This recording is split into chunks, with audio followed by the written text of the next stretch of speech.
keep coming in and out every morning. Blue spider.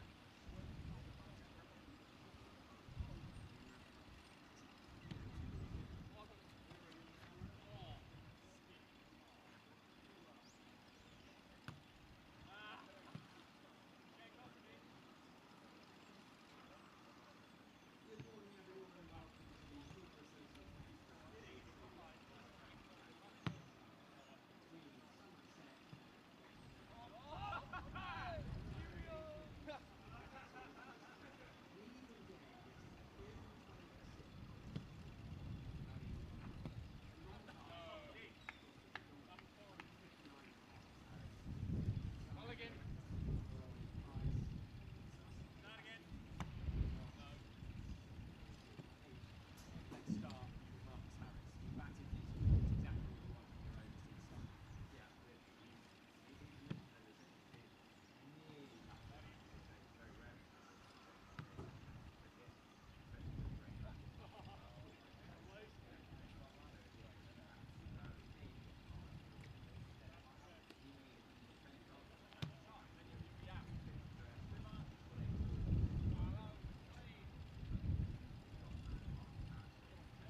warm welcome to sunny Taunton for the second day of this LV Insurance County Championship Division 1 game between Somerset and Gloucestershire.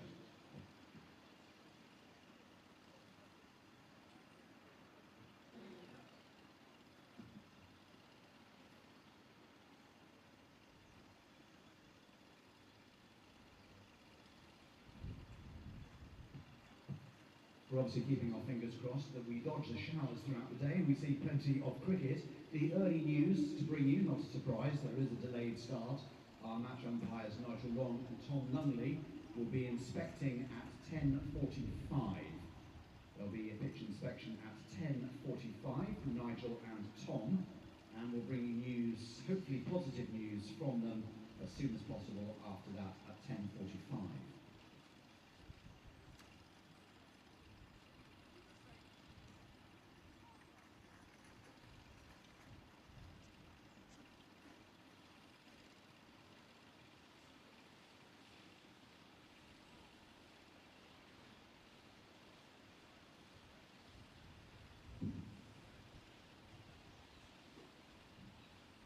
An early mention that we do have scheduled a members forum this evening, and it should be a very entertaining one because Peter Trigo is in the host's chair and the special guest will be James Hildreth. That is scheduled to take place in the county room 20 minutes after the close of play today. Should that time change a little and we have to reschedule, we'll let you know when the timings are and when that's going to happen. But later in the day at some point, members forum, and it should be a great one with James Hildreth, plenty of stories to tell following his recent retirement from the game, and who better to tell them to than our very own Peter Trigo.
waiting for our umpire's inspection at 10:45. Let me give you a couple of dates again for your diary. First of all, we're inviting you to join us for our 2022 end of season dinner. You can spend the evening with our players and staff as we reflect on the season. It's a black tie event, and it's going to be held here at the ground on Friday, September 30th, and will feature the 2022 Player Awards. Tickets for the dinner are on sale now and costs just £50 for members, £75 for non-members, and tables of 10 are also available. That date, once again, is Friday, September the 30th.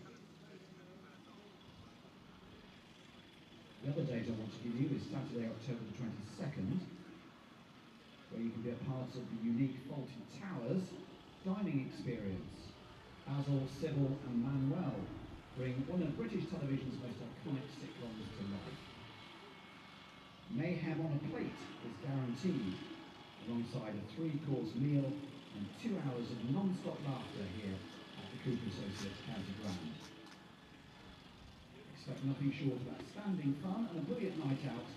It's on Saturday, October the 22nd, as you climb inside the BBC's iconic TV show and experience it from the inside. Tickets for this special event are available for £60 and can be purchased now from our website or from reception in the Marcus Truscothic Pavilion. One plea though, that if you do come to that event, please remember, don't mention the war.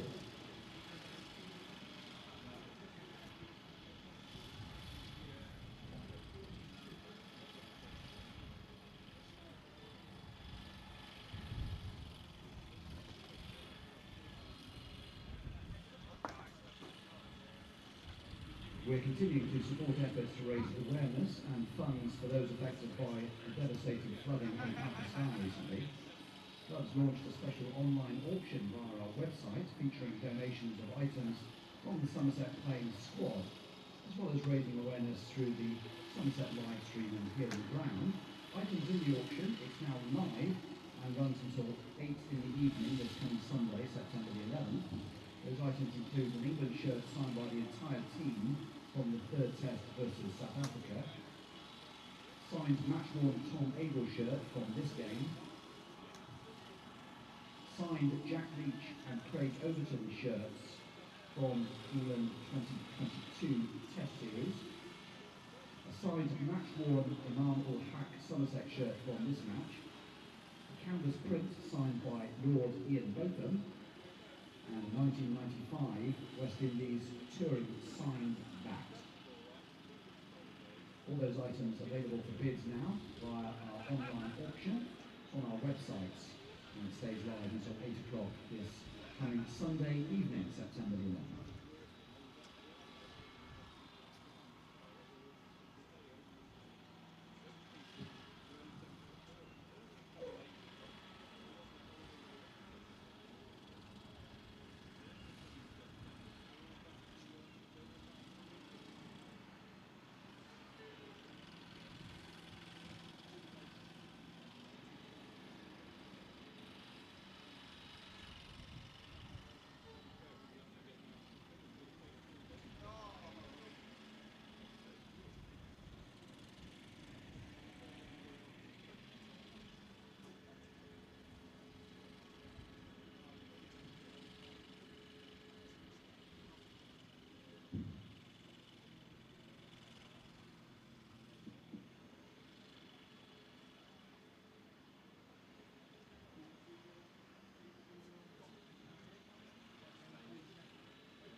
see you. Yeah, Wish you well. Go well. Yeah, I'll see you go. Yeah, see you in a bit.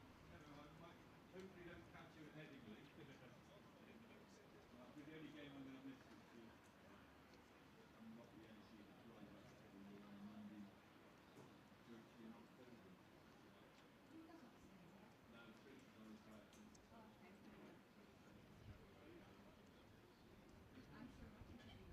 you're not that much before. You get vertigo without that line. If you have just arrived at the ground this morning, first of all, a warm welcome to you. News from our umpires Nigel Long and Tom Lumley as they're coming out for an inspection in just over 5 minutes' time at 10:45. We'll bring you news from that inspection as soon as possible afterwards. In the meantime, while we're waiting for play to start, just had a message from the Cricket Museum to say that they are opening their doors immediately this morning. If you'd like to while away half an hour or even a little bit longer this morning, then you can pop to the museum. It is free entry. Any donation, however small, will be gratefully received. But if you haven't been for a while, it is definitely worth a look because they have some brand new exhibits for the 2022 season. So the museum is open currently. And there's a book sale, of course, at lunchtime. And you'll notice we have another book sale in the ground at some point when they can take the colours off. So thank you to the North Somerset Area Committee for that book sale. But the Cricket Museum and the lunchtime book sale in the office of the museum is going to be taking place as usual.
So following the 10:45 pitch inspection, the news from our umpires is very positive and good. Play will start at 11:15. Play will get underway at 11:15. 4 overs have been lost from the day at this stage. 4 overs lost from the day. Play to start at 11:15.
like to thank our match day sponsor.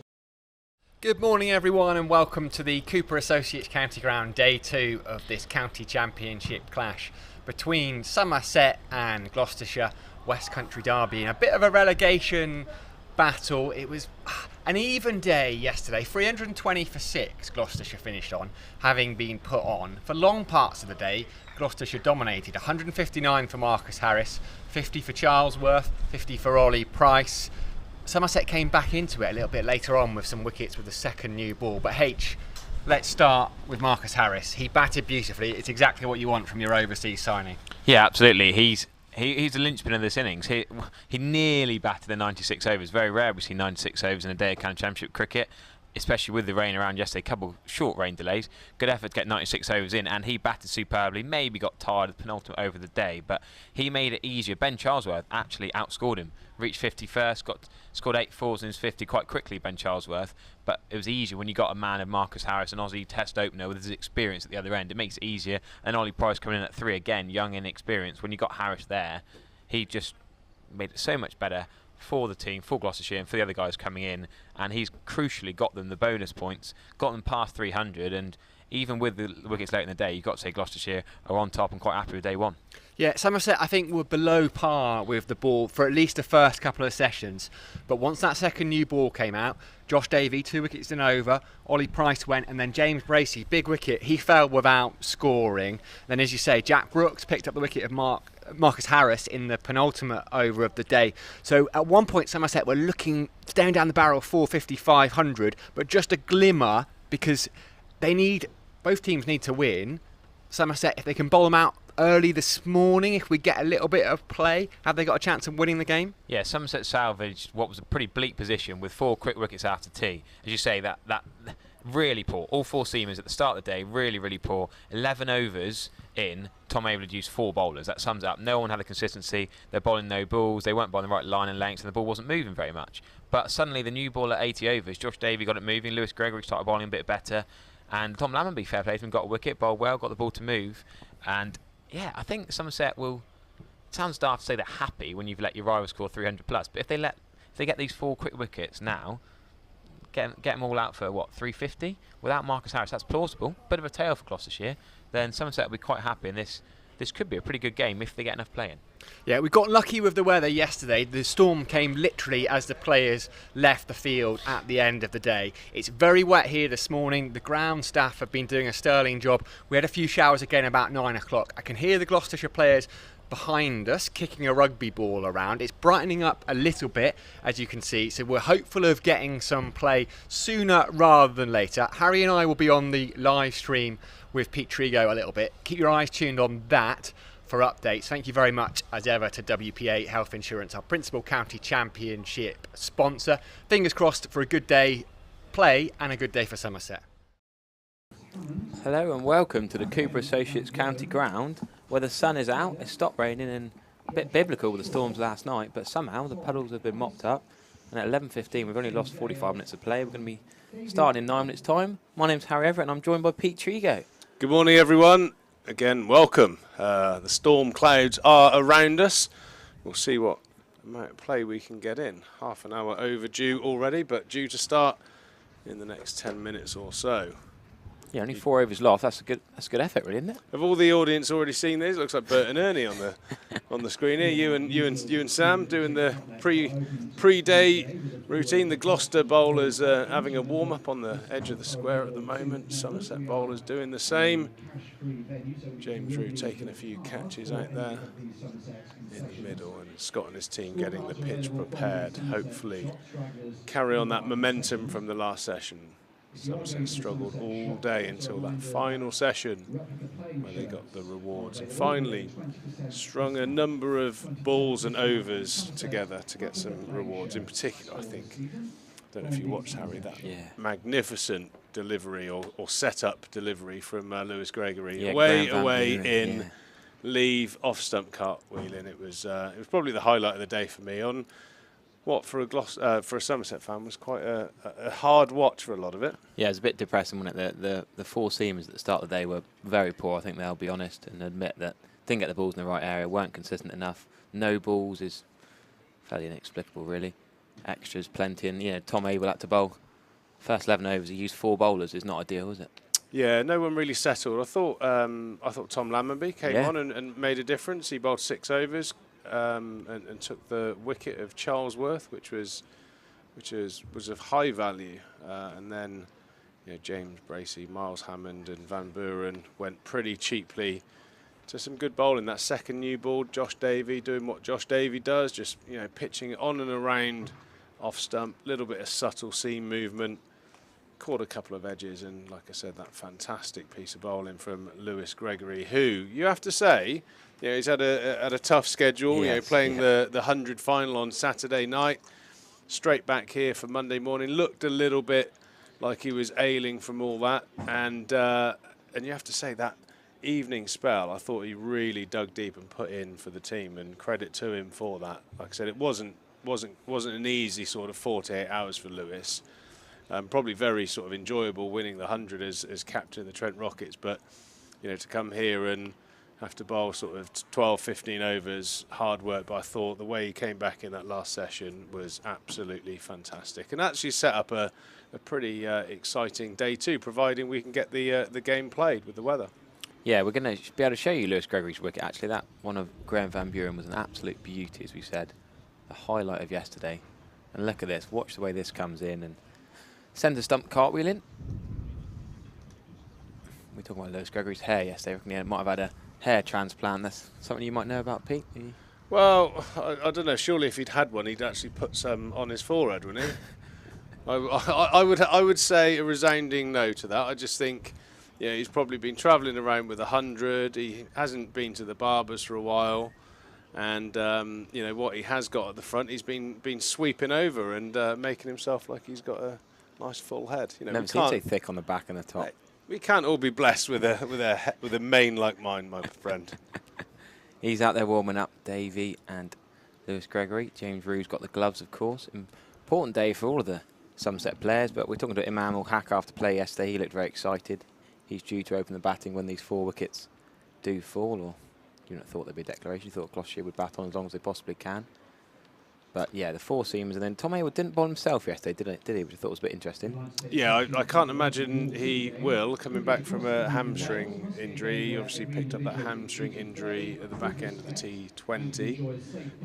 Put him out for the 100, so I don't think he's going to be a bowling option for certainly the next couple of games, maybe towards the back end of the season. But yeah, I thought Lammonby did a good job as the 5th seamer, as it were. So also Sajid Khan, I think first day out in county cricket bowling with a Duke ball, which is renowned for being quite different to hold and spin, as opposed to the Kookaburra ball that the overseas players are used to bowling with. I thought he bowled with some good control, and at that time where the game was getting away from Tom Abel and the crew, I think he did well. He went at pretty much 2 and over for his whole spell. Bowled 2 or 3 poor deliveries in his 25th, 26th over, which kind of put his sort of run rate above sort of 2 and over. But I thought, when the ball was flying to all parts, he did give Tom Abel a nice amount of control. So, a pretty successful day. As an off-spinner, you don't expect to bowl 25, 26 overs on day 1, in fairness. So he came on after 17 overs. Yeah, credit to him. I think he was put into a tough situation and came out of it well. Looked like a good competitor.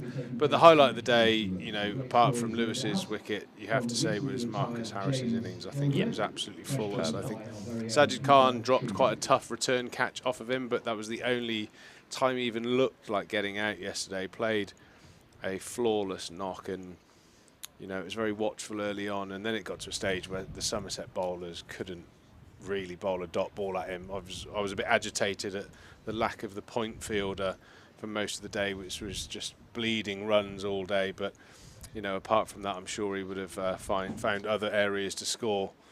He played so well and got a very deserved 159 he ended up with. Falling in the penultimate over the day. That's gutting, I suppose, isn't it? They would have liked to have seen him bat through. He's probably knackered, to be fair to him. 94 overs he batted for. Yeah, another good delivery. Jack Brooks came back well and bowled bowled one across the left-hander that he back foot sort of fended. Good catch at first slip from Lewis Gregory. So yeah, that was a real good end to the day for Somerset. I think the vibe on the field this morning will be very different with Marcus Harris in the hutch, as it were, instead of having to bowl at someone on 160 not out. So that was a real vital wicket. And Jack Taylor, very awkward customer. When he gets in, he hits the ball in sort of funny areas. There's a lot of block, and then, you know, what you'd think is quite an outrageous shot, you know, he picks up really well off of the stumps, can park any delivery out of the ground, really. He scores in funny areas, very sweet timer of the ball. So we'll have to, you know, I think the boys will have to bowl well at him in particular. But there is a window of opportunity here for Somerset to get Gloucester out this morning for, you know, under 360. I think that'll be probably quite a good result after the first 2 sessions and the way that it didn't go well for Somerset. So. Yeah, I think bonus points is going to be crucial in this game. We know there's rain around all 4 days. It's been dodgy forecast, so both teams will be crucial to get in those first 120 overs. How many points can they possibly get in? It's going to be Lewis Gregory from the Scotland Pavilion end down below us. Did bowl a fair bit from the river end yesterday, but fairly flat. Not got the Lord's slope here at the Cooper Associates County Ground, so fairly all right for bowlers to swap ends. And the right-hander Price is going to be on strike. And a few of you eagle-eyed in the YouTube comments have noticed we've got a little visitor at the back of the box. You are correct. Here is it. A few comments have said, is that Blackie at the back of the box? Yes. And I'll be in Blackwell on for a bit of commentary later on. Yeah, he's my old roommate from my Somerset days is behind me. We will have a little chin wag at some stage throughout the day. First and foremost, Lewis Gregory into the attack. Straight on the money, first ball. Yeah, decent start that. Not giving anything away. This is really important for Somerset to start well here. Set the tone. Not see the ball going towards the river tone, but set the tone well here and give Gloucestershire nothing. We saw Ollie Price get his 50 yesterday. Now his brother Tom Price is 3 not out. 2 slips and sort of a gully. Yeah, Tom Lammerby at gully. Oliver Price looked a bit twitchy early on, played a lot of big shots, a couple of player misses, but certainly looked a very clean striker at the ball. I haven't seen either of the Price brothers, you say? Yes, yeah, I went up Play? I was commentating for Gloucestershire on the Royal London Cup game. I don't think they were involved, but I saw them in the nets beforehand. And yeah, Thomas James Price, 22-year-old. He's one batting now. Went to Durham University. Bit of an all-rounder. Ollie Price, the man who batted at 3. He's 21.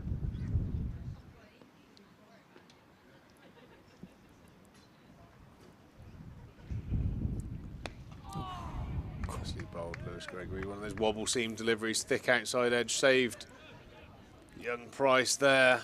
Squirted out to fine leg Lewis Goldsworthy doing the fielding. The county ground at the moment is flooded with lovely sunshine, but I get the feeling that it could be the eye of the storm. There's a lot of black clouds circling out behind us. We're sat in the Marcus Trescothic Pavilion at the moment, and the feeling is that it's going to rain at some point, but hopefully that will affect the concentration of the Gloucester batters rather than the Somerset bowlers.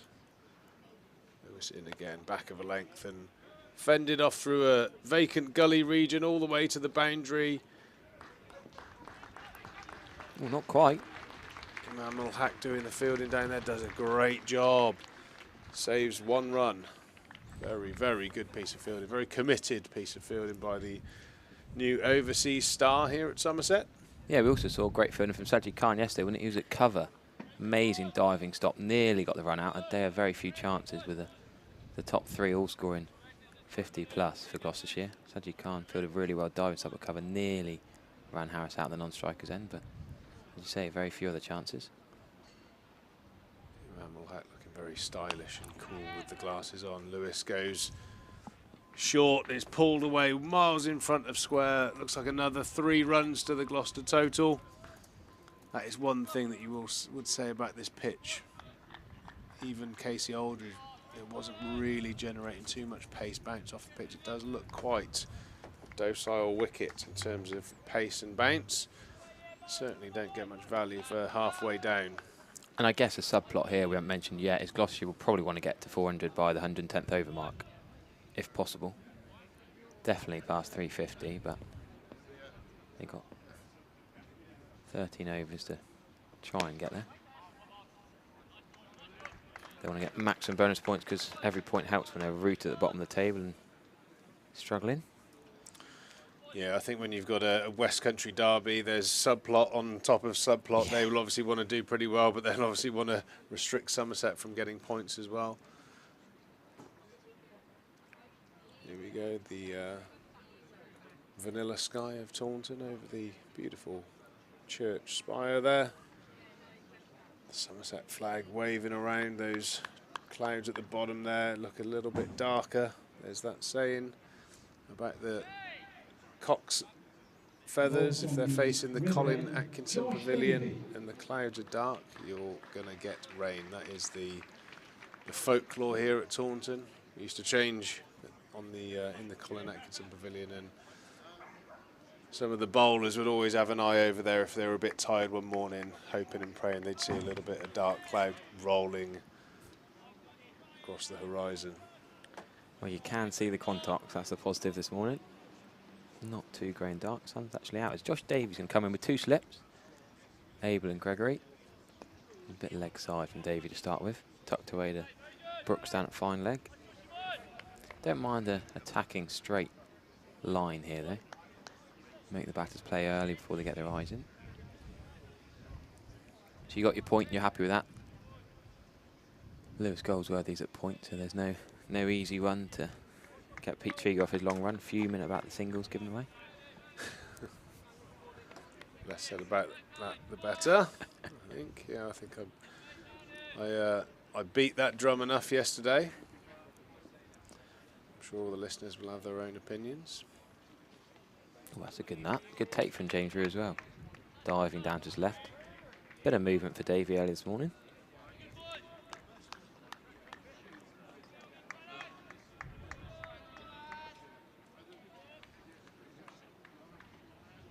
Plenty of weather experts on the YouTube comments. Tell us exactly where it's raining, where it's coming from. We're all meteorologists when it comes to iffy weather, I suppose. Simple thing, isn't it? Really, look up and is it raining? If you're not getting wet, it's not raining. Simple. Josh Davey coming into bowl from the river end. Interesting that the bowlers have chosen these ends, in fairness, because Lewis struck from the bottom end, and JD got his 2 wickets from the top end, and they've about turned. So interesting. That's it's strange because sometimes within a game you get a couple of wickets from a certain end. It kind of becomes your end. Yeah. Where you feel comfortable. You know, you as a bowler you do relate getting wickets to where you feel comfortable. If you've not got any rewards from the other end, it seems strange to turn it around, but I'm sure they know better than I do. You thought they'd be, you'd be confident from one end and want to keep your streak going. Yeah, I have to admit, I personally hated bowling from this end, from the Trescothic stand end. I bowled, I reckon 98% of my overs I ever bowled at Taunton from the Botham stand end. I absolutely hate it. I don't know why, because it's a flat ground. There's not much to show for it, but for some reason I just. So if Marcus said, Pete, I want you to bowl Richie, from that end, would you say no? Say bugger off. Yeah. No interest, mate. No, to be fair, it kind of suited. And I think it became an end that I was comfortable at because it was the end that none of the other bowlers liked. Because actually, it's against the prevailing wind here at Taunton, and it is marginally uphill. And I always liked the very marginally. Yeah, no, it is. When you're out there, you can. Okay. When you're running in, it does actually. You can actually feel that there is a bit of an incline to the wicket. I always felt from this end, because it slightly ran away from you, I bowled a bit too straight to right-handers and fired a few too many leg side deliveries. So it's what you get used to, I suppose, as Josh Davey comes into Jack Taylor. Straight again and clipped to Tom Lammonby. mid-wicket, and that ends the 98th over. Gloucester 328 for 6. Yeah, so we don't think there's going to be any change in the lunch times and all the timings of the day, which can be very complicated in county championship cricket. But our scorer next door, Polly Rose, will sure update us if there are any changes. But keep playing in the sunshine, hope for no rain, and things will be normal enough. Only 4 overs lost, so did very well. The over rate yesterday was superb. It helped with Sajid Khan bowling so many overs, the off spinner. Yeah, it did. We lost a bit of time, but didn't run over too much. It always amazes me. It's one of the things that we always used to laugh about in the dressing room, and not because this was often on the menu, but you'd spend a day like today potentially where it will rain intermittently. You'll be on and off, and you'll have a period around sort of tea time or in between lunch and tea where you might be off the field for an hour, and then the sun clears up, or the rain clears up, the sun comes out, you get on to play, and then you've got to come back off for a piece of Battenberg cake or what. You know, that was the joke. It was like, I agree. We've just been sat down for an hour, we've had a couple of snacks, we're absolutely fine, just crack on till the end of play. It was always a strange thing. And then lo and behold, you'd normally come out after tea for that 20-minute break, and then it'd start raining again, so you've just randomly lost half an hour's potential play. It was always a bit of a... Does my head in when they go off for tea and lunch on a rainy day, and then, because you also can't really start in rain, can you? A little bit of drizzle you can get away with when you're playing. But they don't like to start in rain, so you've got to completely stop, which is... I suppose that feeling is a bit subjective, depending on where you are in the game. You know, if someone's plundering runs against you or taking a load of wickets, you're happy to go off again. But it always is a bit of a strange one, really, especially when you play cricket in England, where you often get rain-affected 4-day cricket matches.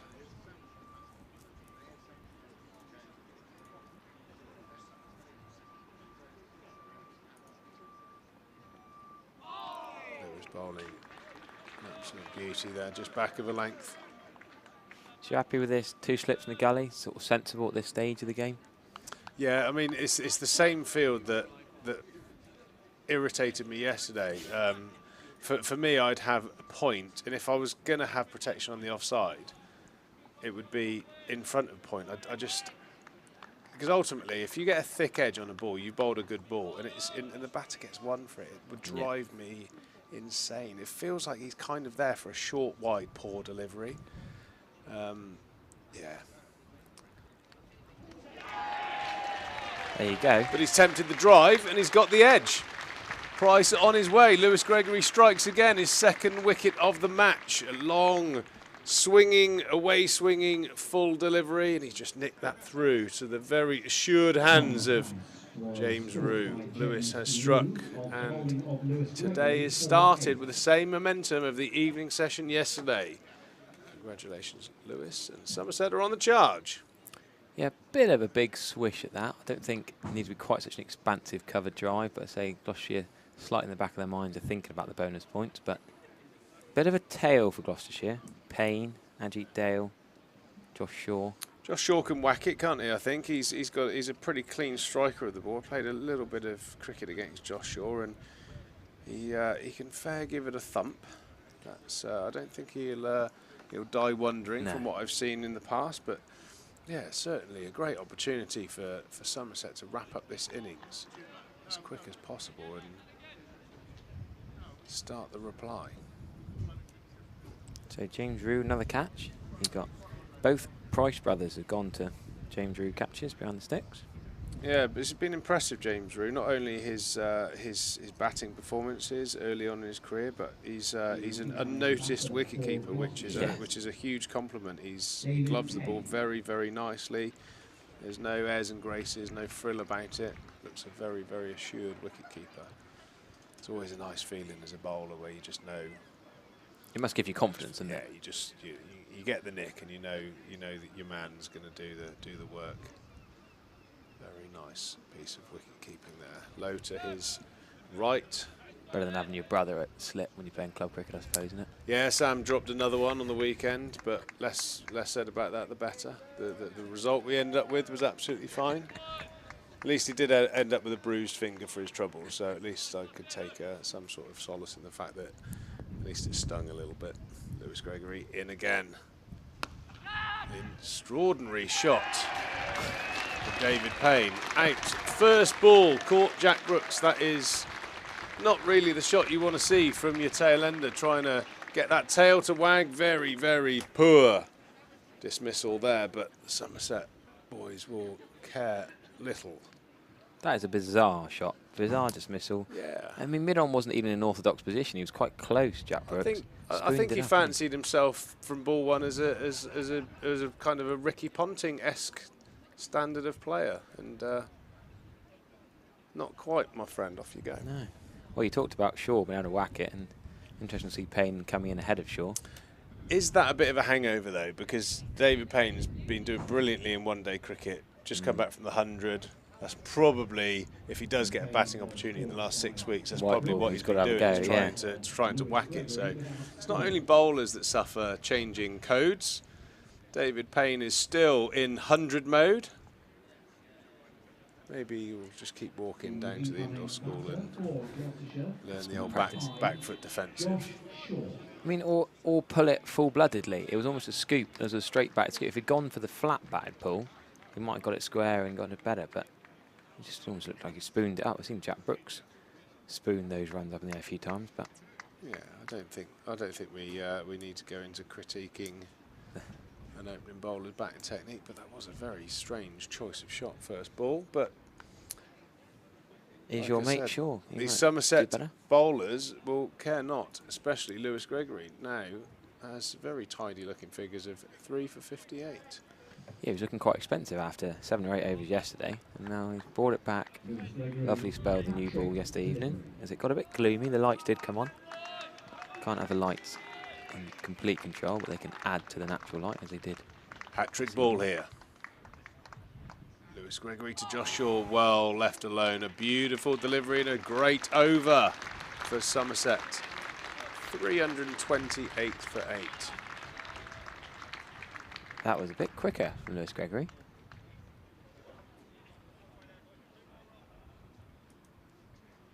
Be nice to see a replay of that first away swinging delivery there. Oh, bit of a wobble seam there, and he's taken the bait and just chipped the edge through to James Rue.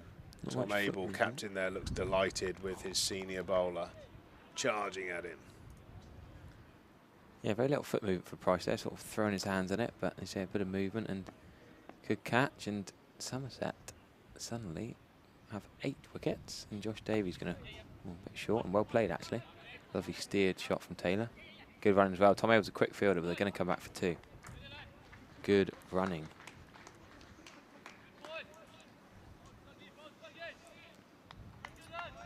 Yeah, Jack Taylor, I think his sort of shot-making intensity will go up. He's a real dangerous middle-order batter in one-day cricket. He's got a lot of aggressive shots in the locker, I'm sure now, with Gloucester being 8 down, 350. Jack Taylor will try and get to that total as quickly as possible. The way that he plays, he's almost instantly changing body language, having a look around, seeing where the field is. Looks like he's going into one-day mode in terms of trying to look for scoring areas now. He knows that the innings is only 2 balls away from being over, and how many can he get in that time?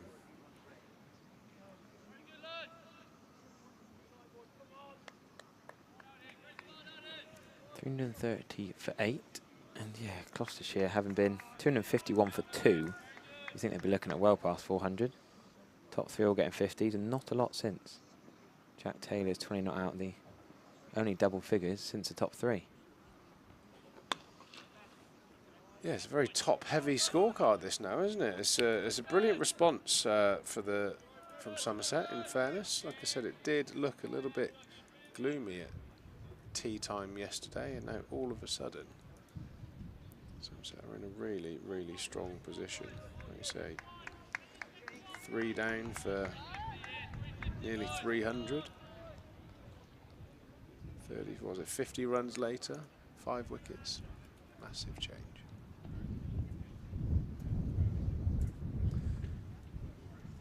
In fact, Oh, and a return catch from Josh Davey. Jack Taylor, the dangerous Jack Taylor, is back as well. 3 wickets in a hurry here at the Cooper Associates County Ground. Somerset on the charge. 1 more wicket away from closing this Gloucester innings. It is faltering here from 251 for 2. Now 330 for 9. Marcus Harris will be absolutely spewing in the change rooms. He did such a good job yesterday, laying the platform, and he's barely given any rest this morning. He got out the penultimate over yesterday, and the middle and lower order are doing nothing here for Gloucestershire, and subsiding to, yes, some good bowling from Somerset. Probably the kind of areas they should have bowled at the start of play yesterday. But easier against tail-enders than against test openers. But really good comeback from Somerset, and Gloucestershire are in trouble. Rooted to the bottom of the table. And we're probably getting an insight as to why. Yeah. You know, I know Marcus Harris has had a pretty decent season as far as I'm aware, and you know, it's been well reported. There are a lot of outs from the Gloucester camp at the moment. It's a very new look middle order, and certainly isn't performing at the moment. So brilliant from a Somerset perspective. 330 for 9 now as Ajit Dale comes to the crease. I feel like Jack Taylor felt pressure to try and score quickly. He had no faith in his number 10 and 11 and just thought he'd have to have a bit of a whack. We know he can whack it. We saw him in the Royal London Cup. God, he should have tried back with Shah Willoughby coming in at 11. That was panic stations. What a man. We put on some good partnerships in the end. I'm not sure Shah got too many of the runs, but he was certainly good company while he was out there. I played with his son for Somerset Stragglers the other day. He was talking about his dad young Cole. He's a nice little player, isn't he? Doing well for the Somerset Pathway teams. Josh Davey to close out this innings. Wouldn't it be great if it was one of those old school tail-ender moments where Bumble was just starting the car.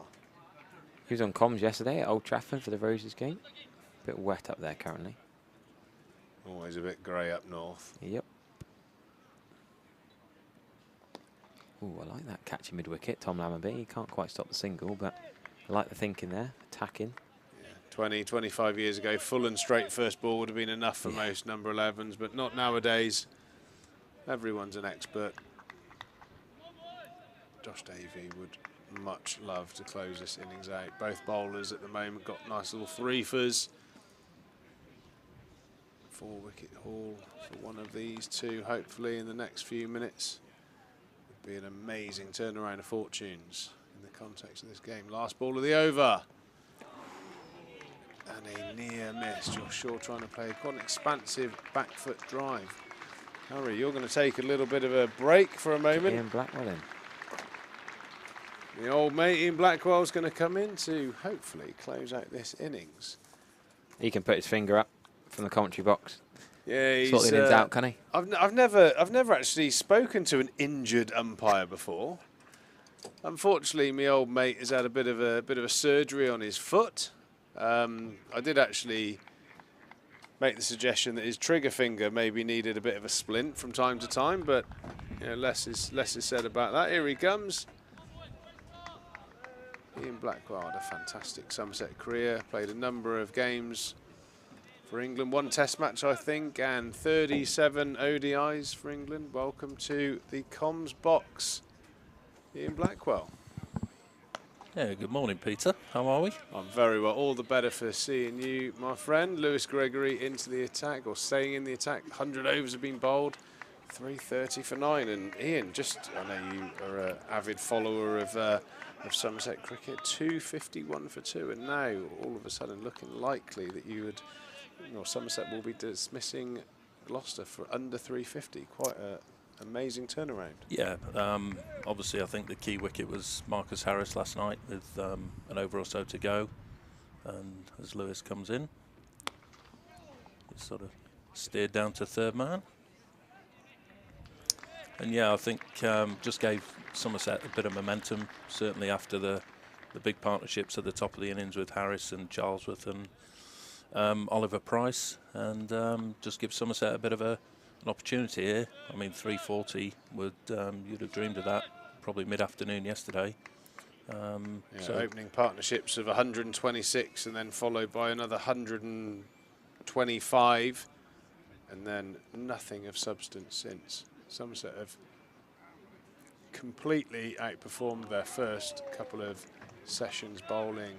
And it's just a collective of balls in the right area. I mean, it was, Marcus Harris, don't get me wrong, played beautifully. Ben Charlesworth, just the same, both left-handers. There was a lot of wide half volleys, cut balls, and kind of just let them get away with it a little bit early on, and in what you would think would be favourable conditions. But since the tea break, it's absolutely transformed. Number of balls, 6 balls in a row in the same zone, just applying that little bit of pressure. Marcus Harris continued to play beautifully as Josh Shaw check drives down the ground. Yeah, I also think there's probably a couple of contributing factors. Marcus Harris batted for obviously most of the day yesterday. The new second ball comes in, gives the bowlers a bit more energy. The lights at 5, 6 o'clock in the evening, as we know that probably a bit of complacency in the dressing room, thinking that the wicket's very, very flat. And obviously a world-class batter in Marcus Harris making it look easy, and obviously it's clearly not that easy when a new batter comes to the crease. Yeah, you're right. It does seem to be a trend here in the UK when you have that changeover of lights. The natural light, the artificial light coincides with around about 80 overs, second new ball. That does often throw up a cluster of wickets, but Somerset could have only dreamt of this situation after, like I said, 251 for 2. So on the brink of bowling Gloucester out. So yeah, I think it's a credit as well to obviously put the ball in the right area with a second new ball, because we've obviously been there a few times where the second new ball has actually caused a bit more damage to the total rather than the wickets column. So fair play to Somerset for sticking at it and obviously getting in the position that they're in now, and hopefully going to bowl Gloucester out within the next bonus point. Yeah, let's hope. Another replay of another one of the wickets to fall this morning coming up for you, everyone that's listening. Thanks for tuning in. Our live stream here at Somerset, sponsored by WPA Health Insurance. I'm joined here by current first-class umpire and former Somerset and England all-rounder Ian Blackwell. JD bowling a lovely line around off stump. A little bit of a high on the back shot and a really good return catch. I can't stress how difficult that is in the middle of your follow through to judge how fast it's coming back. I think there's a slight moment where you're worried about your front teeth, and then you've got to go from self-preservation mode to try and catch the ball. So really, really good effort there by Josh Davey. Well, you wouldn't have seen it for the hair going in front of your eyes, so that's thank you, Ian. No worries. Yeah, the old mane's coming along, mate, and quite remarkable how grey the beard's going at the moment. You're a few years ahead of me. Yeah, absolutely. I think on Jack Taylor, obviously, it wasn't there to drive, but 8 down. I think he was trying to, get some impetus into the back end of this innings, try and get them another bonus point, because he can if he can manipulate the strike.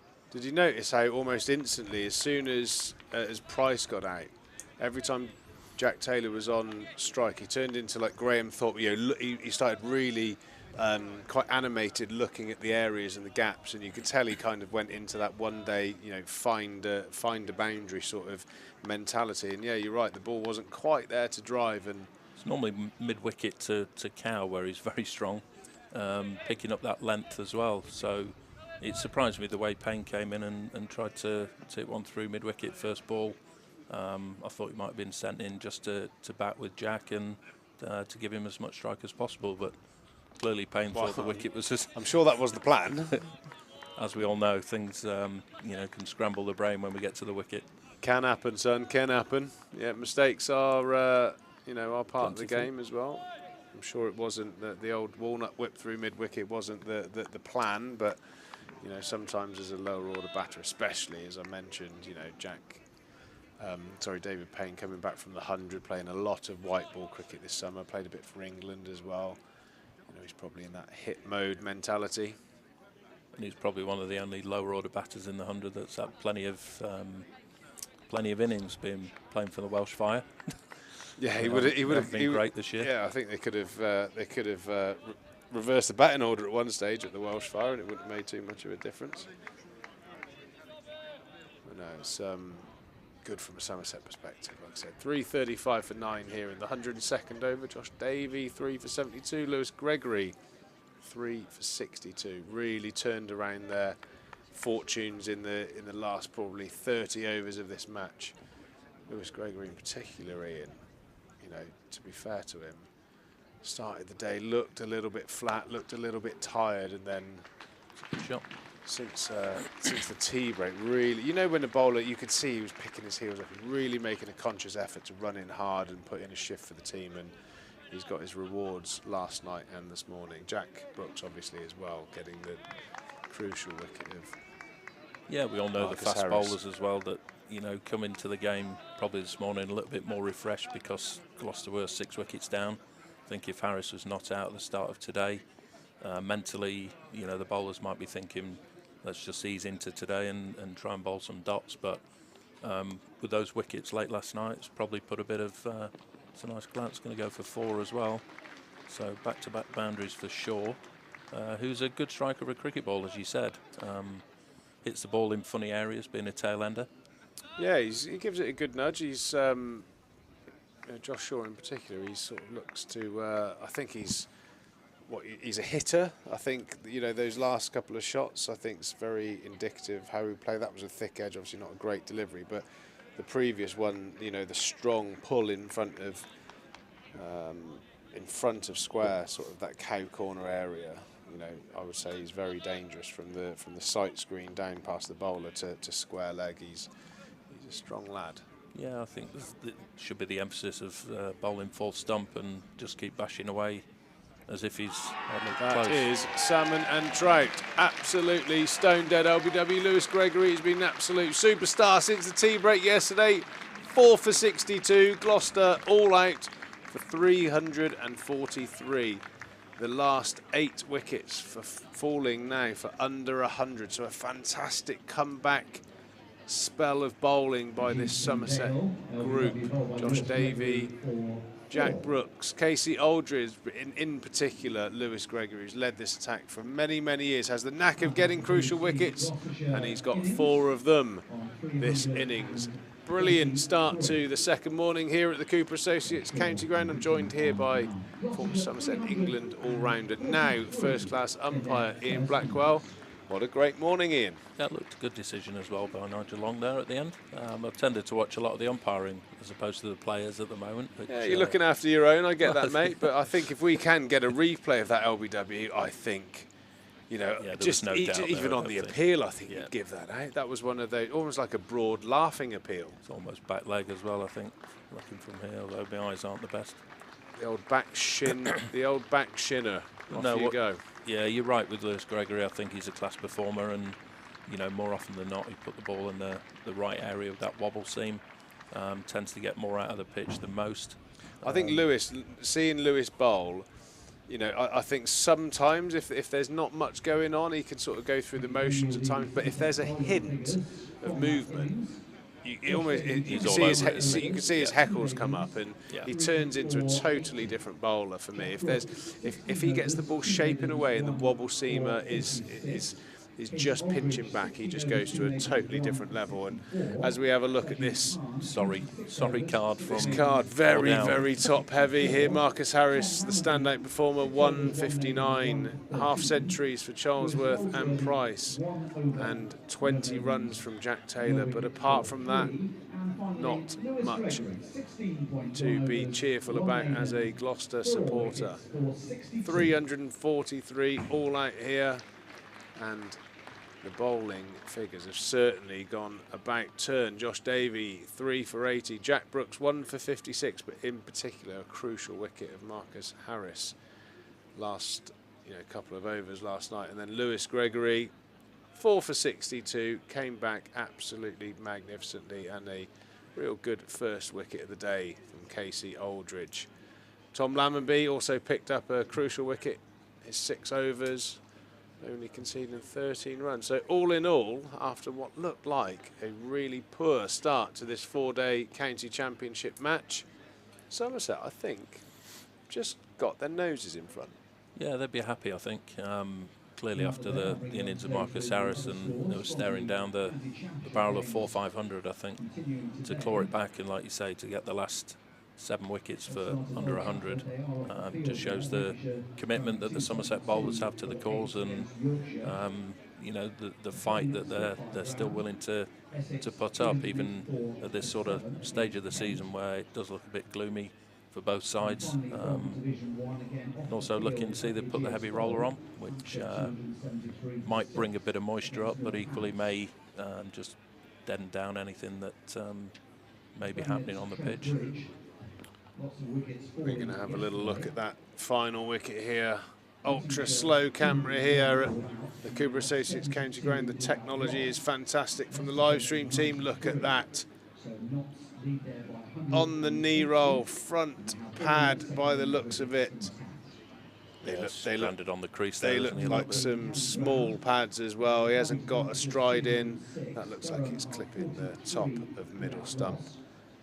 That is absolutely top draw. Hopefully we can have another look at that, really slow it down with that superb camera we have here. Very good, that. Could do with one of those, one umpire. Isn't it just? Yeah, he could. Need the help. Little wobble seam, just a Nip bit back of nip a little back. bit. Yeah. On the front knee roll. Off you go. I don't think that's missing much more. Maybe Leg, maybe probably, sort of Midland leg in the, you know, the last sort of couple of inches of Midland leg. Pretty fair to say that is as out as you get. So well done, Lewis Gregory. Well done, the Somerset bowlers. Ian Blackwell has done what he's did many times throughout his career. He's brought Somerset a real positive morning's cricket. Well, I think you know, Somerset have deserved it the way they've bowled. Certainly last night, watching a bit on the live stream, the new ball and the lights obviously helped Somerset quite a bit, and they've got themselves into a, you know, an albeit better position in this game. I still think they'd probably be happier if they bowled Gloucestershire out for less than 300. We all know the wickets at Somerset have been a little bit sporting of late, shall we say. Not back in the day when we used to have to run up and bowl on what was the flattest pitch in the world. But you know, they're going to go into this break with a bit of confidence, and it'll be interesting to see whether the batters come out being positive or watchful until the lunch period. But they're going to go in with confidence, and you know, they probably still think they should be bowling, I would have thought, from yesterday. So. You know, yeah, they will be very happy, and you have to say that there's a sniff of inexperience in the Gloucester attack as well. You've got David Payne, who's a quality performer, but you know, the rest of the bowling attack, you know, are very inexperienced in the context of county championship cricket. So a window of opportunity here, but as we know, the Somerset batting hasn't really been on song. The inclusion of Imam ul Haq, yeah, looking forward to Pakistani opening batsman, looks a fine left-handed batsman. Tom Lammonby, Tom Abel, George Bartlett, Lewis Goldsworthy, James Rue, Lewis Gregory, Casey Aldridge, Josh Davey, batting at number 9 or 10. You know, he's a really high-quality performer with the bat. You know, he can. You know, he's not the sort of guy that you really want to see coming in at sort of 9, 10. He's a pretty solid player. Sajid Khan, Jack Brooks on the card as well. So they've got a bit of backbone at the back end of the innings as well. So they're not batters that come in and just give it away.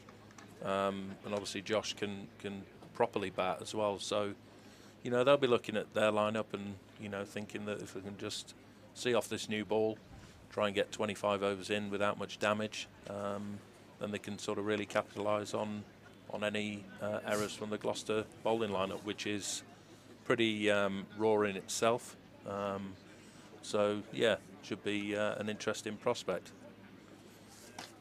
Yeah, just have a look at the scorecard now. I was looking a bit confused there because the no printers have missed the number 4 off, and Jack Brooks was batting number 12. But I'm pretty sure he is in the squad as he took that wicket of Marcus Harris. And the fine tumbling catch as well.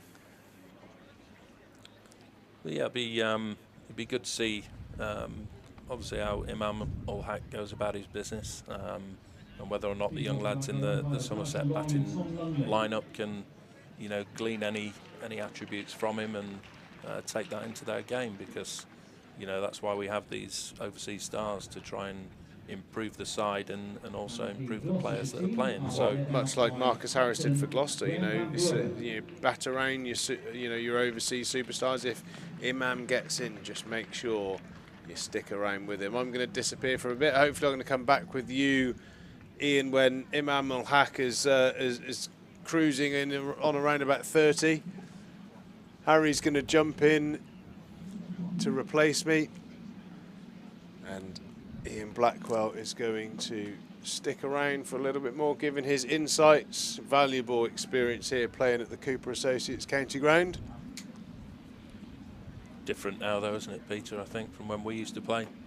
Still beautiful ground to come and watch a bit of cricket. Still one of those grounds that is still a ground and not a concrete stadium. Yeah, the Wyvern sort of, what was it, a shed, the groundsman's shed. Gimlet Hill was very much the change, very changed. The cinema seats, the old pavilion, every time you used to hit 6 into the sight screen, or the gloss paint from 100 years would flake off and fly around the ground. So, yeah, much changes now, very much a modern day sporting arena, as David Payne looks to take the first ball. The Somerset's attack. Somerset batters are out on their way to the middle. Tom Lammonby and Imam Al-Haq. I'm going to leave you in the hands of Sam Dalling and Ian Blackwell. Yeah, and David Payne with the new ball. A very sprightly opening bowler. Got good pace. What he will try and do is pitch the ball up and certainly target the pads. Certainly first ball he'll be looking to pitch it right up and see if there's any swing. He's put himself on a bit of a pedestal now. He's been selected for the ODI side, and he's making great strides with his bowling. He's put on a bit of pace, which I think he was told to do in order to get selected for England. And he's just a great performer with a new ball. So Somerset will have a battle on here with a swinging red ball, I'm sure. Good morning, Ian. Good morning, how are we? Yeah, I'm all right, Ty. You? Yeah, not too bad. I missed a bit of action, I think. I was Yeah, out the you did. back. I was in my car on a phone call, and I Right. just kept hearing new batters getting out. Good action if you're a Somerset supporter. Well, that's a lively delivery. Back of a length, so it was the bluff from my part there. Couple of left-handers in Lammonby. Yeah, that might upset David a little bit. I think he's used to bowling to right-handers first up and swinging it back into the pads. Always keeps an umpire on his toes in the first over, knowing that you may have to adjudicate a couple of tight LBWs. So I'm sure that he'll either try and swing it away from the lefty or run it back in off the seam. So time will tell, see if there's any swing. It's nice for Lammonby. 6 off the first couple of balls, 2 to start with, and he just cut that one away. So he'll feel a little bit better about himself. Yeah, might have just clipped the bottom edge of the bat, this, on the Q end. Giving him too much credit. Yeah, it was short and wide, not the ideal start for Payne.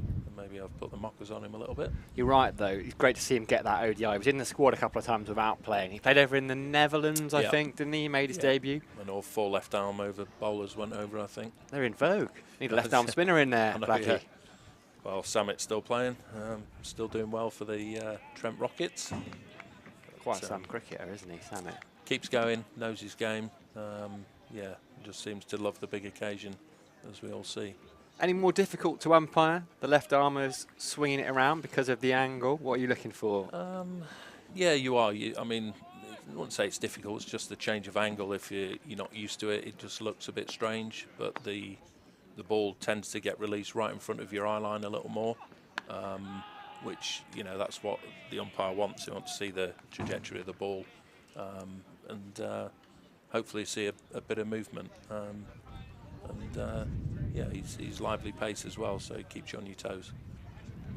Yeah, David Payne, serious cricketer. I saw him he had a wonderful week at Lords last year. I think he got 10 for in the game to skittle Middlesex out, and he just had his first child had been born that week. Well, that's a good week. That is a quite good week. a good week, yeah. I think he earned his beer when he got home.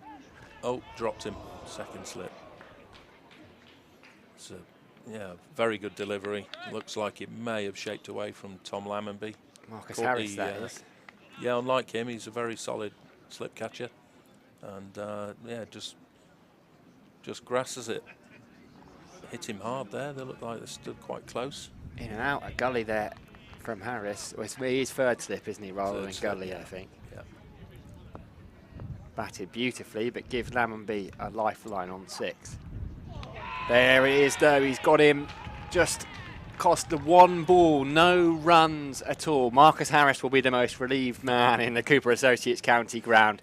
David Payne started with a couple of looseners and then bowled a couple of absolute beauties at Tom Lammonby. He's just feathered that one behind to James Bracey, and that's a regulation take. Hall Harris. A classical left-armer delivery as well, sort of angling into middle and off and swing, and probably nipped off the pitch as well, and just causing Tom just to fend a little bit and caught the outside edge. And as you say, Marcus Harris will be delighted that it's not cost them anything, and gives Gloucester a bit of impetus into this innings with a new ball. Wickets early on this morning, falling then. 5. What have we had? 6 overs now, is it? 7 overs? 5 wickets 5 fallen? wickets, yeah. It's what we expected yesterday with when Tom Abel put Gloucestershire in. I mean, I don't think Somerset were quite on the money early on in their innings. Who are we going to get? Speaking of the Somerset skipper, here he is, Tom Abel. Great to see him back from hamstring injury. How impressive is this young man? I love to watch him play. Everything he does is just to the T. He's one to watch. Any youngster watching, he's 100%er. He's the most honest, genuine guy. Him and Wayne Manson, if they nick it, they walk. No questions asked. There's no airs. I mean, even the ones, tight ones down leg side, Tom will always walk off, and just plays the game in the right way. And it's a shame that he picked up the injury before the 100 when he did, and it's great to see him back from a Somerset point of view for these last few matches in the Championship. So looking forward to watching him bat. He makes it look very easy, and maybe the rain yesterday just sort of juiced the pitch up a little bit, and might be more in it than perhaps we had during yesterday afternoon, and might be more in it for the bowlers. So it could be a tricky period this with a new ball. Yeah, we'd have Ajit Dale from the River End. I saw him bowl at Radler in the Royal London Cup. He's quite lively. It's like different action, isn't he? He zips it through. Yeah, he's all action, very strong. It's pitched outside leg, surely.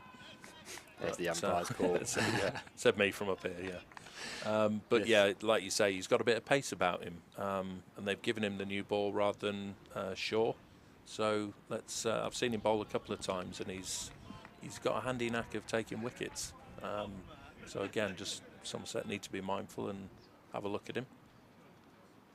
Emmanuel Hack facing his first delivery then in a Somerset shirt. A day kind of grazing in the outfield for him. Spent a lot of his time at deep backward point, much to the distress of Treves. He was savage about that. Not happy. He's that one with a straight face. Yes, he gets gradually more wound up about it during the day. And I think he was quite savage. Not a fan of having the deep point in. It was a fair point though, and Harris as well. They didn't have a third in for Harris very much. He scores a lot of his runs there. Yeah, also think in county cricket, a lot of balls go there. I think you're watching in test matches, and it's probably more for the poor ball, which sort of gets hit out to deep point. Whereas in county cricket, I think a lot of defensive pushers sort of certainly run to point, as Peter was trying to explain yesterday. There's a bit of nip off the surface there. So yeah, I think that's a key position to block up rather than have that man out at deep point. That one just back of a length. We saw it yesterday as well. It was when they started bowling just back of a length. There was that just little bit of misbehaviour, just a couple that jumped, a few leading edges. Yeah, maybe a bit too paced as well. Looked like that was sort of banged in back of a length and maybe didn't come on quite as much as Imam Hack thought. Bit of nip off the seam and squared him up a little bit. First runs for Imam Hack in a Somerset shirt, then just too straight really into his body, and it was just tickled away, very fine. Always a danger of being, what they call it, strangled, don't they, down the leg side. There's been a few this year, I think, more than any other year I've known, which makes umpiring, a little more tricky as well.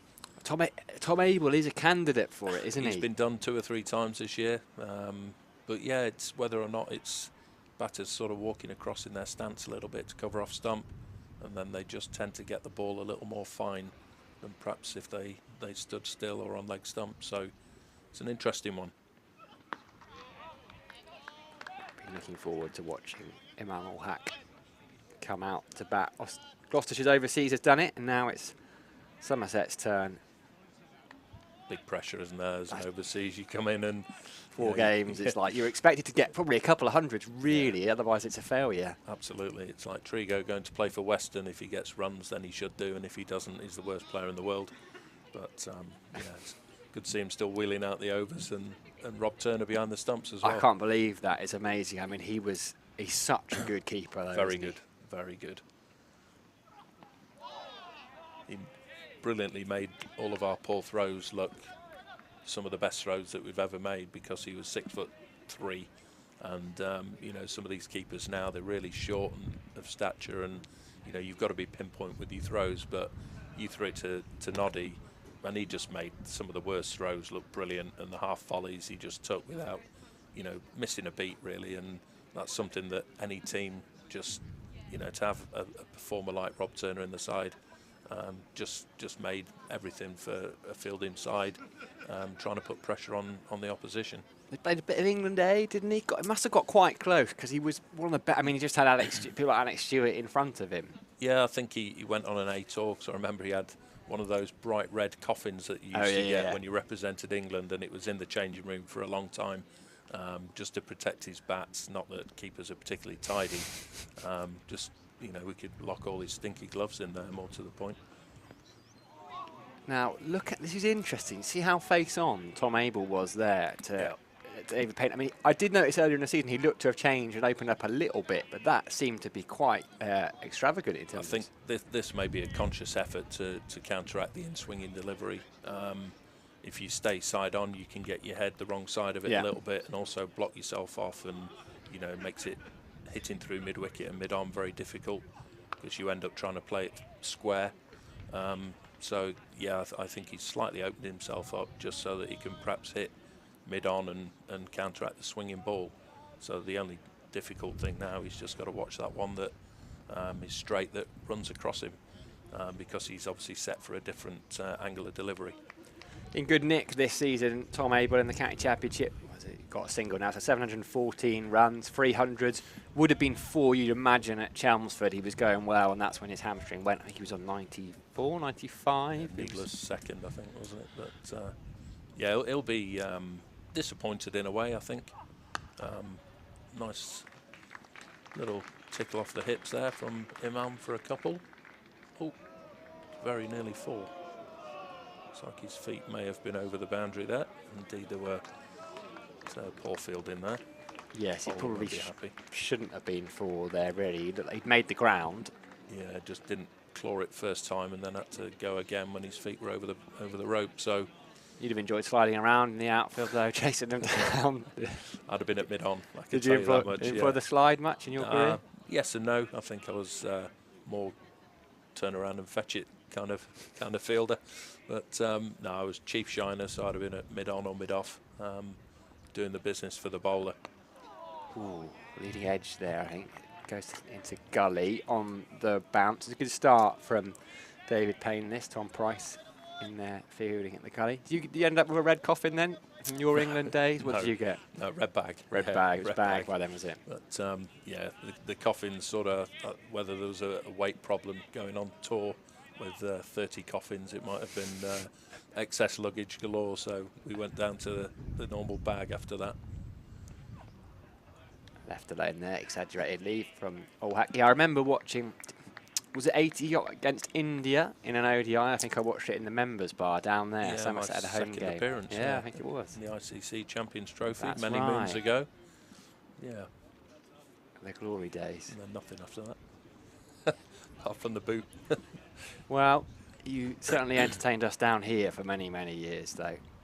It's thoroughly enjoyable. Name of the game, certainly an appreciative crowd, which we always got down here. It's a fantastic place to play. Nightmare to come if you're the opposition. You know, certainly in one-day games where the crowd are fueled by plenty. And the over 15 for 1. It was those old, I used to sit in the stands round there. You kind of had the tin shed river stand. Yeah. I don't think opposition bowlers enjoyed fielding down at first. Dougie Brown, I think, used to get a fair bit of stick down there. Yeah, Dougie Bear, bless him. Again, another one that's 100% cricket. Yes. very anal, but again loves it. So yeah, he would have probably given a bit back knowing Dougie. Yeah, I think he probably did actually as a kid. I remember finding it highly entertaining. But yeah, it was glorious under the trees as well in that Yeah, open I'd say a few stand. trees over there, and then the car park where the flats are. And many balls disappear into the car park. Glory did. Did you? Well, we're talking about. I mean, Pete Trigo's chatting to James Hildreth a little bit later on after play as Ajit Dale continues and able to drops it into the offside and takes a single. Was his debut your 247 game? Yeah, Hildy's was. Yeah, yeah, good day. You could say that. Yeah, it was, because we were doing terribly, I think, that year as well. And it might have been the last game of the season or second to last game. And we were getting a bit of a hiding from Derby, and my old mate Corky was on the charge. And yeah, I proceeded to get a decent score under my belt, and yeah, got bowled out for 400, I think, about 8 overs before tea. Close appeal there, looked a bit high, maybe pitched outside leg as well. But yeah, a lot of the members came up to me because they disappeared at lunch, saying how bad we were, and I think we were about 110 for 7 or something. And then they came back just before tea, and we'd been bowled out for 409. So an interesting day's cricket from that middle session, and again we managed to win in the end as well. So a good all-round game in the end for Somerset, which yeah, we didn't win many games back then, certainly on the wicket we played on. Yeah, very much a wicket for draw, wasn't it? It was 600 play 600 was quite regular. Was it a case that you were aware of that and thinking we've got to target the away games actually to try and win? Yeah, potentially. And equally, you thought if you get 450 first innings, you could still possibly lose the game, because the opposition used to love coming here and dropping anchor. Certainly the batters did, and there were so many double hundreds here. It was, you know, not funny really.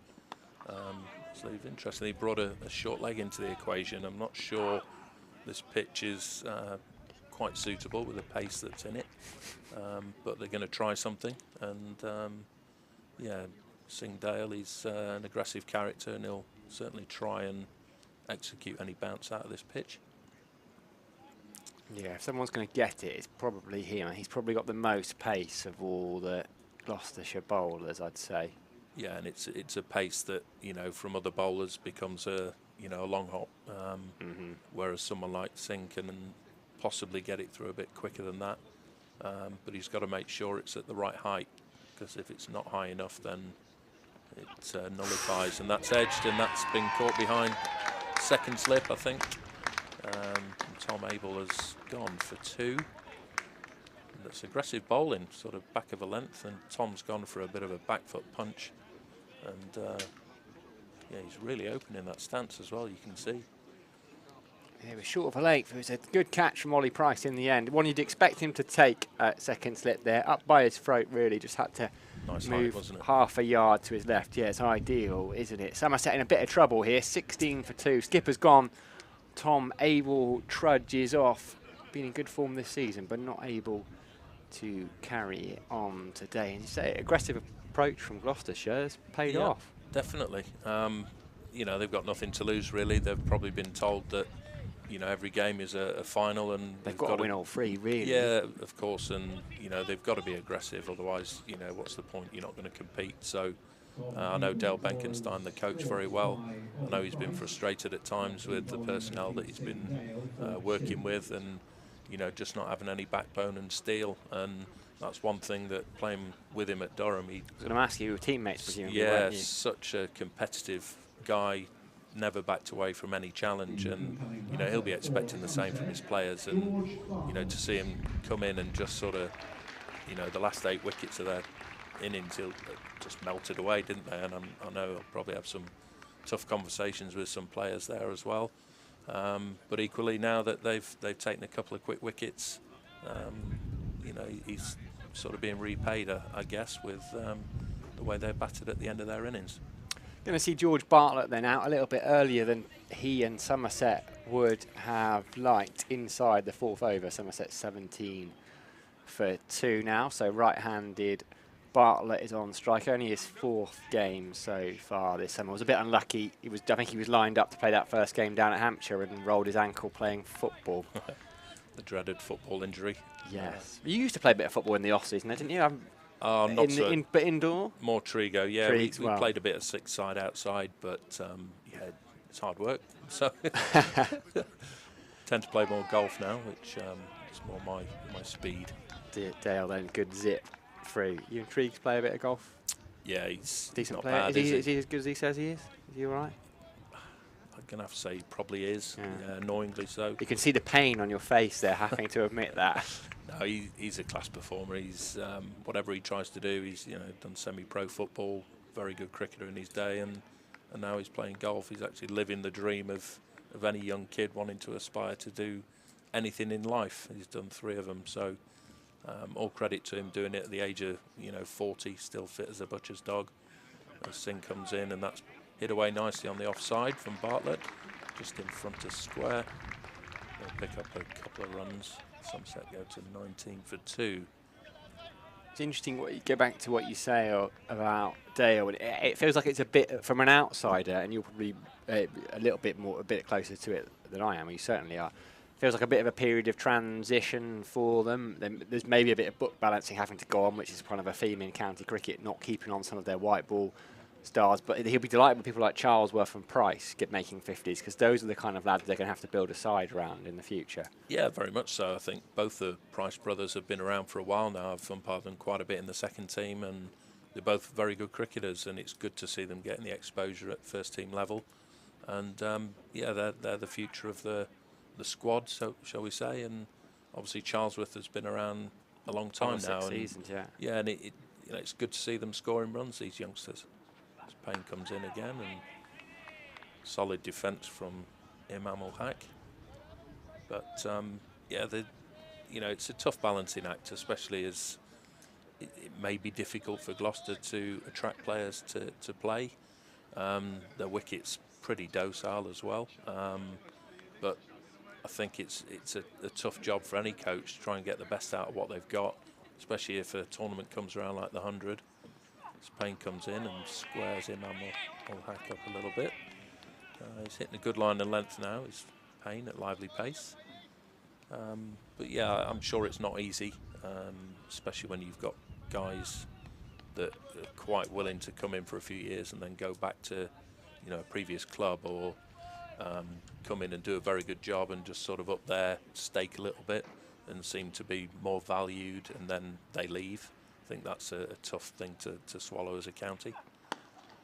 Solid in defence there from Ul-Haq. Yeah, difficult for them. And Benkenstein will certainly give everything to try and turn it round.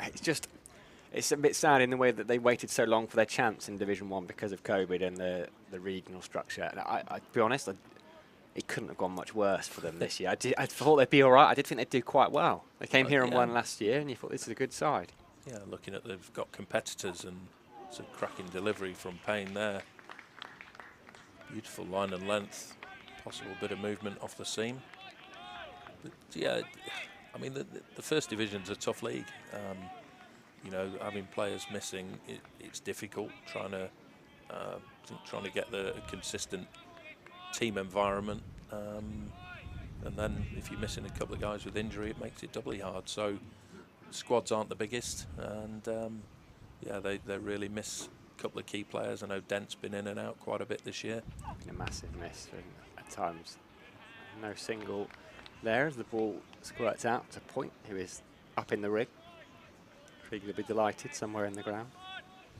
We'll have one Somerset player going to the dark side next year, and Marchant Delanger. Yes, he is going in that way, isn't he? Yeah, of course. He is. Good signing for them. That it hasn't quite worked out for him in the way everyone might have hoped. Himself, no more so than himself, I think. But yeah, seriously good signing, I think, that for Gloucestershire. I think Marchant is a class guy, and talking to him, he just wants to play. Yeah. And opportunities haven't been presented to him here, and even the white ball stuff, I don't think he cemented his place in the side like previously he's done. And yeah, it's been a difficult season for him, and He's probably at the age now where he thinks I've got to be playing cricket now, or you know, what am I doing with myself? So it's a tough decision to leave a club like Somerset, and yeah, fingers crossed he'll get more game time at Gloucester. Yeah, I'm trying to think. I don't remember many going that way in my time. A few came the other way. You know, Jamal and Steve Kirby both came down at the same time. I'm trying to think of ones that have made the reverse journey. Snelly was at Gloucestershire first, came and played at Somerset for a bit. Cheat Dale continuing to Bartlett. Won't yeah, take a not single. many. I think. Yeah, I mean Somerset generally, you know, very solid club. Tend to generate a lot of academy players that are coming through, and you know, opportunities for others coming this way, you know, are quite few and far between. But now they're at sort of crossroads where they maybe need a bit more strength in depth, possibly in the batting area, and yeah, it's hopefully a place that people want to come and play, even if the wickets are a little bit sporty. That's a good ball, no ball in fact. Slightly overstepping. He's very tight to the front line on most occasions. He's one that you have to keep a close eye on, which is an umpire's nightmare. Talk to me a bit about the umpiring journey then. At what point did you go, yeah, I quite fancy that? Has it always been in your mind? Yeah, I suppose it has. I think obviously the natural route is either coaching or umpiring. I got my level 3 coaching badge, and it just didn't excite me. As Dale comes in again, really running in, and Bartlett just works that away off his pads. I think it'll just be a single. And yeah, the coaching, I did bits of it here actually, and elsewhere, and it just didn't excite me at all. I've spoken to Leachy a number of occasions. He's, you know, picked my brains a few times, and you know, I'd rather work with guys like that as opposed to the younger lads coming through, and that's, you know, no disrespect to the younger lads coming through, but I get quite frustrated when people just don't grasp a situation. So for me, I thought the umpiring, I tried it, and I actually loved it. And yeah, I thought, well, I'm my own boss out in the middle. They're long days, but this thing comes in again, and little outside edge from Imam Haq, and it's racing towards the boundary, and it'll just be collected. Good fielding. Brings a couple of runs. So yeah, my journey started probably in 2009 on the umpiring front, when I got left out of the Durham T20 side, and that time it was in a block of 6 weeks, so I could do some league umpiring from week to week, and yeah, I really enjoyed it, and sort of went from there. I spoke to Chris Kelly, who was the umpire's boss, and he gave me some second team fixtures when I retired in 2012. And yeah, it just went from there. I loved it and got on that path, and spent 3 years on the reserve list, and then got on to the reserve list. Be doing twos games then, largely. Mainly twos games, and the occasional championship match at the end of a season that, you know, there was nothing on. Yeah, just you've got to get that experience. Absolutely, 100%. But yeah, I loved it, and you know, fingers crossed it's going okay. Yeah. You know, we don't get every decision right, but you know, we're just hoping to give something back to the game more than anything. It's a game that's been very good to me, and if I can't give it back coaching, then hopefully I can give it back on field by doing the current players the justice that they deserve. So for those that are uninitiated like myself, you know, we know the coaching path, levels 1, 2, 3, 4. How does it work for an umpiring perspective? Yeah, there's level 1, 2. I think there's a 2A, and there was talk of a 3. Has he got a tickle on that? Tom Lungley's not interested. Was it appeal for caught behind off the pad? I think, yeah. There was certainly a noise, maybe bat thudding into pad there. Imam Haq didn't glance backward. Let's have another look at that one. Just here it is. difficult to tell. Did it flick that back pad on the way back? Possibly. You're the umpire, you tell me. Difficult to tell.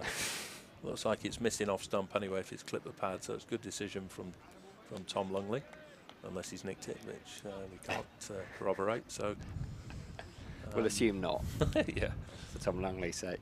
More hopeful appeal It maybe wasn't. as well. You can tell, can't you? Yeah. Does that come into? I mean, is that one? It just nips back potentially, and just Good pace, lively pace again, back of the length. Yeah, it does. You get that sense of, you know, certainly if the side's trying to bag a wicket and they're appealing for everything, it makes your life a little bit harder because you know they're going to appeal for everything. But equally, if we keep giving the things that we see and hear, then, you know, we're doing our job as well, and we don't get flustered by, you know, certainly over appealing and guys that are trying to get one over on you. So you can tell the reactions, but you can see it easily from up here. yeah, If everyone goes up in unison as opposed to either the keeper starting and the bowler following, or the bowler starting and the keeper going, oh, better join in here. The classic one is the keeper and the slips going up, and then the bowler decides, oh, how's that?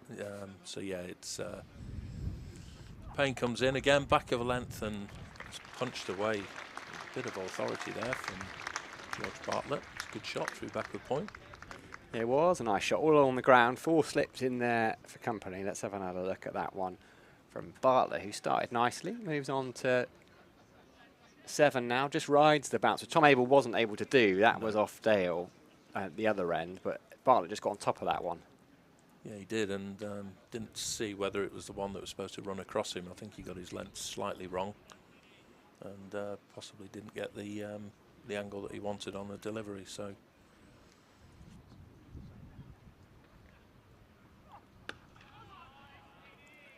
Charlesworth does the fielding. Yeah, so sorry, so there's a couple of levels, and so you'd start by going on to what's called the reserve list with that, or is there a club cricket list below? There's the national panel, right, which has sort of been developed over the last couple of years. Before that, it was quite wide, and there was a lot of, say, elderly members on that list, shall we say, and that's sort of been whittled down a little bit by well bowled. A little bit of in swing and nip away, and he's done well to miss that, Bartlett. And yeah, so it's been streamlined a little bit more. So they've identified the next, I can't remember how many it is, 60 or 80 national panel umpires that have got a chance of progressing. Back when I did it, there was what was called an emerging umpires panel, which was above the national panel, which didn't really exist back then. Did a year on that with Tom Lungley, actually, and Russell Warren, Paul Pollard, I believe. Yeah. And then we got put onto what is now the reserve list, which doesn't exist anymore. Okay. So that's now, I think there's a fixed term 2-year contracted group. So I think that's the likes of Watts and maybe Middlebrook, Jack Shantry, the guys like that that are making their way. They're now contracted for 2 years, which gives them an opportunity to obviously get more first-class cricket and to get onto the full list. So they've been they're doing first-class games. They did a fair bit. I saw those kind of names in the Royal London Cup as well, almost using that as a development competition for umpires as well. Yeah, I think the national panel now, they're doing quite a few RL games, and I think because of the nature of the RL 50, and Payne comes in again and flicked off his hips down to fine leg. Singdale will do the fielding. They'll bring it in as it's end of the over. So they're getting experience doing the national panel games, rightly or wrongly, but I think it's a good thing in the sense that if they've been identified as the next best, they get that exposure on the main grounds with professional cricketers as opposed to doing minor counties the whole time. And it lightens the load for some of the umpires that are doing an awful lot of travelling, doing first-class cricket. So it works both ways, and yeah, there's quite a few that are sort of tipped to maybe get promoted, and we'll see where they go. 29 for 2 here. Somerset. Ajit Dale is bowling. It's a leading edge there, Bartlett. He's going to pick up a couple of runs for it, but again, more encouraging signs for Gloucestershire. Possibly that two-paceness there just seemed to play a little bit early on the shot, trying to work it to the leg side, and it probably wasn't there. A bit of swing as well, maybe away from him. So so what panel are you on now in terms of for the first-class umpires? There's 7 tiers, so I'm on the 4th tier, which is the advanced. 7 tiers, okay. So national panel being the 7th, and then you've got a couple of tiers above that, which the newbies coming on to full contracts, and then the full list, which is off the probationary 2-year period. More convincing from Bartlett, who opens the face. Just picks up a single though. Fielder down in front of us is Miles Hammond. Keeps it to 1. So there's a couple of tiers above me before you get to the ICC panel. So, and that presumably is the ultimate. Yeah, eh? I mean, I'll go as far as I can in this. I love it. So, you know, travelling abroad or umpiring abroad sort of, you know, would float my boat as well.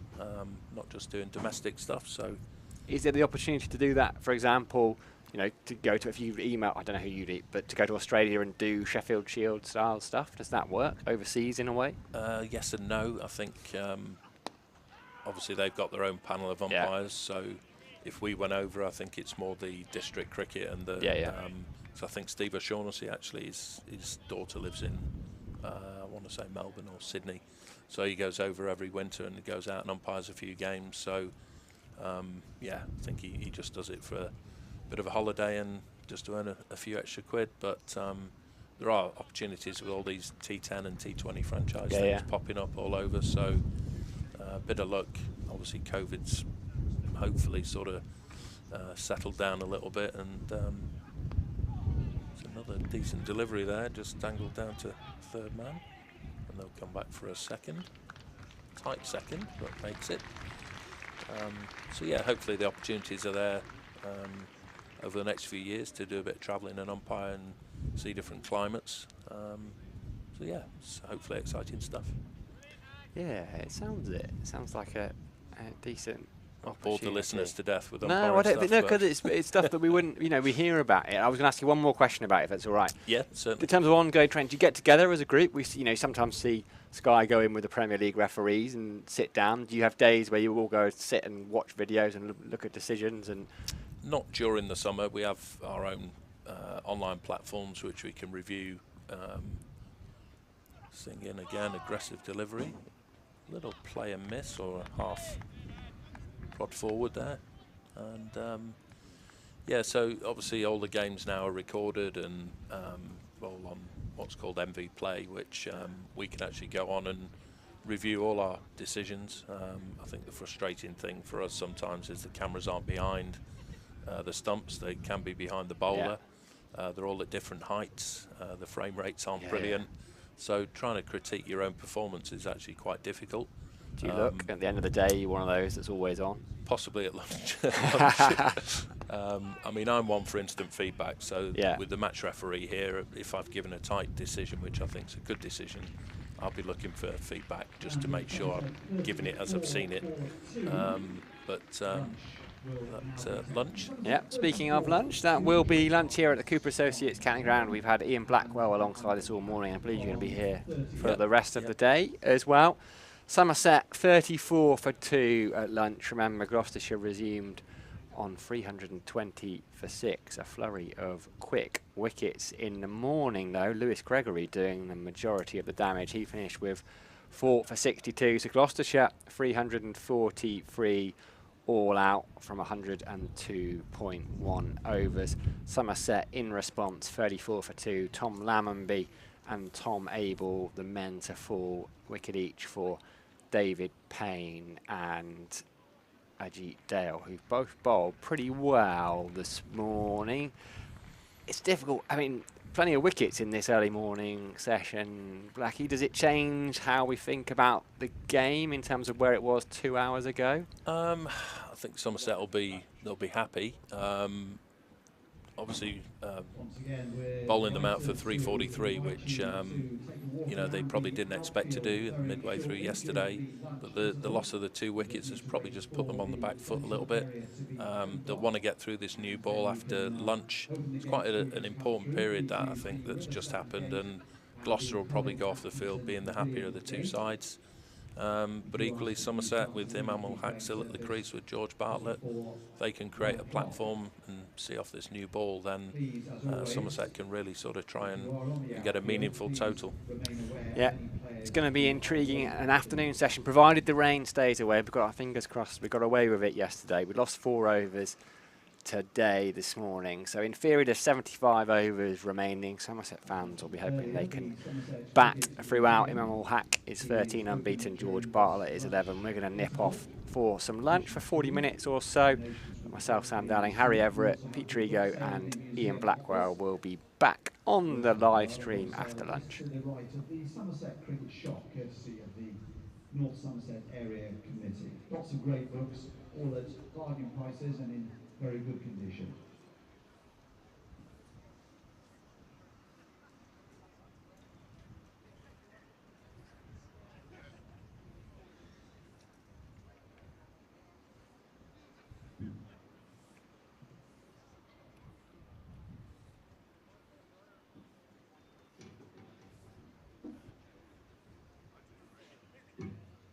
So I believe now the gates are open for any of you who'd like to take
Yorkshire. Lunch at the Spitfire ground, Essex 408 for 7 against Kent. There's also lunch at the Aegeus Bowl, Hampshire 273 for 6 against Northants.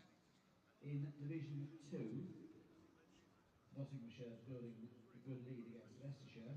They're now 112 for 1 in their second innings, following their 201 in the first innings. Leicestershire all out for 93, so Notts lead by 220 with 9 wickets remaining. At the county ground, replying to Derbyshire's 306, Durham are 79 without loss. In Cardiff, Gloucestershire 372 for 7 against Glamorgan.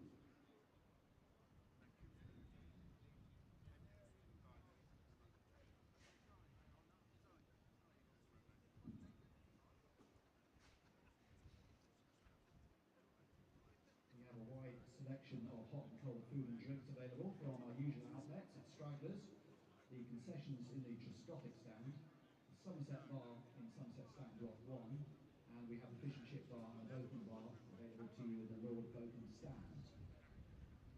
Each concession fully stocked with a range of hot and cold options. Remember that members receive a 10% discount in our concessions here at the grounds.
With around 10 minutes to the resumption of the play, could we ask spectators on the playing surface to begin to make their way off the playing surface in the next couple of minutes, please, so we can get things prepared for the resumption of play. Thank you very much.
Before the players re-emerge for the afternoon session, can I remind you that we have a fans forum tonight, 20 minutes after the end of play in the county room, and our special guest is James Hildreth in conversation with Peter Trigo. Fans forum in the county room, 20 minutes after the end of play today.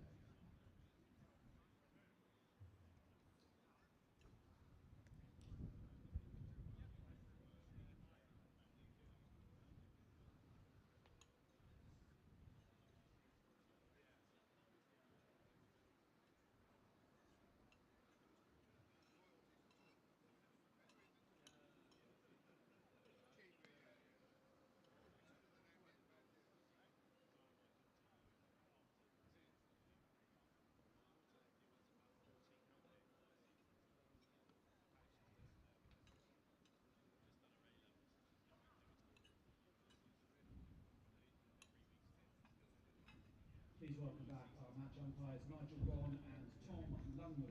Good afternoon, gentlemen. And the Gloucestershire team is led back out by Captain Graham Van Buren.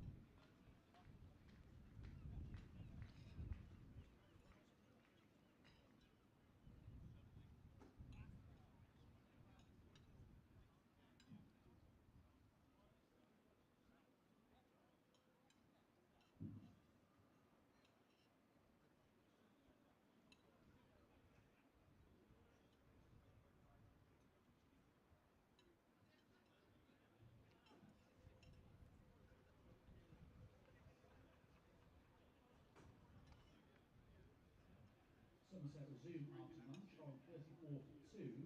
That's currently a deficit of 309.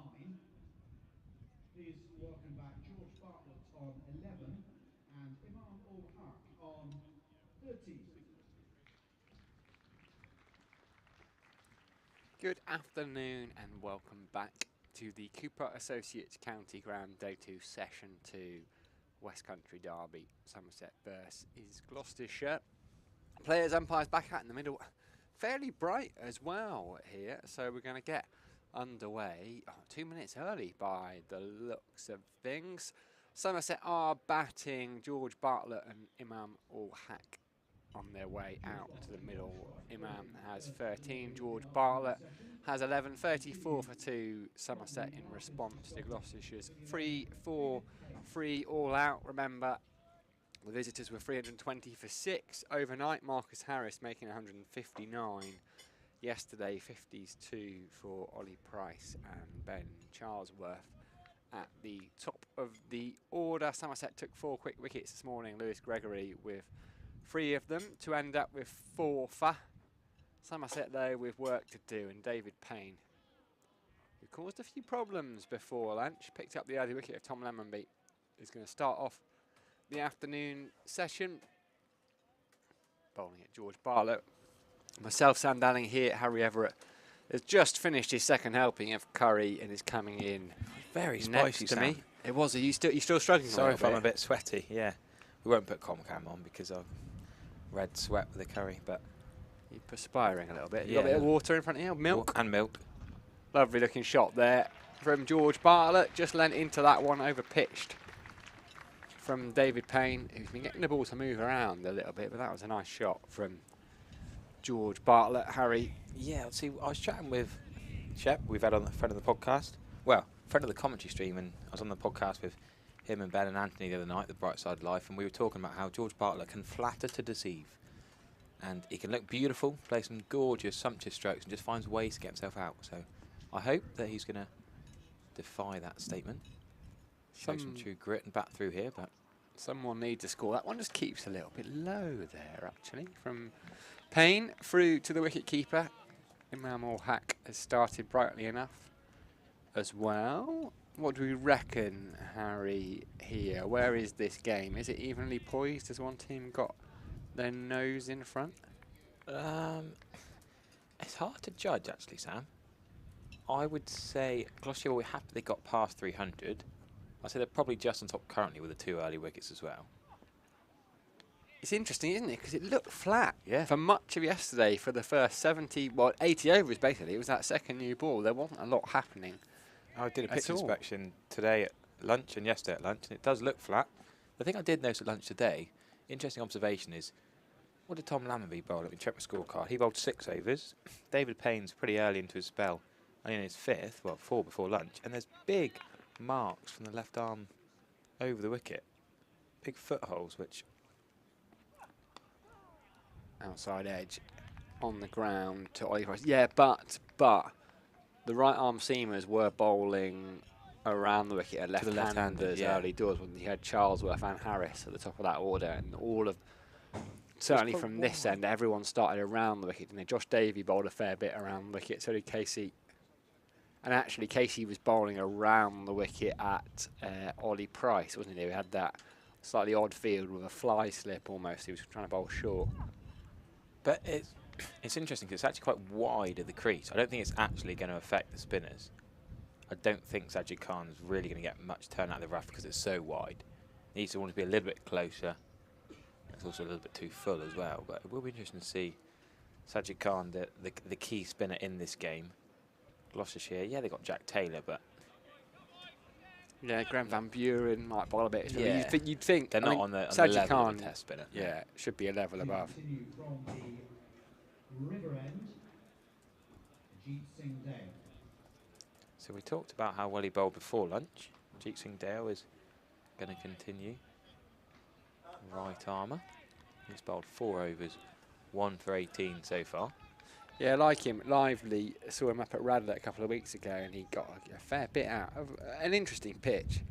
But yeah, just that low arm coming through must be quite hard to pick up for bowlers, for batters. Cool. That was a bit of a wild start though. A low full toss well outside off stump that Imam Haq leaves. And it's through. It takes James Ruse, kept well actually in the first innings. It's not James Ruse now, of course, James Bracey. But I wanted to say that James Ruse, no byes, good effort out of 343. So we've not seen a bye yet in the match. It's pretty good going after well over 100 overs bowled and 400 runs nearly scored. So James Bracey did not do much with the bat, and he lasted 2 balls. That's a shot by Imam Haq, slashed through the vacant cover area. Singdale gives him a bit of a funny look, but that was a poor ball. Put away, give him the treatment, and if you're going to bowl to a test standard international batter, you can't be bowling out there really. A little bit too wide, too full, 2 low full tosses to start after lunches. Not how Gloucestershire wanted to start. The difference is, isn't it, in that first innings, I mean, Somerset did bowl too many 4 balls, but Harris and Charlesworth, who opened, didn't really nibble at anything, and Somerset have already done, they've lost those couple of wickets because they have nibbled at stuff. They haven't necessarily waited. That's a better ball, and that's a lovely lightsaber lead from Imam. Quick wrists and hands to get his bat well out of the way. I think So Gloucestershire have bowled a bit better than Somerset did with the new definitely, ball. yeah. Comfortably better. As Australia scrape past New Zealand in the ODI, I was quite enjoying that over lunchtime. Bit of watching from down under.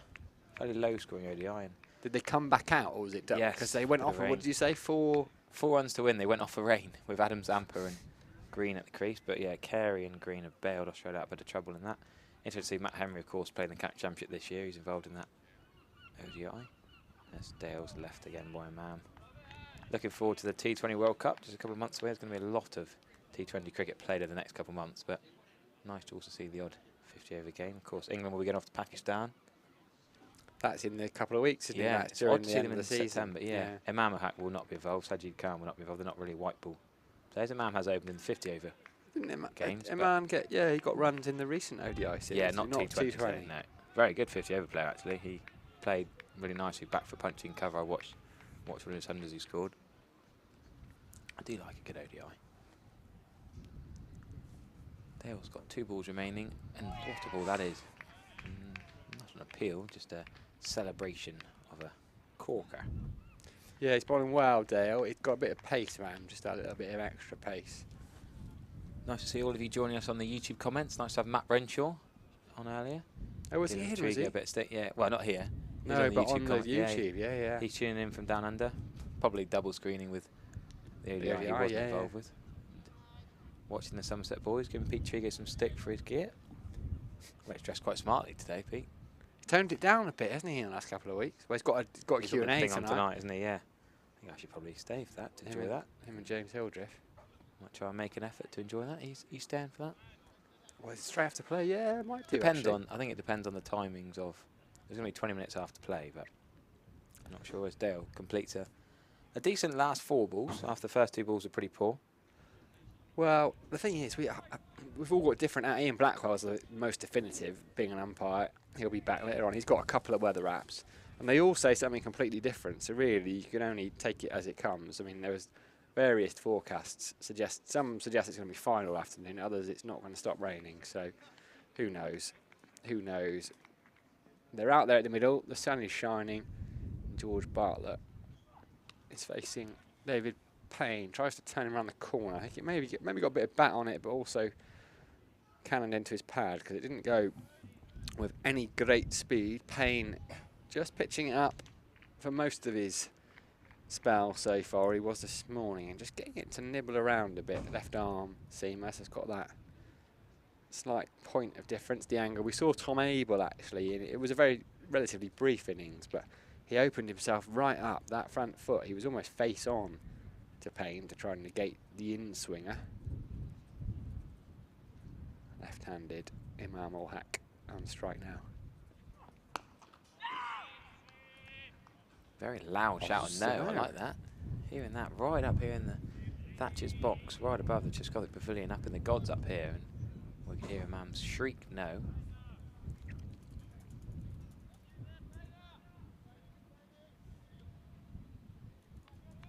Three slips in then, and a gully. Point is up. Orthodox point now, was it? It was a bit of a talking point yesterday that Somerset seemed to have a deep point as Imam just tucks that into the leg side, but Ben Charlesworth fields comfortably at mid-wicket, and there'll be no run.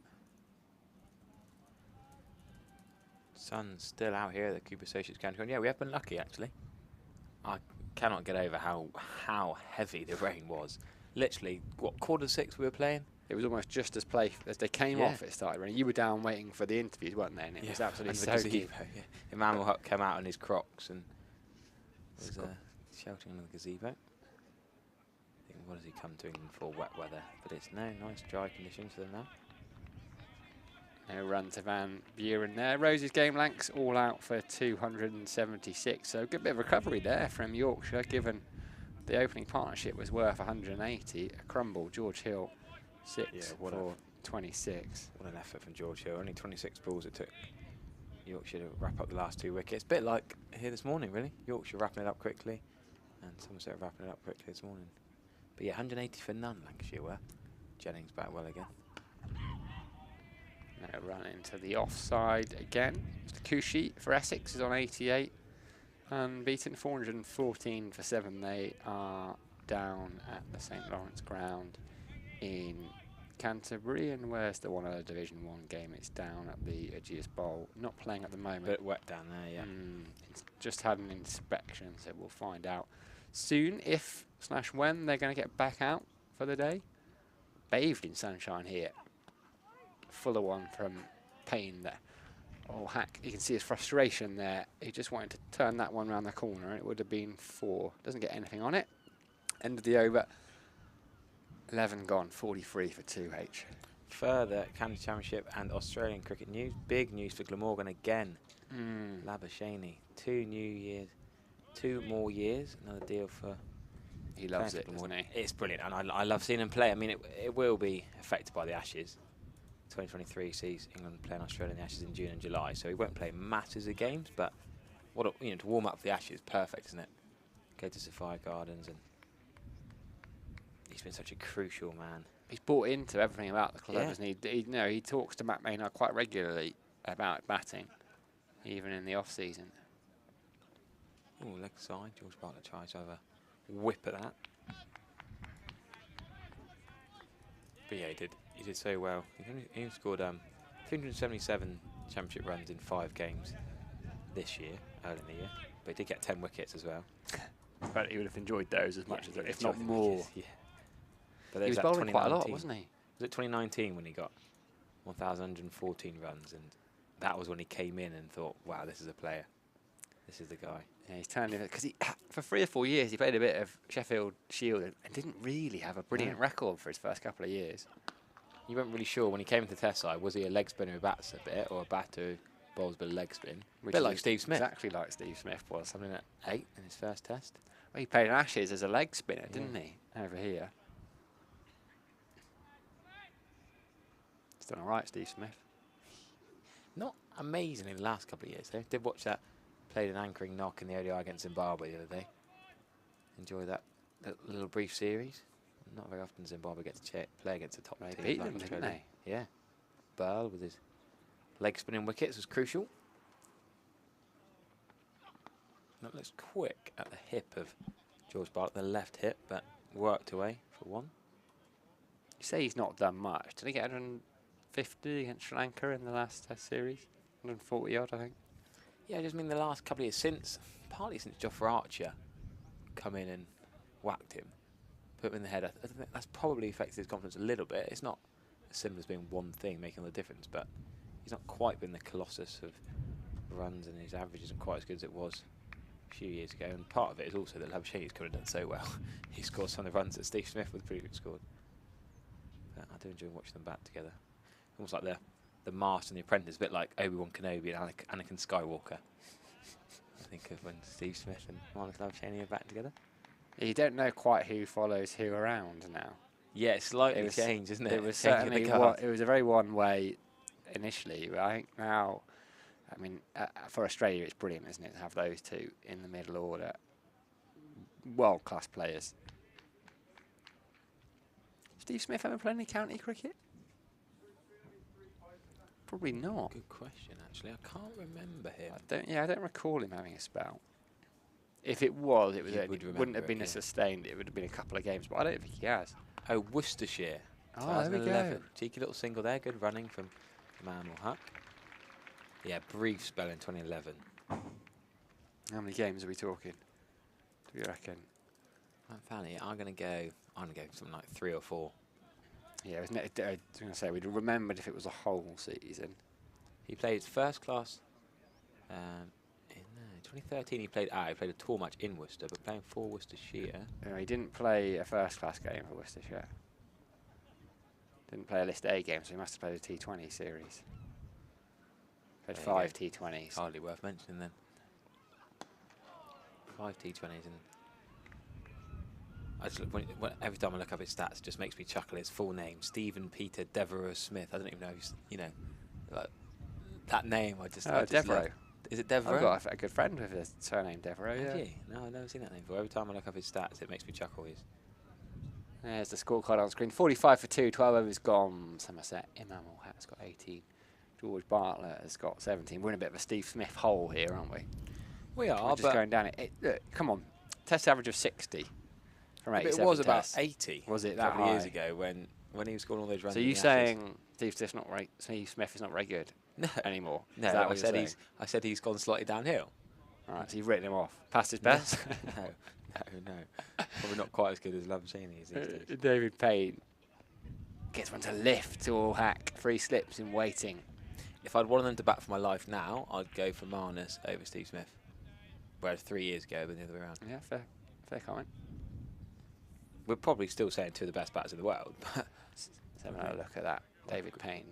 I wonder if there's ever been a situation where someone's batting for someone's life. It's one of those things to say. It's a scary thing. What's the, I mean, getting out, what's the line? How many runs, if you're batting for someone's life, how many runs do you think they have to make before your life is saved? Is that one? Or the 4 days, is it time? So you want them to bat the entire 4 days otherwise? That's a big ask, isn't it? Really. I've never thought of it that much detail.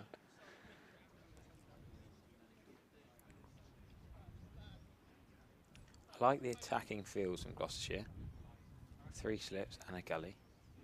They know how crucial it is. If they can get the international test opener out early. Somerset couldn't get the Gloucestershire one. They couldn't get Marcus Harris.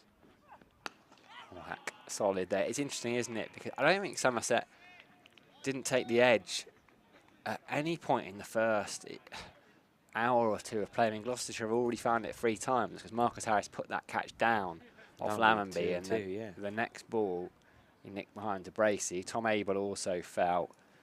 A slightly shorter ball he was trying to cut, ended up nicking it to slip, whereas I don't think Somerset found the outside edge at all of the first new ball. 17 for 2, Somerset were inside 4 overs, so these two are starting to build a partnership. 28 now, 298 is the deficit.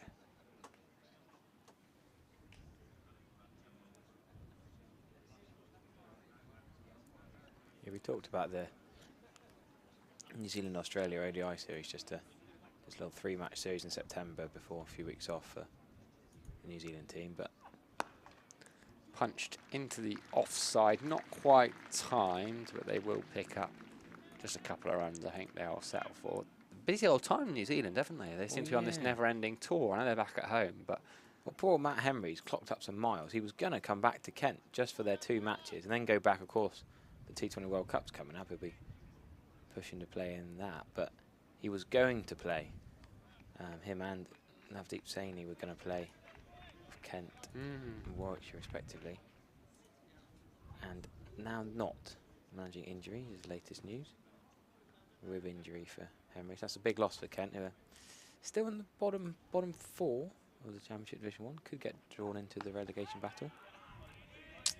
I think Drop ball to end the over. 14 gone. 47 for 2. Kent and Warwickshire could be dragged into it. Yorkshire, you'd like to think, would probably be all right. Yeah, I read a piece talking about them being in a relegation dogfight. There's Harry Trump. We saw his photo last night on Somerset Twitter. Those dramatic skies. That was just before the heavens opened. Fine photographer there, Harry Trump. Yeah, Where is he? Top deck of the Triscothic Pavilion, I think he is, isn't he? I went and sat with him for about an hour in the afternoon session yesterday, learning a few tricks off him and Jeff Roberts about the camera trade, I guess, the photography trade. You've done much snapping in your As a time? kid, I wanted to be a professional photographer, actually, for about a year. It lasted about a year. Right. I got a digital camera, Fine Pix Fujifilm. We're talking like 2004 here, something like that. I got You were alive in tripod. 2004. Yeah, a little tripod that I could take, around the countryside, and you could put it on a fence post and take a picture, like a gorilla pod, it's called. Right. And a massive tripod that I never used. Anyway, there's going to be a change of bowling. Josh Shaw's going to come and have a bowl while we talk about my childhood photography thinking, as Josh Shaw, who's often an opening bowler, bit of extra pace, and straight away he's quick, but into the left here for George Bartlett, who again plays that shot. A few times he's just whipped it down to the Gimlets Hill area, just the one. Started life up at Yorkshire, Josh Shaw, didn't he? One of their academy grads. Yeah. That just couldn't quite get into the side when they were very, very good. But he's played a fair bit of cricket now. 48 red ball games. So more experience. I mean, 111 wickets at 37 suggests he's not quite. A little bit expensive. It's just more than a little bit. I think that's being kind. It was that weird one when Somerset were playing at Bristol against Gloucestershire, and he and most of the first class opening bowlers were playing the twos. That's a slapped cut shot. Imam ul Haq straight to the Somerset stand for 4 runs. 2 short and 2 wide from Josh Shaw. Yeah, he's got that habit of bowling a little bit, trying to be a bit of a Jamie Overton. It almost reminds me when Jamie Overton was struggling a bit when he was a bit expensive before he went to Surrey. And sometimes we'll just try and bowl too quick and bowl a little bit short, a little bit wide.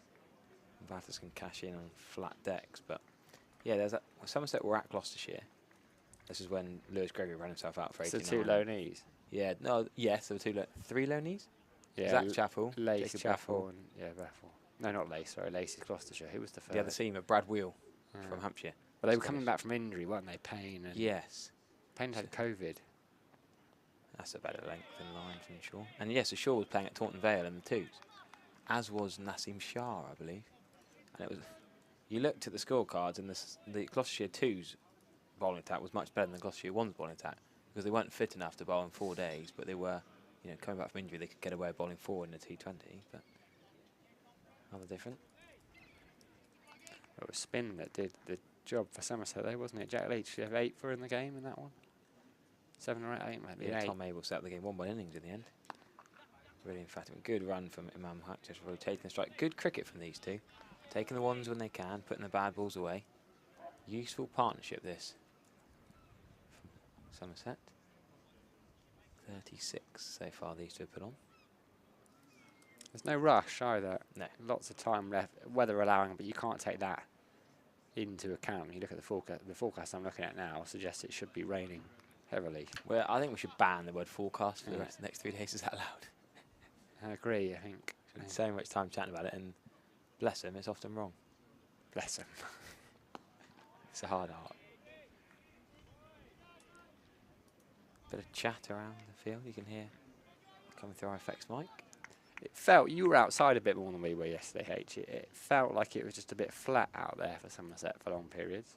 In the field? Yeah. Yeah, a little bit. Tractor driver was G'ing the troops up. Craig Overton was saying on comms, wasn't he, how important tractor driver is. When's And he- he's not here. Well, I can't see him here today. I've not seen him so far. Oh, yeah, sorry. Can you Take see that him? back. I haven't heard him. He's on the bench at Gimlets Hill. He's often a bit quieter when we're batting. Because the way it works with talking in cricket, it's not a library. My mum came to watch me playing a game the other day. She doesn't often watch cricket, and she was worried about making noise or clapping it when I get 4. She was, am I allowed to clap? Is the dog allowed to bark? And you've got to be careful. But tractor driver is enjoying his sandwiches on Gimlets Hill.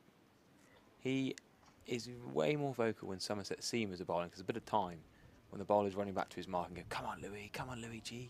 Gets behind Come him, on, doesn't he? Craigo. Yeah, when Somerset are batting, he sort of chills out a little bit and just claps and celebrates the runs.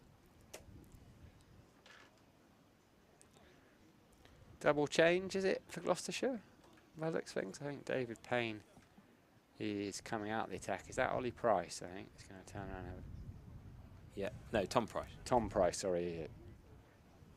Tom Price, yep. Bat number 8. His brother Ollie batted at 3, scored 50 off. Yeah, Tom Price, he was the one who snicked behind Gregory, went to drive at a fairly wide ball, didn't really throw his... He threw his hands, didn't really move his feet towards the ball, didn't put his head over the ball, and bit of a loose shot, but was trying to get them up to 350, 400. They didn't even get the batsman for 350 in the end, which is pretty poor, having been 320 for 6 at the start of play, to lose 4 wickets for 23 runs.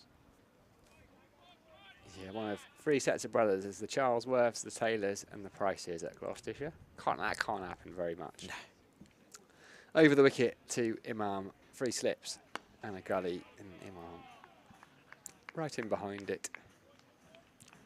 Still raining at the GS Bowl. Have they given it a time? Have they said? Bad rain apparently. Hampshire 273 for 6 against Northants. Bad rain, is that the official? It is, yeah. Well, Northants have surprised me how well they've done this year. Everyone tipped them, particularly when Rossington went. You Yes. thought, oh, okay, there's not all right, is it? Yeah, Ryan Rockton's done particularly well there. Sort of overseas Yeah. signing from nowhere almost has helped And a lot. they signed Lizard Williams, haven't they, Yeah. for the end of the season? Well, we watched it. Hack thinks about a single, doesn't take it, rightly so. I don't think he Were played. you here with me commentating on Lizard Williams?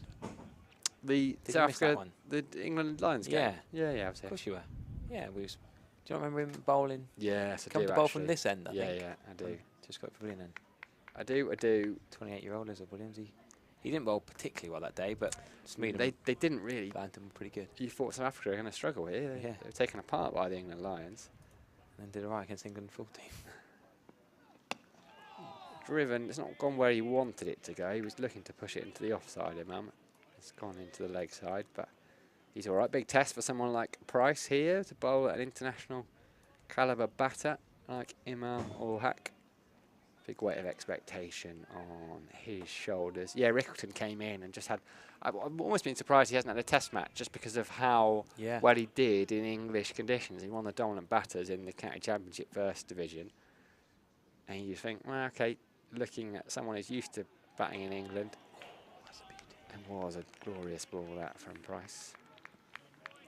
They are playing at Old Trafford, though. We mentioned briefly earlier how Lancashire have bowled all that. And do you remember that? The chap who scored 441 in the twos, Finley Bean. Is he playing? Yeah, he's opening with Adam Live. Ah, there we go. 20-year-old from Harrogate. It's great to see rewarded for his runs in the twos and opening for the Tykes, first time in the championship, and good experience alongside him. Playing against Will Williams, opening the ball in the lad from Bridgewater. Well, we say Left alone there by Imam. Yes, one at Somerset potentially. Yeah, missed out on there. Went past. I was chatting to someone the other day, and people didn't realise he had a British passport, which seems the admin. A lot of people here knew that he was a Kiwi, playing as an overseas for Bridgewater, and didn't realise until people looked into it that actually, because he probably they didn't think he was quite good enough to play as an overseas, but the way he started, he arguably could have been when he took 3 Warwickshire wickets straight away and debut really economically as well. And Lancashire have done well there. He's signed a couple of years, hasn't he? Yeah. Driven by O'Hat. That's a lovely looking shot. No need to run those. Van Buren is wide at mid-off. Sprints after it dutifully, but he's not going to get anywhere near. Well, he's going to get there, but it's going to have passed the rope quite comfortably. So end of the over. Somerset's 50 is up, 53 for 2. Let's have a look at O'Hack. Just over pitched, just driving. Mid-off was quite wide. 4 runs. I love how he held the pose there. You don't often see it anymore. People are so drilled and fit and professional. I'm not saying it's unprofessional, but do you know what I mean? That batters are told that even when they nail it before, they've got to run just in case. Just in case it slows up. There was an amazing diving stop, but Imam hit that so sweetly. He knew as soon as Graham Van Buren couldn't quite dive to stop it at mid-off that he was going to get 4 runs for it, and just held the pose like Kumar Sangakkara in his prime. Durham 79 for none. Still no resumption. Still raining at Derby. Down the leg side again. George Bartlett has a little... Well, he's trying to tickle it. Can't quite get round to it. Yeah, Division 2. Restarting at 2 o'clock down at Hampshire, apparently. That tweet was put up 8 seconds ago, so I might be ahead of you. Cool. 8 seconds. I was quick on that, wasn't I? Yeah. Luck rather I'm than just going judgment. through a bit of Division 2. Worcestershire, 396 for 7 against Glamorgan, one of the highest scoring games this week. Gareth Roderick, of course, formerly of these parts. Well, formerly of Gloucestershire. He's 140 not out. Joe Leach, 75. Joe Leach had a lot of injuries, so great to see him back. What a shot that is from George Bartlett, slapped away. Again, he doesn't, oh, he does move a little bit, he didn't need to. That was clearly going to be 4. Think of the George Bartlett areas, slightly different to the Steve Davies V, but he's good on the back foot, George Bartlett, I would think, the way he slaps it through point and pulls well. 4 runs, and him ahead of Lewis Goldsworthy. He's got the nod at 4. I thought he'd bat 5, to be honest, but he's done well so far. That'll be frustrating for Glamorgan because they're very much in with a shout of Yes. promotion. They're having a really good summer in red ball cricket, and they've looked at Worcestershire and felt, you know, pinpointed that as one to try and claim victory. Good fielding in the covers, keeping that to 1 run. Yeah, Division 2, I mean, I think it was pretty obvious Notts were going to be right up there. I think most people tipped Notts, but and Middlesex in second, yes, that was, again, fairly predictable. But yeah, you wouldn't say Glamorgan and Derbyshire 3rd and 4th. Well, Glamorgan play Middlesex next week. That Yes. could be quite a big one. Middlesex have just got the 3 games left. I think that's going right. Notts, after a sluggish-ish start, have started to pull away. So I think they will definitely win that division. But it's all to play for, really. If Glamorgan can turn Middlesex over. Without sounding too much like the ECB consigning certain counties to their death knell, but I think Notts and Middlesex are the 2 big counties that you expect to be pushing for Division 1, and any of the other 6 in Division 2, you think if one of them can get into the top 2 spots, that'd be a surprise. It'd be a really good season if I'm being Yeah, brutally honest on that. Glamorgan, I don't know, traditionally quite big, and Matthew Maynard is building something there. I think they've got something sustainable going on. Middlesex is an interesting one. Re-signing Higgins is big for them. Yeah, I think he'll do well. I think, well, because it's London, it's perceived, and so I do see that. But you know, they play a lot of their cricket on outground, so actually, you know, they don't even, you're not really. They have played at Lords a fair bit this year, but actually, Radlett gets a lot of action, doesn't it? Yeah. you're signing up to play at Radlett and a public school basically Merchant quite a Taylor lot of the School, time. yeah. But yes, they are. I know exactly what you mean.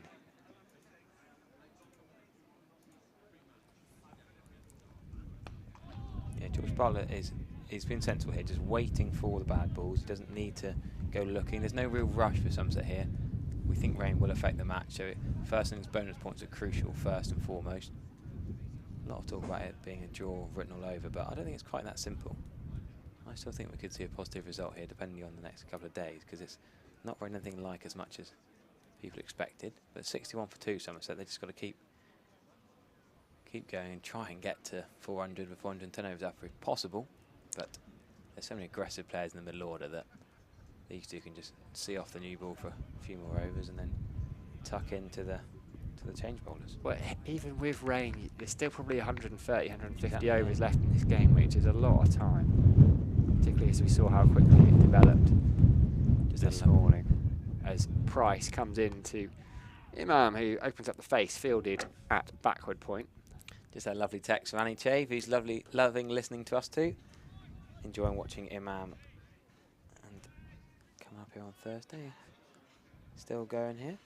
Yeah, 29 Imam's got now, and he's starting to just get into his groove a little bit. 5 boundaries so far. Rode out that early movement from Dale and Payne, who did have him in a little bit of bother, but he's just starting to look solid. Sets himself up.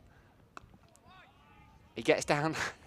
He plays that forward defensive and then drops down to his knees, Is it doesn't like he? a It's very crab? exaggerated. Oh, yeah, I don't really know how to describe it. But I tell you what, whisper it quietly, but you'd be surprised if he's a run-out candidate just because of how clear you can hear his calls from up Clear here. cut, yeah. Well, let's be honest, his uncle. Because his family, I think, is the, you know, maybe you have to learn, you He's have to learned, watch the yeah. family and learn. Because You Google Inzamam ul Haq and the first video that comes up is 18 of his best run-outs. he was a run-out candidate, his uncle. I say best, I mean funniest and most entertaining.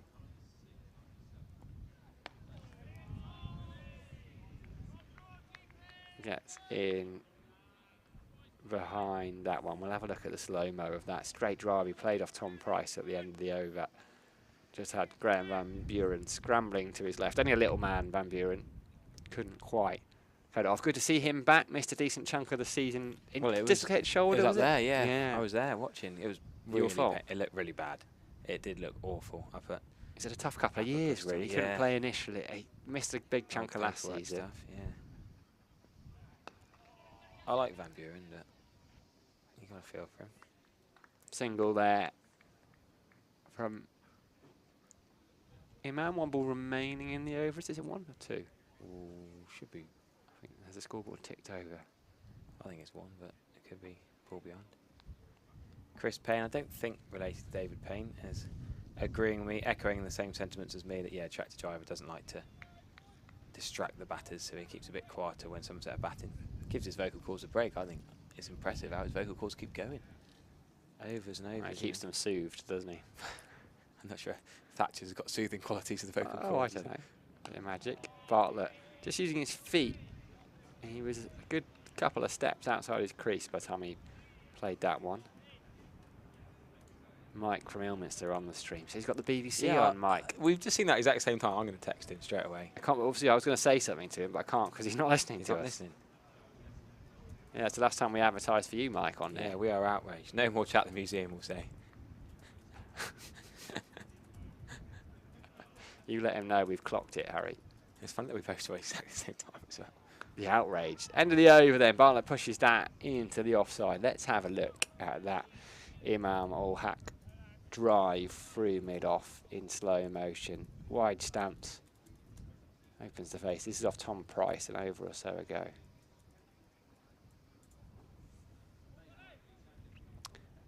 Just holds the shape. Glory. Sophie Luff was saying it yesterday. You can see there the ball bounces almost right underneath his bat, and that's a sign the batter has their head in a good position, eyes right over the ball. That is absolutely textbook. It is. If you were coaching the straight drive, you couldn't get much better than that. I could watch that again and again and again. Beautiful to watching. It's in stark contrast to your straight drive that we've got on camera, really, isn't it? Which one's that, Sam? I don't know. I'm sure Todd will find it at some point. I'd like to see the two next to each other. You know, they used to do on Sky comparing actions. I'd like to see the Harry Everett straight drive next to the Imam Ul Haq straight drive, just so we can make a comparison. I don't think I could do the left-handed one either. Struggle with the right hand, didn't we? If I play left-handed, it's going through square leg or point, I think. Sure, he's going to come round to Imam. Didn't look ready for this over, but he eventually remembered he was bowling. Gave Tom Longley his hat. See, Mike's getting his excuses out now. See, it's all kicking off in the chat box. You tell AJ Fluffy. You tell Mike. Not happy. He's not listening. You have to type to him. You have to text him. He'll be protesting outside that museum soon enough. Might hack into the website. Tries to pick it up and throw it. Full block hole, almost Yorker, I'm sure. You know, I'd say it's almost remiss of Mike not to have his iPad fully charged at the start of the day like today. today, yeah. Quite an organised chap. Yeah, Josh Shaw's a Wakey lad from Wakefield, or Where's he from? Wakey. You never been to Wakey? I have. Wakefield. Have I changed now? I've been through it on the train numerous times. There's two train stations There at is, Wakefield. isn't there? Westgate. Yes. Oh, it's about, what's it called? Kirkgate? Yeah. Westgate? Oh, what's this one called? Wakefield. And it's really frustrating when you try and get a train through there. When I was at uni in Huddersfield trying to get anywhere to football grounds, I get so confused. It's a the two crawler Wakefield train through the stations. Wakefields, isn't Yeah. it, as well? Yeah, I've been to Huddersfield. Wakefield, Westgate. What's the other one called? Even if I Google it. Kirkgate, yeah, I think that's Is it probably Kirkgate right. and yeah. Westgate? Not Northgate, that's Newark. This is what people have come for. This is it. Westgate and what's the other one called? As Josh Shaw continues, in our back, textbook again, in behind it, solid. Nothing's beating that. Yeah, I wonder, there might be someone on a train in Wakefield just listening, you never know. They'll probably listen to the Roses game. But Mike's yeah, come crawling back in. it is Westgate and Kirkgate, I was right, So how many times did you end up at Kirkgate when you should have been at Westgate. Westgate? Oh, yeah, Yeah, it's stressful and trying to work out on the app, and then when you go from one to the other, then you go back on yourself, and yeah, just a few times. Fortunately, I got a Vauxhall Corsa by my second year, so. Is that the only reason you bought a car? Is because you couldn't cope with the trauma Stress of of the going trains. to the wrong Wakefield train station again? Up north, it snows quite a lot on the Pennines, so the trains would not be able to get across them or across the hill. So And the Corsa was able to plough on through the snow. yeah, good point. Actually, it's slightly safer. I'm not sure. I do remember playing cricket at Hull in April when it was snowing for the university. It was a bit daft.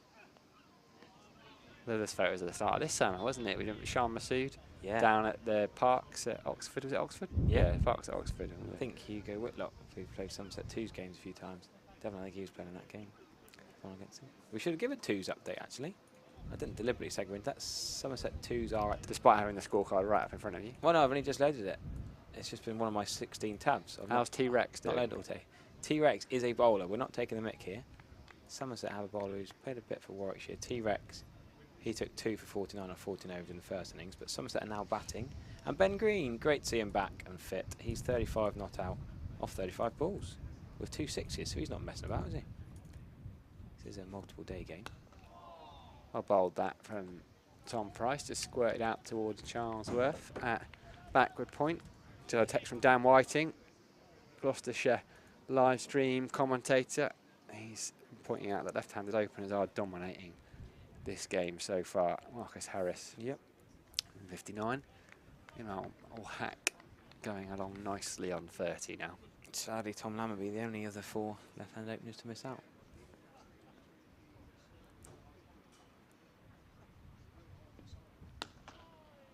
Lovely shot there from George Bartlett. This time it's his turn to hold the pose. No need to run for that one either. Races away. Cover. Big gap there. And it's 4 more to Bartlett, who moves on to 26. Let's have another look at that one. What a shot that is. Again, holding the pose. I mean, I think we've seen more boundaries today holding the pose than I've seen in a long time. The technique is beautiful. I guess in a white ball game, you feel like you've got to run more. There's more boundary sweepers. There's more fielders diving around the boundary. Red ball, they're either in or they're out. Flick through, maybe a kick. Not quite time, they pick up a couple. Big That's, knock there for George Bartlett. that's brilliant insight from you. Fielders are either in or they're out. Well, yeah, can I explain it better? You know, well, if you look here, there's one fielder on the boundary we find it. 50 partnership between these two. Somerset 2 down early, 17 for 2 when Tom Abel fell. But George Bartlett and Imam Ul Haq just ball starting behind to that. build something here. That 50 partnership was the ball behind. Because the 4 brought the 50 partnership, not the 2. Because they're on 70 now. So they were indeed. And 50 yeah. plus 17 is 67. So poor old Mark Tyler was just trying to catch up a ball. 53 run partnership now. Oh, it was nearly the end of that partnership as well. Bartlett just had to jab his bat down. Maybe that one nipped back inside edge. Could have gone anywhere. Falls safe. But this is what Somerset need. A little bit of fight with the bat. Yeah. Partnerships. It's only a start. That's the key thing for these two, isn't it? And if these two don't show fight, there's plenty in the 2s knocking on the door. Now, you look at the scorecard, there's Andy and Mead. Of course, there's Will Smead. And there's another opener of Somerset 2's Mead. Mead, and Smead. All playing for Somerset 2s. So they're 88 for 2 at Guildford. Gets a decent Surrey side. Conor McCare opening bowling. Amir Verdi. Should we say former Somerset man, Amir Verdi? It's true, though, isn't it? Yeah. Somerset, former Somerset low knee, let's call him. What did he play that one game up at Lancs? He did. Did he take a wicket? He took a wicket, but he played at Southport. He's bowled 2 overs for 20, Amir Verdi. That's expensive, isn't it? He's a Yeah. little bit expensive. He's not had. He had that brilliant season when they won the championship, but it's just not quite gone his way since then. You just like worries that Somerset 2 scorecard has Alfie Ogborn in at 6. I can't quite see that happening. Outside edge, he wasn't as convincing as the shot he played earlier in the over. That one went away to the boundary. It was between backward point and gully. 19 overs gone. Somerset up to 70, it must be 76 now for 2. We're ahead of the scorecard. Not quite as in control of that one, George Bartlett. I'm going to nip out. Harry Everett's going to stay on You just don't want to read out about the museum after Mike's upset us. You just. I think we refused to read out about the museum. There, oh, he's back. There we go. He's out. He come Hey, crawling look back. at that! Look at that from Mike. Shameless. Immediately, having told us he wasn't listening to us, he was on the BBC, demanding plugs for the museum. Well, while we're outraged by Mike from Ilminstow's, the spanner man who looks after the YouTube channel, we are grateful for his work. But Josh Shaw is going to continue from the river end. And Imam Hack on the cut shot. Good fielding at backward point. Good single as well from George Bartlett. Alert to that. Not really running to a misfield. Well, it was, but it was a safe single with a diving stop. And we're going to have Newton Abbott, South Devon's finest. Wouldn't say that. How are you, Shep, all right? I'm doing good, Harry. I'm doing very well, mate. Deal. Well, a bit more positive. You weren't here yesterday, were you? I wasn't, no, and I was a victim of forgetting the early start. So I was all trying to get Half all an my hour work done for 1 o'clock and then drive up in the lunch break. And then, of course, it was 12:30. Despite chatting to us for an hour and a 12 half about cricket on the podcast Sunday night, you forgot the 10:30 start. What a shot that I is. don't think I was the only one. Using his feet? Yeah, no, it was more the county draft, the fantasy cricket. There was more the throw off because you've got to get it in before the start of play. So many people think, oh, I'll do my teams at 10:50 or whatever. 20 minutes late. George Bartlett using his feet a little bit just to get outside the off stump and whip it through leg side. I'm not one for the fantasy cricket or football, Harry. No. It would just take up too much of my life. I think I would get far too obsessive with it. I'm all over. I am far too obsessive. You know what I'm like. All over that. So, yeah, we're going to have 2 slips in the gully still to Imam. So where have you been watching from? What's been your vantage point today? I've literally only just got here, so my Have you? vantage point Oh. has been the live stream. Straight up here? Chained to my desk, yeah. It's, Now here till close. yeah, I was getting very excited at picking up those first 4 wickets, and then Somerset's top order batting strife continues again. I think Abe's just looked like the shot of a guy who hadn't batted for a month and just wanted to feel a bit of bat on ball. It was Hamstring injury, nice there. most unable, like normally content just to sit and let those go past his off stump all day, especially early on in his innings. George Bartlett's gesturing for some gloves, I think. Mike's in a feisty mood today. He's now giving a stick back. The purpose of the podcast is to discuss issues, not tweet the answers beforehand. I didn't tweet the answers, but I did reply to some tweets before the podcast. Correct, Mike. I did apologise. There's 2 reasons for that, Harry. First of all, you use up all your material on Twitter, and second of all, it's a lot harder for me to look through the notifications and get the questions out while we're on. Well, not quite on air, but while we're recording. I think I was at Chertham Fitzpaine, surprised to have signal on Sunday, and the tweet notifications were coming in. I thought, yeah, go on, why not? I'll have a little nibble. It's good to have you on. Easily done. Yeah, no, I need to sort my Wi-Fi connection out, but. I think while Andrew Strauss is looking at the schedule for next season, I think your schedule is probably busier than any professional cricketer. Did I see you played like 9 out of the last 10 days? Yeah, I have actually. Like that. Yeah, well, then I've got game. There's very few midweek games in September. Lacking options the next few weeks. Practice makes perfect, or practice makes improvement, doesn't it? Here he is. Look at this shot. This is worth showing your kids, showing anyone who wants to get into the game. From the coaching manual, George Bartlett. Beautiful.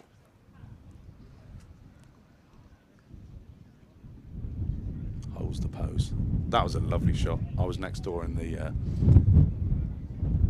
suite with Ben and the guys, and we just also went. Oh, In the suite, I like that. the Sounds suite. fancy, Well, I was the struggling. director's box. I The don't know what to call director's it, yeah. box. We'll call it the suite. That's I why like they call it the truck. If the it Ben was, Warren suite.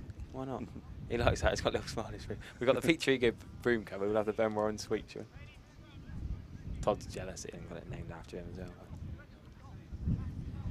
So we're gonna have. If there are any sign makers in Taunton, if you get that to the county ground, probably about A4 size. Yeah. Well, someone's ripped the Pete Trigo broom cover one down, haven't they? Oh, I wonder who that might have been. He's taking it home to actually put on his broom cover at home. Probably. Price is going to continue from there to this Coventry Pavilion end.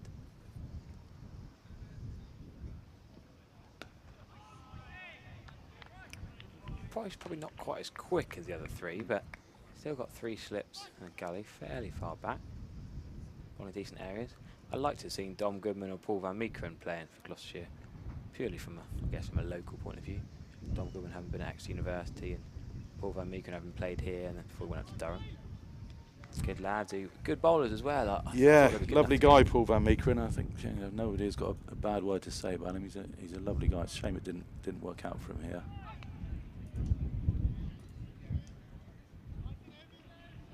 They've left that cover position vacant for Bartlett here, so I just wonder. Yeah. With the 3 slips in the gully, they're just. It's been expensive, isn't it? There's been a lot of cover drives and back foot punches through the covers from both batters. I think if they fancy the nibbles there, you can take 4 boundaries through the covers, 1 nick to slip, Yeah. 1 for 16, 5 for 80. Thank you very much. I get that the first 20 runs of a batter, but when they're both in their 30s now, and the ball's 20 overs old, I'm not sure you need 3 slips. I'd probably, as a captain, go a little bit more defensive now and put 1 cover in and 2 slips. Well, I think you need to remember that Gloucester need to win this game, Yeah, don't they? that's the thing, that's it. A draw is no good to them. They've got, I think they're off next week, and then they've got Warwickshire and Hampshire as their last 2 games. So yeah, that's a different Warwickshire, thing you know, they could potentially beat Warwickshire, but I think Hampshire, you know, right up there at the top of the table will be too strong for them. So realistically, they've got to win this game and beat Warwickshire in a couple of weeks. So. And they don't want to rely on weather being good. No, exactly. Well, they want the good weather, don't they? Because they need to get the results. So I can understand why Graham Van Buren's persisting with this attacking field. Yeah, so Somerset, Essex, Northants and Yorkshire have all played 10 games. So those 4 sides have got 4 games in September. The other 6 sides have got just 3 matches. So before this game, just the 62 points for Gloucestershire. Yeah, so realistically with 3 games left, what's the most they can get out of those?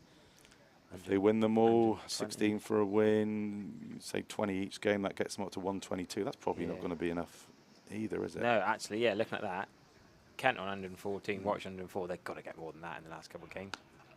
So yeah, sounds harsh, but they're probably already doomed. I think I put that on my match report yesterday, actually, saying almost whatever happens, they're in a lot of trouble. Yeah, I think I saw, was it David Payne, was that first ball playing that sort of hoikey pull? shocking shot, yeah. Worst shot of the day of the game. Yeah, just thinking that, you know, they probably thought, well, we need to get as many points as we can, so they probably still had that 400 in mind. They thought, well, we might as well roll the dice, and if we get it, we get it. If we don't, it doesn't really matter because, you know, we've still got sort of 320 and... What a delivery. George Bartlett. We saw that yesterday, leaving a ball that come back in, Graham Buren off Lewis Gregory. That stump has gone cartwheel out the ground, and poor George Bartlett's batted really well, actually. Nice little 33, but yet again, we talked about it on the podcast, flatters to deceive. He looks good for a nice, pretty 30-odd, then gets out, but I think we probably give the bowler more credit than having a go at George Bartlett here, in fairness. Yeah, it was comprehensive, wasn't it? Just nipped back a little bit from that replay, but I think, well, it's pretty self-evident from those pictures that it was too close to leave. And George Bartlett is making his way back to the Andy Caddick Pavilion now. 74 for 3 is the score. Bartlett goes for 33. Yeah. So 33 or 48 balls is quite a healthy strike rate again, but it doesn't matter. Strike rate's not important here. Him and Tom Lammy have both gone at the ball quite quick scoring. Tom Lammy fell in the first over, but Lewis Goldsworthy coming in at 5. This is where I would have had Lewis Goldsworthy at 4 and Bartlett at 5. I think Bartlett is better at flaying a tired attack with an older, softer ball. I think Lewis Goldsworthy is it could be a number 3 bat really. Of course, Tom Abel's a number 3. But I think Goldsworthy is your man. He should be at 3 or 4 who's going to blunt the attack and see off the new ball. So I think 21 overs old, he's still going to have to work quite hard to stay in there. But slight surprise to see these the other way around. Yeah, it's a difficult one, isn't it? Do you want... Bartlett's, what, 24 now is Bartlett? And this is sort of Goldsworthy's... Yeah, Bartlett's 24. Yeah, I mean, Goldsworthy's still sort of making his way in the side. So, I mean, it's a coin flip, really. But, you know, if you leave straight ones, it doesn't really matter where you bat, does it? I think you've been a little bit harsh. It's moved in a fair yeah. But would Lewis Goldsworthy have been a little bit more defensive and getting across and covering that, whereas George Bartlett might have been looking to flay that through the covers? He didn't. You know, I'm not saying he went to play a big shot then, but it's difficult because we're not there. I mean, from not line. Yeah, I mean, it's where somebody like Trezzy, he play that leave where he wasn't really leaving the ball, but he was just covering the line of his off stump and letting it go past, wasn't he? So 74 for 3. And that was the last ball of the over, so that's quite nice actually for Lewis Goldsworthy. It's quite nice when you come as a new bat and you can watch a couple of balls and then on the striker's end before you have to face. So I'm the opposite. I want to get bat on ball straight away. I don't like. Yeah, it's funny you say that actually. I was batting 2 a few games this year, then I got a golden duck and said, oh, can I bat 1? So I don't have to wait. Loves a low full toss outside off stump to Dale. This time it is given as a wide. Great dive and stop to save that from being 5 wides. He's given the slips on wicket keeping practice here, is Dale. Yeah, I was listening to the radio in the car on the way up, and he was saying he was a little bit wayward, and yeah, first-hand experience of that. But Imam's still there on 31. Yeah, so Dale bowled 6 overs from the river end, then came off to give Josh Shaw a go, and now he's back on. Lovely shot from Imam Haq, good single, just makes his ground. Good intent there from the Somerset batters.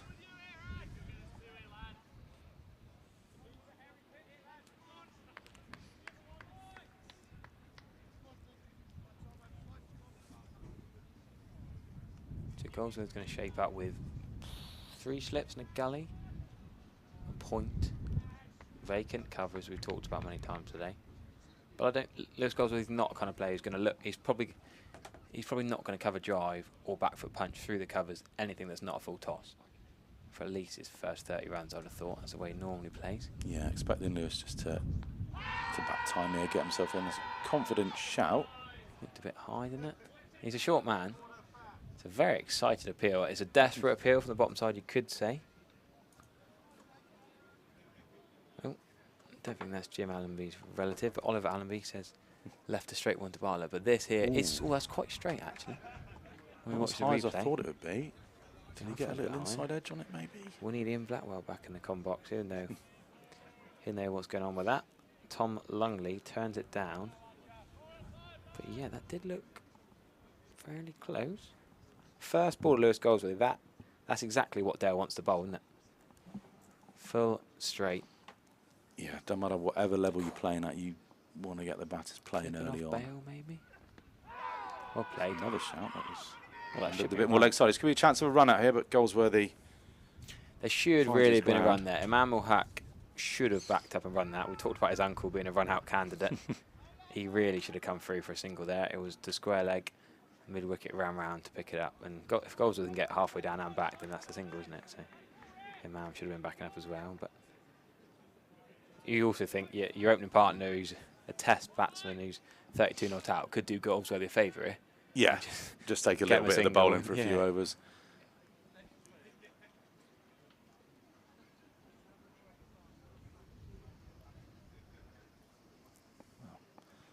All's well that ends well. No harm done.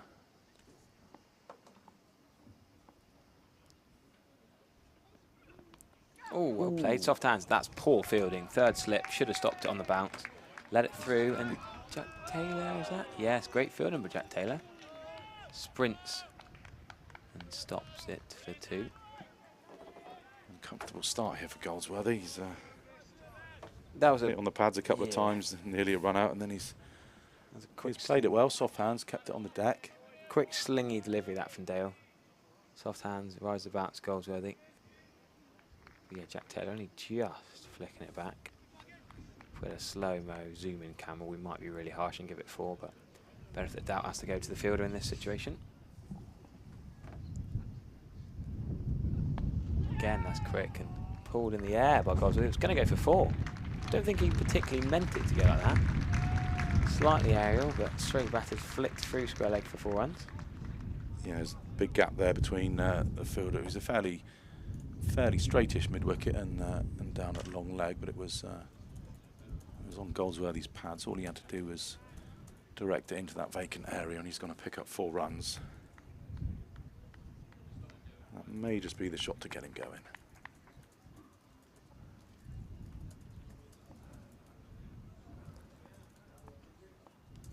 Yeah, I suppose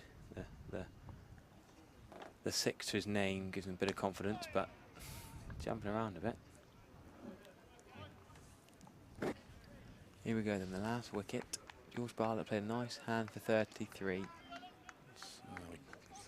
He little outside leg stump, isn't he? Right on this camera, yeah. Come in and flick the top off stump. Oh, Ben Warren's delivering brownies. Oh, that put up on reaching me, Ben. Thank you very much, Ben. Oh, I was just going to Caramel shortcake brownies. Thanks, Ben. Short rate. Oh, we missed Ben. Waiter Ben. If any of you know Harry Everett, I was polite enough to take one, and Harry has, of course, grabbed 2 there. So I was going to give one to your Sam, but of course you were, Harry. Of course you were. I couldn't decide which one, so you had to be polite and diplomatic, didn't you? I'll leave him there. Just going back to Bartlett, he did have a period last season where I think he was out 3 or 4 times in a row, bowled or LBW leaving the ball. I think against Hampshire here, might have been the first game back. I think he was either bowled or LBW to Barker. I think he was out in a similar way against Leicester, and up at the Oval he left one outside the off stump from the Indian spinner who played for them. His name's escaped me, Harry. Yeah, I'm just trying to think. Sign. He's only got about 400 Test wickets. Say again, Indian spinner. Indian spinner. Surrey signed him for 1 game against us last year.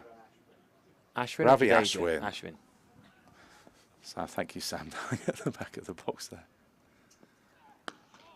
Goldsworthy solidly in behind that one. So I was just distracted. Just had a message from a friend in St Kitts and Nevis. He's out there for the CPL. He's hiking a volcano, watching the Somerset Gloucestershire live stream. So shout out to Tom Williams in enjoying the county championship from a volcano in St Kitts. That's pretty cool, isn't it? Can't say there's worse places in the world to be, I suppose, isn't it? It's not an active volcano, is it? You're not liable to see an eruption any time soon, are we?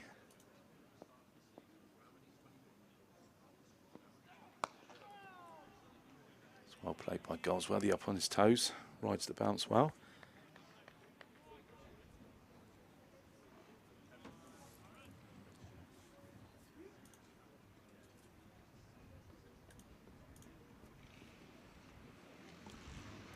Forecast seems to be changing minute by minute, doesn't it? I've banned Sam from talking about forecast. That's the new swear word for this week in the commentary box. It's changed so much. Does it mean I'm going to get a fine as soon as I leave? We're looking at the ball again. There's so many issues with the ball. I was talking to Polly Rose, the scorer next door yesterday. He was telling me that the second 11 matches in Somerset, Surrey, of course, at Guildford, but the second games are trying out G&M kind of more balls. Oh, right. Which is interesting. There's so much stick for the seam and the length the balls have been lasting this year. Bit of desperate measures trying out. We're on the new batch now, aren't we? They don't seem to be as quite as bad, as fragile as the ones that we started the season with. I think they've just given the ball back to them, and the umpires have told them to get on with it.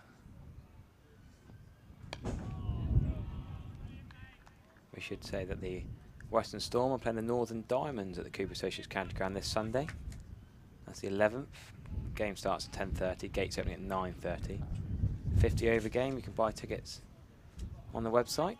Only £5 for teenagers, £7 for students, and £10 for adults. So pretty good. Sophie Luff, of course, was on commentary yesterday. Yeah. And of course, the final day of weekend cricket here at the Cooper Associates County Ground of the season.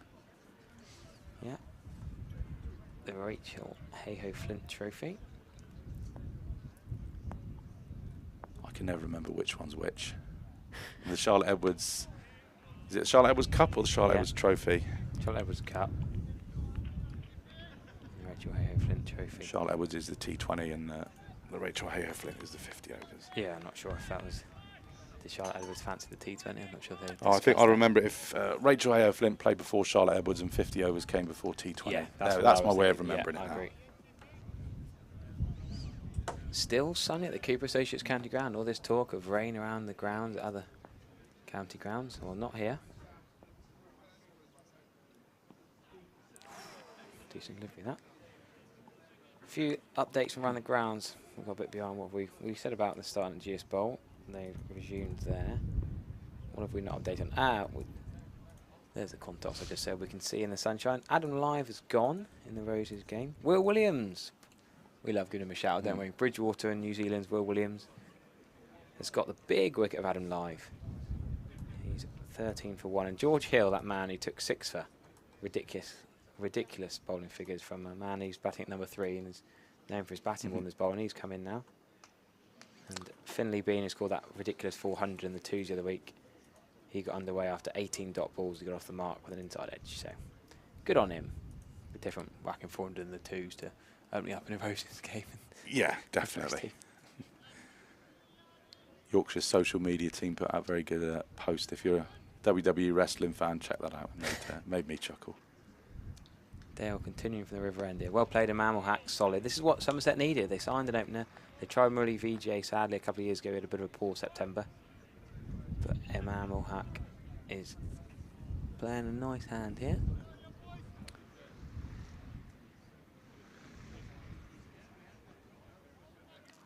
For Rose Cushy's got 100 for Essex, and poor old Kent.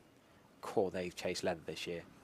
It shocks me that Kent are actually, they're doing all right. They're 7th in the table, but how many times do you check the Kent scorecard and they're bowling and the other team are on 500? Been remarkable, has been dry, hard pitches this year. But 23. Must admit how I don't check the Kent scorecards as much as as much as you do, but yeah, they have had a few tiring days in the field this year chasing leather. I can't remember a team like it. In Gloucestershire, bottom, you'd expect them to have chased a bit of leather, but they've chased nothing like as much as Kent have. You expect them to be producing some result pitches as well down at Canterbury if they're down the bottom of the table. It's no good having these high-scoring draws. Well, I was going to go to Kent for the last couple of days of the year. Somerset away at Kent, the last game of the season. I thought I'd end the season with an away trip, but depends. I want to see a lot of runs scored, I suppose. And yeah, Gareth Roderick, we talked about him being a former Gloss man. He's got to 150 in the other high-scoring game of this round, Worcestershire, 421 for 7, and Joe Leach, 127 not out. It's a decent stand for the 8th wicket in that game. That's in Division 2.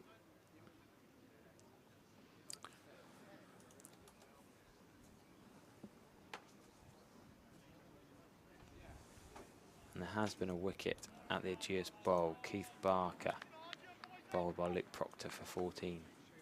Hampshire probably still the favourites, them and Surrey, between the two of them. Well, Surrey top, but I don't know, I just got to think about Hampshire. They've had a good season. Yeah, formidable bowling lineup. Yeah, Abbott and Bass. God, that's some. Mind you, Surrey's isn't too shabby as well. Yeah, they've just got about 12 options. Surrey. Yeah, they've probably got too many options. Paralysis of choice, I think.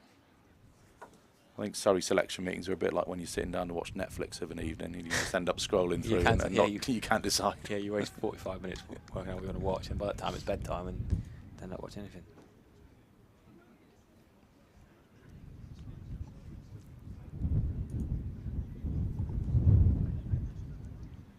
Bit windy out there, you can just see a little bit on the effects mic.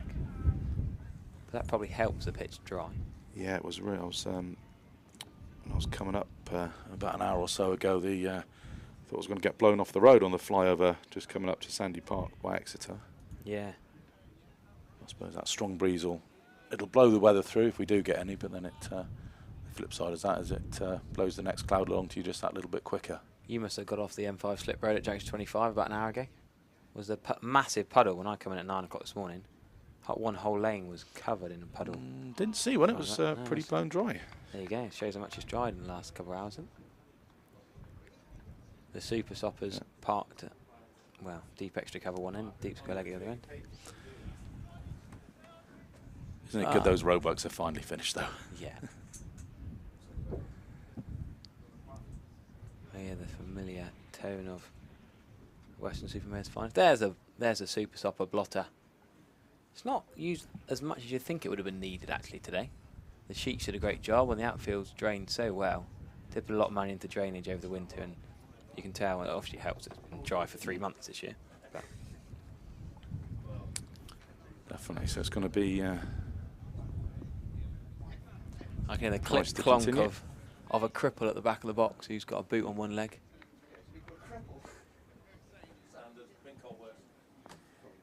As Ian Blackwell and Pete Trigger come back from a leisurely lunch. Lewis Goldsworthy solid in behind. He's just, these two are going to happily play attritional cricket here, I think.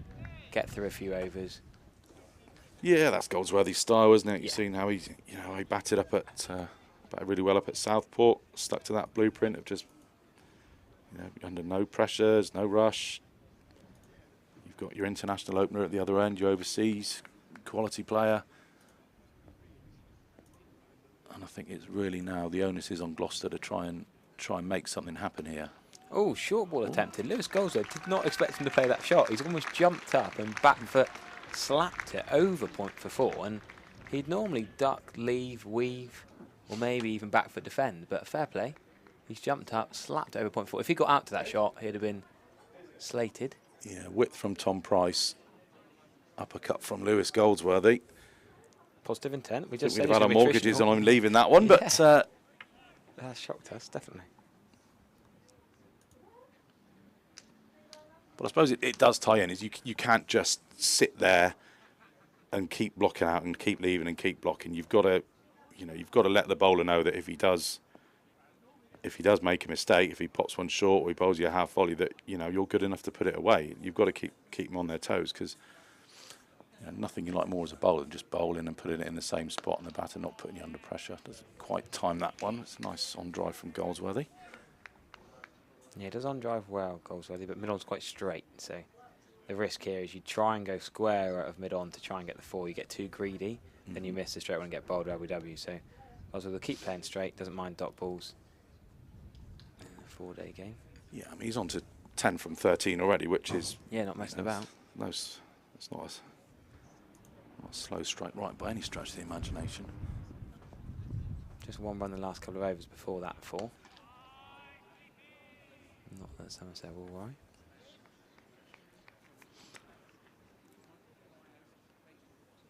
So 2 balls remaining in the 25th over. I think we'll then have a double substitution at the end of the over. We'll get the old legends in. We need a bit of an umpiring perspective. I think I qualify as old, but not quite a legend yet. I don't think you're quite as old as them, do you? So Price, 3 slips in the gully. Point in that. Not really extra cover. He's more of a close, short, mid-off, really. Although he can't quite get the single. See the wind in the breeze and the trees around.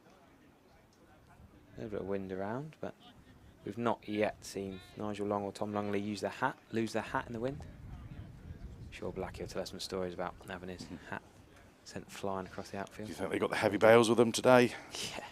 I'd imagine so. Are the heavy bales coloured green as well to match the sponsor's colour scheme on the stumps? Yes, good spot. Last ball, 25th over, Goldsworthy 10 not out and down the leg side. Good take, he's gone. He's gone. Oh. Bracey diving across, a little tickle behind. Goldsworthy's walked away straight away, not even turned to look at the umpire. He's gone for the tickle, tried to get 4 down the fine leg. Well taken by Bobby Bracey. And Price has got another wicket, and Somerset in a bit of trouble. 87 for 4. And on that note, we'll walk off with another Somerset wicket. So yeah, Price 2 for 20 off his 6 overs. Last ball of the 25th over. Goldsworthy, you can understand him trying to get that 4 down the fine leg, but he'll be very frustrated with that. And Somerset in a little bit of trouble here. 87 for 4. Let's get Pete Trigo back into the attack.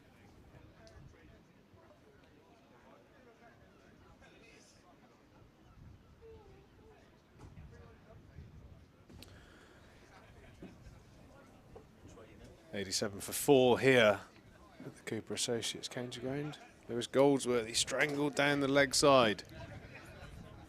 Just in time for previous generation's middle order to come into the commentary box. James Rue on his way to the wicket. James Rue has been really impressive in his young career so far. I feel like this is a really sort of decent situation for a James Rue. He looks like he's got a brilliant cricket brain. This is the sort of situation I think that would really get him going. That, defensive mode. You know, he can bat. He's got oodles of time to get himself in. Looks like a lad who's definitely in for the tough times. Certainly needs someone to support the new overseas player, Imam Ul Haq, who's currently on 33 not out, playing quite nicely. Needs someone from the southwest of England to stick around with him. Very true. From what I've seen of James Rew as well, he looks like a fighter, very talented, great hands as well with the gloves. Someone that can hopefully support Imam Ul Haq, who's just sort of wheeling away at one end. A couple of glorious cover drives, but yeah, bit of spot of bother now. 8-7 for 4. It's sort of situation that we've seen a few times, Triggs, over the years.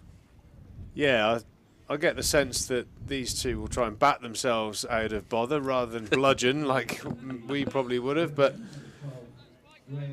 runs are runs at the end of the day. Somerset are in desperate need of a partnership here. Imam Ul Haq has come to the UK with his countryman Sajid Khan, and I'm kind of guessing that both of them have had very interesting and quite unusual starts to their first bits of cricket in England. Sajid Khan, the off-spinner, bowling 26 overs on day one. I don't think he would have been expecting that.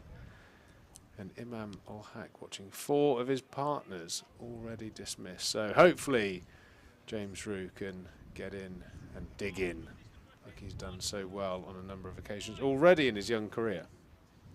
Taking his guard. Looks like he's taken a middle and off stump guard to the left arm spinner. It looks quite composed and compact from what I saw. I actually did his debut when he actually got a first baller. But since then he's obviously scored his first 100 in both formats, and looking like he's you know, a ready-made keeper batter, which is great for Somerset in the future years. Yeah, nice shot there to get himself off the mark. Just dropped a little fraction short there, punched through the offside for a single. Always the nicest feeling in the world, getting off the mark. There's a batter, Imam Ul Haq. I'm sure the spin or lack thereof that's here at Taunton will be no major issue to the Pakistani overseas players, famed for being phenomenal players of spin. Hopefully that is going to ring true this afternoon. The weather looks like it's been holding off. The storm clouds have skirted around the outside of the Cooper Associates County Ground today, so there's been plenty of play. A lot of people were put off coming today, looking at the forecast yesterday, but it seems to have cleared up. Hopefully set fair for a good afternoon's cricket. Hopefully a good partnership from these two. Rew on strike now. Little rolly left arm spinners. Graham Van Buren probably won't get too much bounce, I would have thought. No, I think he's one that looks to try and hit you on the shin. Not a great spinner of a ball, but like they say, so you only have to turn one, and people can be in all sorts of trouble. Yeah, surely it seems an interesting tactic. You know, the wickets falling to seam, and then a spinner coming on. Maybe a change of ends, or well, maybe also the fact that they want to rotate the seamers from a particular end. We've seen that before, not just in today's game, but back in the day. Yeah, it didn't work that well for Somerset, though. I mean, in terms of wickets, where, you know, the Gloucester batters seem to milk an awful lot of runs away from Somerset without having to take too many chances. The seam bowlers have certainly taken, well, they've taken all the wickets, so not even the lion's share. You're still angry about yesterday, aren't you? Stop encouraging me to talk about a certain fielding position or lack thereof. They've got a point, though, here, which should please you, I suppose. Well, today I'd be more than happy for the point to not be there, because that means we get lots of easy runs. Yeah, considerable amount that went there yesterday. I think it really is a valuable position in county cricket, I think. So instead of throwing me under the bus, well, you know, give your perspective. You know, international cricketer, won a couple of county championships. You know, you were known for having a very good cricket brain. Do you? I believe you were listening on the live stream. Do you agree with? I was watching on my the live stream. grumblings? I had you on mute, I must say. Thank you. Yeah, not for your, lack of chat, but I was trying to multitask. But yeah, it's an important position. I think that, perhaps at test matches it's different when they're very skillful bowlers, keep banging away at off stump with a bit of wobble seam both ways, or Jimmy Anderson swinging it with the control that he's got. I just don't think that happens as much in county cricket, and I think you get a lot of batters that can squirt it through point and backward point, which, like you say, if they can rotate the strike, takes all the pressure off and go 2-3 and over. Before you know it, they've got another 50, 100 runs, and it puts a dent on the total. So for me, I did like to see the point in. Yeah, I just think we fell foul of setting a field for early poor bowling. And like I said, I suppose it depends on your upbringing in cricket and how you're educated and into the tactics of the game. But personally, I think for me, I believe you've always got to pressurise your bowlers to bowl better rather than set fields for average bowling. I think equally, yeah, you don't set your field for a poor ball. For me as a spinner, I never used to have a deep point or a deep cover. I think if I got hit out to point or cover, that's a poor ball on my part. So for me, I learnt to bowl better and hopefully not get hit out to deep point and give them an easy boundary. But not having a sweeper out there, give me a chance to have a man around the bat, a slip, man on the drive, something in the batter's eye line, which ultimately creates pressure, and that's what we're after when we're trying to take 10 wickets. So right, we've had that conversation. I will not utter the word point again for the rest of the day. You have my word. Unless it's a batting point. Very good indeed. Imam ul Haq on strike, defending with a nice full face of the bat to Graham Van Buren at mid-off. Moved on to 35. Somerset 90 for 4 in the 27th over. Plenty of overs left in the day. Like I said a minute ago, it looks like the weather is set fair for at least the next hour or so. Yeah, fingers crossed. Looks high cloud as well, which another indication perhaps that it's not going to rain imminently. Been impressed with Tom Price. He's got a couple of balls to rear up, bowls with a nice amount of pace. The wicket ball to dismiss Lewis Goldsworthy definitely looked like it flew through to the keeper. So he's got that little bit of pace. I know Josh Shaw is a hard-working, hit-the-deck sort of bowler. Ajit Dale, skiddy, looks like he attacks the stumps and pads. And David Payne certainly is getting more and more impressive every time I see him. Bowls with decent amount of pace these days, gets the ball shaping away, gets a lot of bounce actually, doesn't he? I wouldn't say he was a hugely tall bowler, but seems to get an unusual amount of bounce. Yeah, he Very does. tall action, isn't he? Yeah, he's probably, 6'3", maybe 6'2". But yeah, he's one of those. I think England told him to put on a yard of pace in order to get to the next level, and I think he's certainly upped his pace. I remember him being around the 80 mark, but he seems to, when he gets it right, get it up to mid-80s now. So providing he's got the skill and the swing ability, shall we say, at that pace, then that can only benefit his Swing career. ability. Is that a word? Well, we've got bounce back ability. That was an Ian Dowie, wasn't it? Now we can have swing ability. Ian Blackwell. I like it.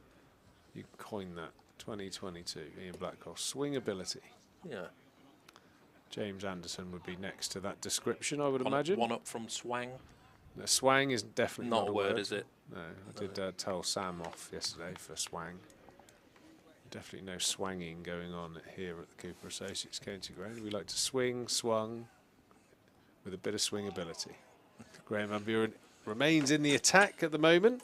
Thought it might have been a little bit of a swapperoo of the ends for the bowlers, but no, he's going to wheel out a little spell. Well, I think he's in attacking mode here. He's got a short leg and a slip and a man on the drive leg side. So, I don't think he's there just to turn his arm over and eat some overs out of the day. Yeah, well, I think Gloucester have earned that right, haven't they? They have 250 runs in the bank. Another 100 or so to avoid. And Somerset under pressure, 92 for 4. Not a position you want to see yourselves in. So, You know, there's going to be those questions in the batter's head. You know, a bowler that you might, you know, fancy on certain days to go after, but you know, you probably can't in this situation. You got to try and bat some time away. And James Roos showed a number of times in his short career he has that mental capacity to dig in, bat long periods, and score big runs. So this innings is probably one of the most important of his young career so far for Somerset. Yeah, I think what'll benefit him as well is being out there with the overseas Imam Ul-Haq, just to listen to the way he goes about his game, what they're chatting about in the middle now between overs, just to hear his thought process perhaps, and you know how he goes about dealing with the current situation. Because at 92 for 4, if there's a wicket now, you know, obviously exposes the tail to, you know, maybe having to do the bulk of the scoring. And if James Roos can obviously hang about with Imam until tea, then that puts them in a better position than they are now. Yeah, that's certainly the order of the day. And the chap we were speaking about is just finishing off a few more stretches. David Payne coming back into the attack. Be interesting to see if there's any swing still available. And it does look, even though I haven't spent too much time outside it, there is quite a heavy wind. Looking at some of the larger trees towards the right hand side of the Trescothick Pavilion, I do think there is quite a helping wind pushing David Payne down towards the wicket, and it actually looks like it might be a slight left to right wind, which is over the left shoulder of a left arm bowler is the perfect wind they like bowling with. It will help the ball swing away towards the slips.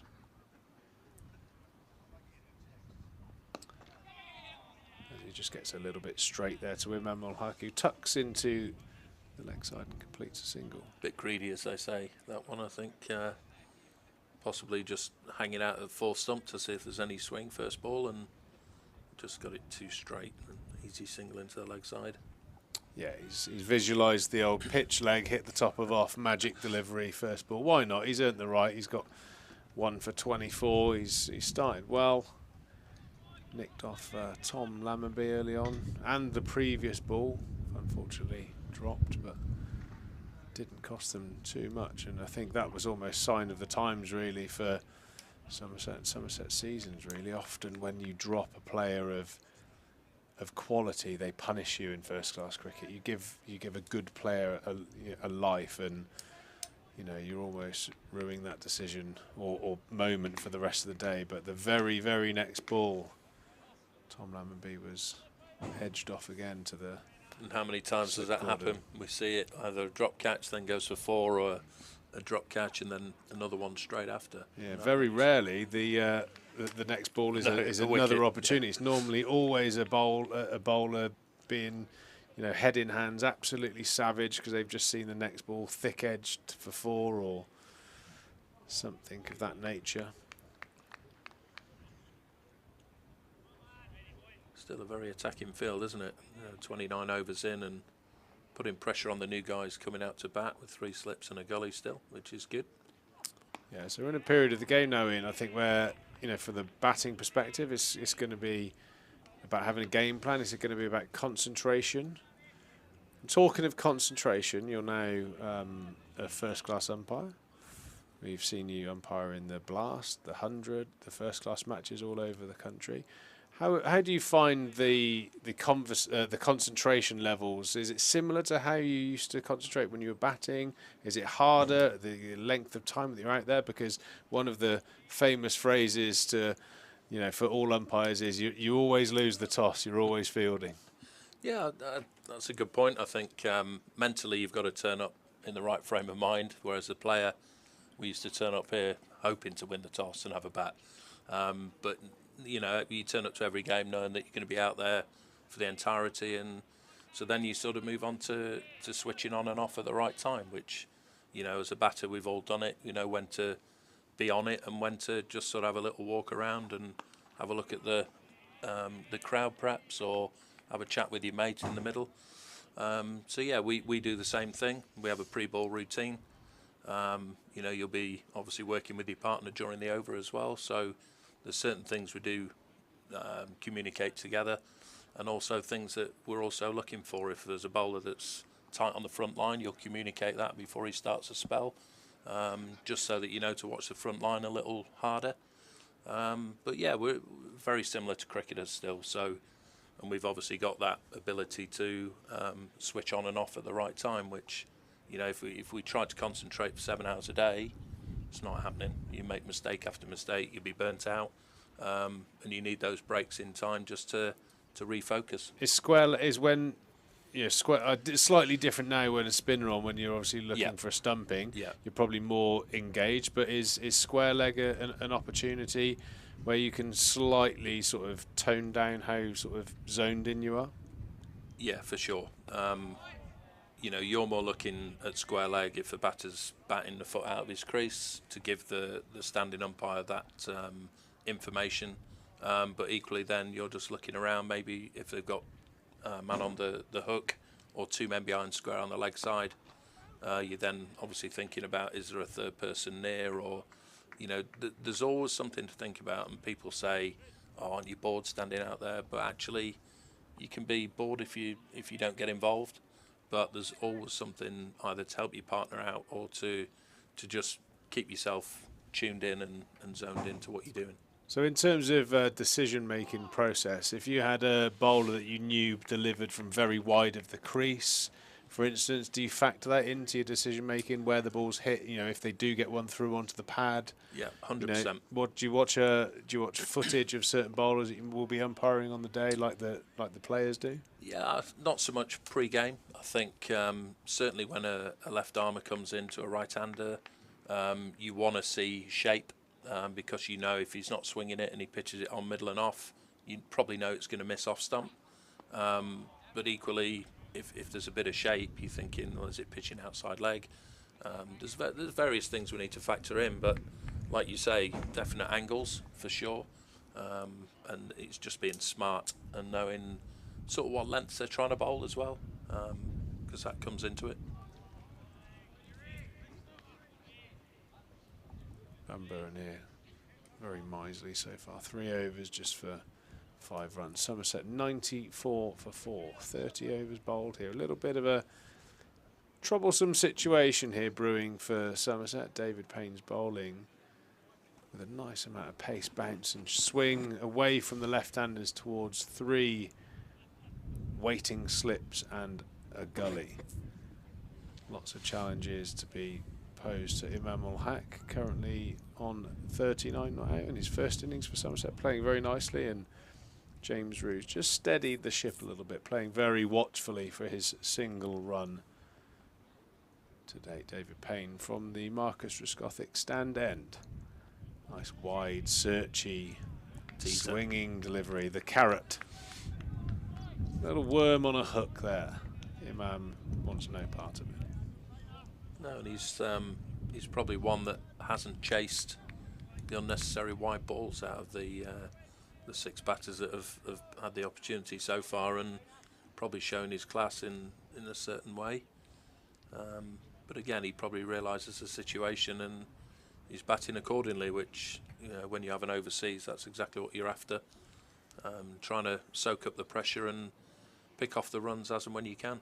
I mean, in terms of handling pressure, you know, this obviously he's an opening batsman for one of the world's superpowers in sport in terms of the general public. You know, being a international cricketer in Pakistan, in India, in Bangladesh, in Sri Lanka is like being a Premier League football. The focus is very, very much on you, and you know, the start of an innings. I mean, the critique levels of a test opener from one of those countries, obviously in this case Pakistan, you are scrutinised, aren't you? So there's no doubt that to have got to the level he's got to, he would have a fantastic technique and temperament for opening batting. Yeah, and probably a real tough grounding as well, that he's probably been grilled, you know, many a time, put under the spotlight, and the scrutiny, like you say, is exponential in those countries. I mean, even with all that, though, that was a fantastic delivery. really good Just delivery. right on cue almost. David Payne's produced an absolute beauty.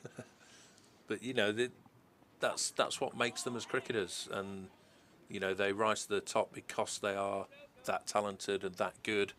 And they take those probable scrutiny and spotlights, just, you know, water off a duck's back almost, because that's just how they are, and just the way that they can play. They've probably played numerous games of cricket on the park, you know, whereas we're sort of telling bowlers who can only bowl 7 overs growing up and things like that, whereas these guys play day in, day out, all day. You see the number of games going on in India in the parks, it's just ridiculous. It is literally a religion out there, as is in Pakistan as well. So yeah, it's interesting, you know, and maybe in the grand scheme of long format cricket, Test cricket, a slight concern. You know, it's still in those countries I mentioned, in particular Pakistan, India. It is the pinnacle of sport to play Test match cricket for your country. So all these youngsters, yes, they've got the PSL and the IPL. Still, pulling on that white shirt for your country is still the absolute best of the best. And I think that maybe, you know, over the last decade or so, slightly changed in English cricket. You know, you look at England white ball teams and how well they've been doing, and the allure of the fame and fortune of the white ball stuff.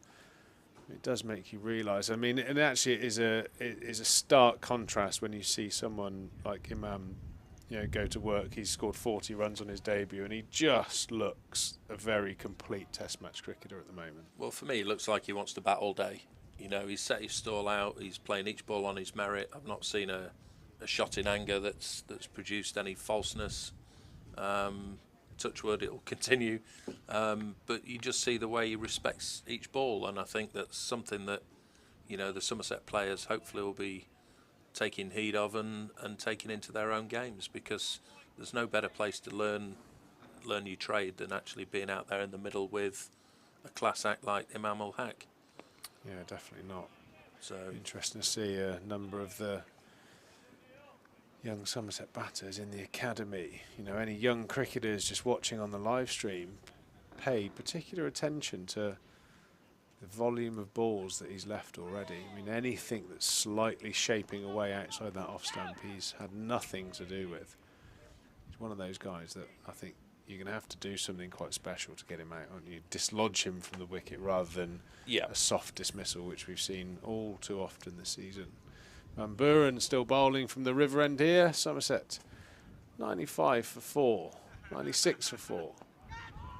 James Roux squirts one into square leg, and they pick up another single.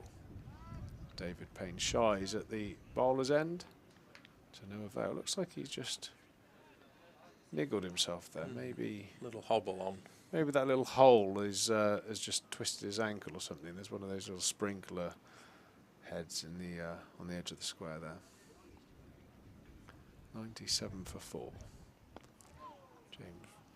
James Roux has come in and just steadied the tempo a little bit. Nice to see the young man go into work again. Well, he seems to be facing balls, and you know, back in the day we used to speak about batting for 4 hours or getting 100 in 200 balls, and that emphasis has seemed to have changed with the more white ball cricket that's being played around the world. And you know, James has come in now and he's sort of got that temperament, whether or not he's following suit at the other end and just taking a leaf out of Imam ul Haq's book. But he's certainly playing the situation, and 98 for 4 is a precarious one. I think it just looks like he enjoys batting. It's like, you know, I'm not being funny. Some of the best players in the world, they used to look like they were having a really long net. It was almost like the perfect scenario with them. They've got a nice open field, a nice pitch, and net bowlers all day. Well, you look at Labuschagne, and the way he goes about his business, just loves batting. You know, badger, as they say. But yeah, he looks like he's confident as well for a young lad to come in, making his way quite nicely in the game. And I think Somerset have unearthed another gem, hopefully going forwards for the next 15 years. Yeah, and let's hope. David Payne having a little chat with his captain, Graham Van Buren. I do think that David Payne's ailing for something. It looks like he's going to take hurt his something jumper again, I think. Yeah, I think he's taken his cap back off the umpire, and he's going to pop off go and have a little physio, I think. Little chat with the physio. I think it looks like it's ankle related, and he did do a bit of fielding near that sprinkler head. I wonder if he just rolled his ankle or something. But he's pointed down to the sprinkler head as he walks off. I think he's just rolled his ankle, and I'm sure the old physio will get the magic tape, the magic sponge, that icy spray or something like that, spray it in his ear, and he'll be back on in no time. That's what our physio used to do at football. He used to put the old cold sponge on your neck on a freezing Sunday morning, and then spray deep heat up your nose or something like that, just to get you going. Cheers, pal. Forced bowling change sometimes can work in your favour. We've seen that a few times. Josh Shaw coming into the attack. Again, solid performer. Josh Shaw hits a good length. Hit a couple of club matches recently against Josh Shaw. Bit of a wayward start. Fires one down the leg side, but that was the downfall of Lewis Goldsworthy. You sometimes get those little lucky ones when you don't bowl a particularly good ball but get a wicket, but that's probably not the area he'll look to zone in on for too much longer. Interestingly, straight round the wicket. Were you that sort of bowler, Triggs? No. Thinking to left-handers you want to come immediately round the wicket rather than seeing if there was any swing? No, I always felt that over the wicket, because I think it's different. You know, Broad has obviously made it a thing. Yeah, a very, the instant thing. Because Broadie was more of he's more of a seam bowler, isn't he? And he bowled those beautiful deliveries to Warner. He had him in terrible trouble. Yeah. Pitching on off, nipping it away. JD very much the same. But for me as a swing bowler, I always used to like shaping it back into the pads, and I felt that from over the wicket I had a natural angle to the slips. Yep. So if it didn't swing, you had that opportunity of a nick off. And to be fair, it looks like that's probably the old school way of looking at bowling to left-handers. Maybe it might have been different if I'd have gone round more, but I was always quite comfortable bowling to left-handers. If I'm honest, I always enjoyed bowling to lefties. Apart from Trez in the nets, who did enjoy bowling to Trez in the nets? Who had a bat like a barn door. And he had about 19 sweep shots as well. It was never fun. Always glad he was on our side, to be fair. Yes, very much so. You always used to hear a slightly louder cheer when Trez was always dismissed by the opposition. Well, They knew he was a key wicket, and wasn't he just? Josh Shaw, as we're talking about, round the wicket to James Rew. He's bowled a bit too straight the first few balls. That one's fired outside off stump, but left well alone by James Rew. Just looks like this over watching Shaw. It looks like he struggles with his action when he's round the wicket. Whether he's a bit chest on and I don't know. It just seems like the line and he's trying to bowl. He just can't deliver that with the way he's bowling. Yeah, well, that was one of my issues around the wicket. I always used to feel like I sort of put it there a little bit rather than bowled it. But also, I suppose we've got to take into consideration that Joshua wasn't even supposed to be bowling this over. David Payne was ready to go, and he wouldn't have had time to mentally switch on, do a couple of stretches. All bowlers like to have a little bit of a stretch and a jog and stuff before they get called into action, but he's literally been called straight into the front line. So we'll give him the benefit of the doubt, Ian, I think. Yeah, I know that's a fair point. It doesn't come natural to us Somerset players to give a Gloucester player the benefit of the doubt, but we will on this occasion. 99 for 4 here. He's a good Yorkie lad, so. And 99 for 4 remains. 33 overs gone. 50 overs remaining in the day. We should see it easing up as obviously the new ball has now gone. Obviously it looks like there's a little bit of movement still around, but hopefully from the overs 35 to 80 should be the easier times to bat. Yeah, this is really the perfect time to bat, isn't it? This is, I think, when we enjoyed coming in when there was no swing. Bowlers have bowled at least 1 or 2 spells. Yeah, the easy bit. They'll do the easy bit, and yeah, everyone likes coming in after 35 overs and not facing the new rock, or coming in at 75 when the new ball's only 5 overs round the corner. 100 comes up, 100 for 4, the 34th over. Van Buren's still going over the wicket to the left-handers. Doesn't look like there's much going on, does there?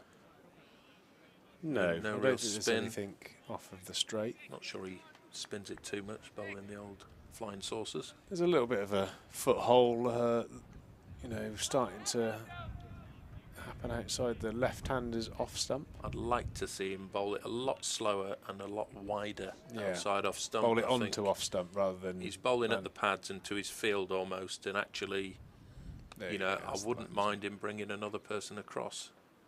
Maybe into that offside, just off Jack Taylor's right shoulder. Encourage him to sweep, might get a top edge to 45. Yeah, and also LB.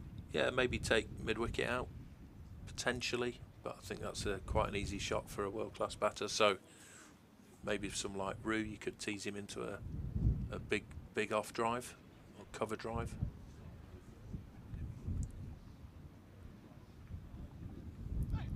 Or if you're going to bowl that line, you could actually take short leg away, because I don't think he's particularly doing much.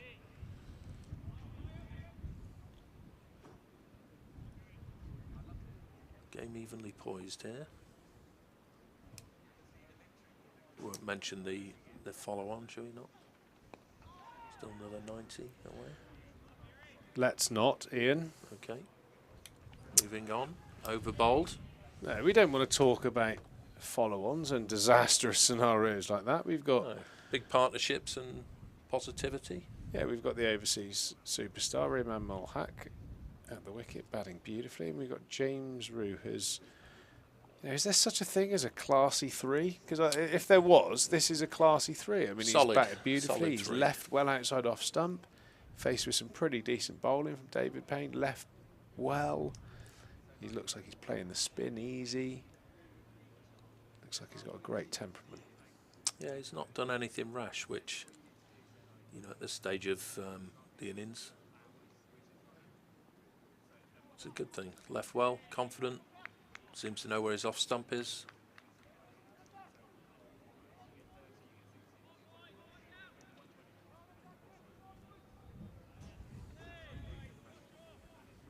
Still bathed in sunshine here at the Cooper Associates. It's good to see. The crowd, good crowd, always is at Taunton. Plenty in watching.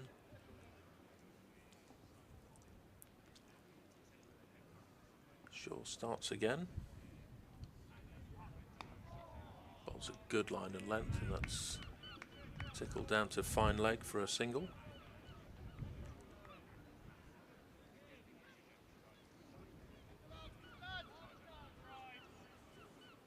Quiet period. I think both sides will be reasonably happy at the moment, Peter. Yeah, I think the Gloucester camp will be pretty content. You'll see the clouds building up over the Pegasus building at the moment. Got a feeling that's sliding, Is it sliding down the leg side, umpire Ian Blackwell? I want to say that. Imam flicks one beautifully off his pads all the way to the boundary. 4 runs. Imam Mulhaq moving on to 48. Closing in on a debut half-century for the Pakistani superstar opening batter. Josh Shaw just straying onto those pads. Yeah, those clouds are starting to build up. We can't really see how far round they do. They sort of fill in. I think Ian is right. They do look like they're from the old vantage point of sliding the down. old pavilion where we used to be. Yeah, used to look over this way, and if the hills have gone, which I don't know if that's a correct term because they'd still be there. But if, if you can't see the hills, it's generally if they actually really go, we're in a spot of bother, I think. But yeah, I've said a number of times on commentary. Unfortunately, no one else has had the enjoyment of many years changing in the Colin Atkinson. The cockerel's backside. If the cockerel's feathers are facing the Colin Atkinson Pavilion, and you can't see those Blackdown Hills, you won't play out there for a week. Yeah, looks like it's as Geoffrey Boycott used to say. You won't play out there for a week. Well, touch wood, all those clouds have skirted round the outside. Yeah, because we've got a good game of cricket brewing here, I think. Yeah, it's Yeah. a great. I mean, let's forget the league status and let's just focus on development and where this game is at. This is a brilliant test. You got a West Country derby, a brilliant test. You've got a great opportunity for a young man to bat with a Test cricketer. Not that that's new to him, because I know there are other Test cricketers around, but left-handed Test match cricketer up the other end. So yeah, brilliant experience here for James Root in terms of his development. The club, really learning and finding out about some of the players, the characters, where they're going to be, when times are tough. This is proper first-class cricket, so it's a great challenge, and we're all enjoying it. Yeah, and there's no better place to learn your craft than out in the middle. There's no nets that can recreate the pressure, the situation. Yes, you can hit multiple balls, but there's nothing on it at the end of it.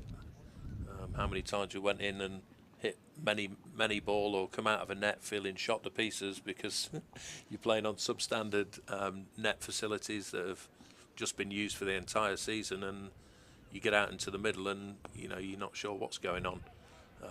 But it looks like he should be out there, and he's got a good couple of hours to bat, and if he can see it through till tea, he's done a fantastic job.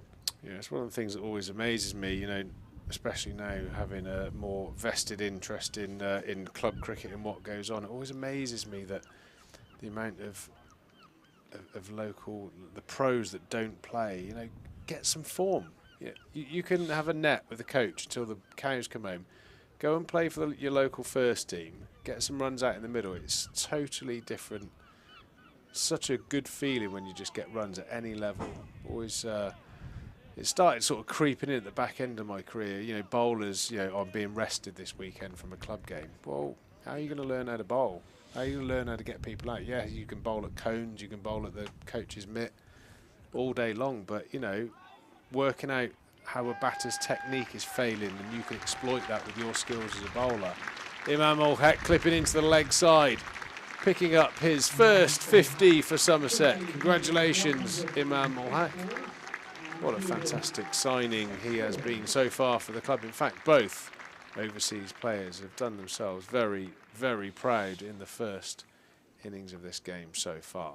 Imam ul Haq on to 50. Somerset 108 for 4. I'm joined here in the WPA Health Insurance sponsored live stream here at Somerset by ex-Somerset and England cricketer Ian Blackwell, chewing the fat, watching some great challenging cricket here in the West Country derby, Gloucestershire versus Somerset. It's been a fantastic innings from Imam there. I think apart from a couple of exquisite cover drives, he's just accumulated, played proper cricket shots, and worked his way to 50 nicely in a tough situation. And he's batted 36 overs now nearly, so he's not been looking to put the foot down or do anything rash. He's just accumulated, and he's been more than happy with that. And that's exactly what Somerset need for the rest of this day. Try and get themselves into a better position.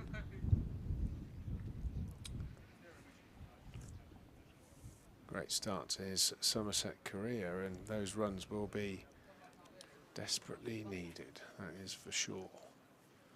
Quick pit stop. We're watching the old Grand Prix on the weekend, not one of those safety car pit stops that stitched up Lewis Hamilton on the weekend. The old wasn't happy, was he? The old Red Bull teams, definitely a dodgy phone call went on there, and Lewis got stitched right up. But yeah, this looks like a genuine pit stop. New tyres, new gloves, bit of diesel in the system, bit of an energy drink, and back out there. And a wise word from Van der Merwe, no doubt. No doubt, Roelof van der Merwe is bringing a lot of intensity to that drink break, like he does with everything. Very true.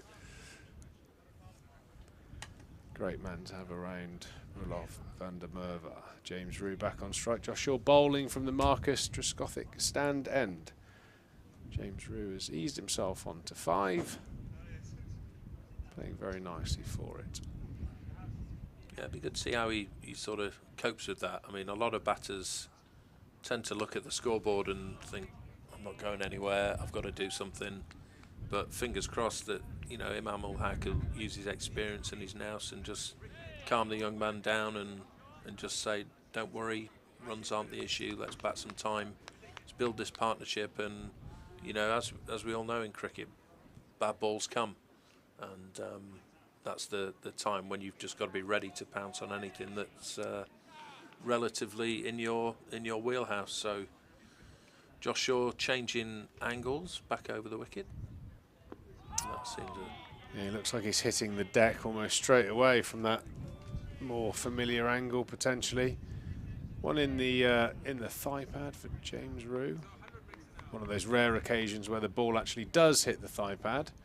Because most batters, if it misses the bat in that area, you end up hopping around all over the place. Because I don't know, thigh pads just have a knack of not protecting you, do they? Did you find that? Yeah, they're always in the wrong place.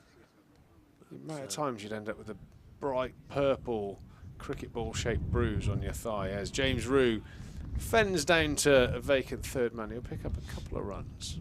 And I can bet you bottom dollar the next ball hits that same bruise. Don't we love it?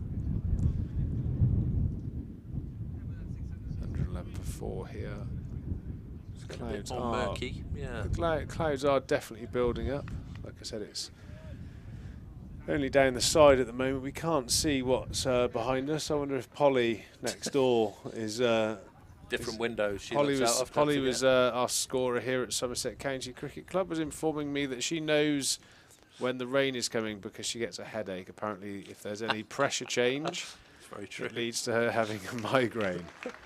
So I wonder, I'll keep an eye on Polly. If the paracetamols come out or she starts to glaze over, we know the rain's on its way. But I've already been told off yesterday for teasing Polly, so I must not. You're on thin ice, Peter. I'm always on very thin ice with Polly, but she knows I love her. James Rue nicely played away there. So what's the thinking now round the wicket again to Imam as opposed to over the wicket to James Rue? Well, I think the plan would be, there's obviously something that they've maybe looked at. Maybe there's some literature out there about him getting out in Test match cricket in this mode. Didn't look like he was ever going to be troubled by that delivery. Nice half volley outside off stump, belted at extra cover. I think that's Charlesworth there who Hamo, I think, takes one, or Miles Hammond, sorry, who takes one for the team. Charlesworth stops a couple of runs there. Charlesworth, what a great name. I think his father was coach at Oxford. Really? Yes. I did say it sounds like a posh lad, doesn't he? I don't know if they're from there, but yeah, he's had a couple of run-ins, but meetings with his old man at Oxford. Sounds like there's some good run-ins, just to say hello. And yeah, I would say, for me, I would imagine, when Josh Davey, the other lads, Josh Shaw, goes round the wicket to a left-hander, Stuart Broad, he bowls the wobble seamer. And I think it's more you become a line bowler. You hold that tight off-stump line with a wobble seam, and you're just hoping you're staying in there. You get a little bit back, you bring the pads into play, and you get that little bit away towards the slips to bring in the outside edge. And I think if there's not a swing around, I think that might be a decent way to go. So like I said, in principle, just tucking him up, giving him no width. Yeah, because obviously the angle from over the wicket is going across the left-hander, as you know, and you can access that offside a lot better. Gives you a bit more width to throw your hands at the ball. Whereas from round the wicket is always going to be coming in and cramping you, and anything away is actually quite an awkward angle. I know when left armers used to go round the wicket. I know Mitchell Stark and Mitchell Johnson in the last couple of Ashes made a lot of the English right-handers very uncomfortable left arm round the wicket, which is obviously mimicked as a right arm bowler, left arm batter. Yep. So yeah, that change of angle, and I think as a young cricketer growing up, as a left-hander or right-hander, you practice a lot of right arm over, right arm over. You set the bowling machine up right arm over. So if you go the wrong hand and around the wicket, it's just an unusual action as Imam Ul-Haq dances down the wicket and plays a lovely beautiful lofted punch shot. Punch over Very mid-off. controlled. really high quality shot. It's interesting actually, even in this situation, Imam's used his feet a number of times to Van Buren. Obviously very confident playing slow left arm bowling, as you'd imagine. I think as well, you know, being a fellow lefty to left arm spin, I wasn't ever worried about using my feet. I think because the ball in theory spins into you, you can take your first step towards the rough area outside off stump, and then you cover in your stumps in case it doesn't spin. Kind of like going as a right-hander going down to an off-spinner, isn't Yeah, it? The ball's always coming into you. And, you know, you seem to cover that, and then you can almost go back to the line of the ball if he fires it straighter. So I never felt as if I was in any trouble. It was when you start running down to the off-spinner or the leggy and you're not quite sure which way it's spinning. Yeah, I mean, obviously I don't think he spins it much either, which... but he's one of those, he's funny because he's hard to run at because of his height. It's very flat, and sometimes he's just pushes one through and he's quite skiddy, and it just makes it that little bit more difficult to get to the pitch of. Yeah. I'd have had a slog. I Anyway. was going to say it was a non-spinning left-arm spinner. Would be having a would be phoning the Taunton Canoe Club. Well, to keep an eye out for. We might have been 100 for 5. Yeah, probably 100 for 5, but potentially also 250 for 4. Well, I can't remember who came up with the phrase. It's one of the famous batters anyway. He said something like, "Spinners are in the game for entertainment. They either get you out or you belt them everywhere." That's very good. Here we go. Is our partners in crime. Sam Dalling and Harry Everett, Burton Earn, as I like to call them when they're together. Hard at work there. Great friends. Give great insight to the listeners here on the live stream. Very passionate about Somerset cricket. They know almost everything that's going on around here. Club cricket, regional cricket, county cricket. Great to have them on board with us on the live stream. They come in, they've got all their notes. They're very well prepared. Complete polar opposite to me, Ian. What notes? Shock horror that I like to. There you go. There's. I like to fly by the seat of my pants. Triggs's notes. There we go. It's like, I suppose that's empty book. An empty book. That's. Just looking at this situation now, I mean, a couple of times we've experienced it ourselves, and I don't remember a point in Oh no. Imam Hack timed that absolutely perfect aerial. Gave Miles Hammond a little bit of an interesting, chance. Well, it wasn't a chance, but he had a little dive at it, but it was never really in reach. Races away for 4 in the end, but it was a little bit aerial. I think there was a moment there as Imam Hack hit that. He thought, oh, what have I done? And then a sigh of relief as it races away to the boundary. That's, I think, the first false shot. That was about 5th, 6th stump, which, he's also reaching for. It wasn't quite there for the drive. 124 for 4 here. Imam Hack's got exactly half of them. He's doing a sterling job here. Yeah, Imam Hack's most false shot today has been a slightly aerial, rather glorious cover drive for 4. So he's doing pretty well. So just going back to my point where obviously when we played, times may have changed a little bit, but I don't remember a point in an innings, say at 124 for 4, where I've consciously thought now's the time to put the hammer down a little bit and try and put the emphasis back on the bowling side. Things just seem to happen. It's just time, isn't it? This is the perfect scenario just to bat.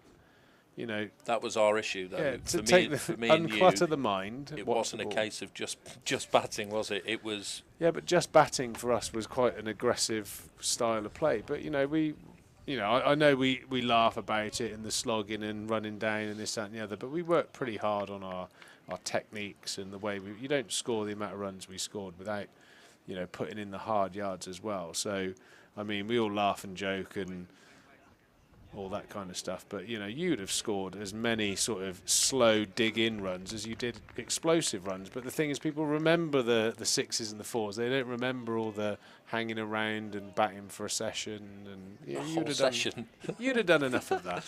Probably twice, I reckon, in my career. That's nonsense. Well, it's one of those where, do you know what I say? Whether it's the instinctive nature of a batter, which mean you probably look to score rather than to absorb, and you know, it's interesting watching these two go about their business, absorbing and then, you know, accumulating. Whereas we'd like to hit the ball, we'd like to feel bat on ball, and obviously in this situation they're likely to have no sweepers, no third man, a couple of slips, which in my mind, when I went out to bat and looked behind me and saw 4 slips, I saw millions of gaps in front of me.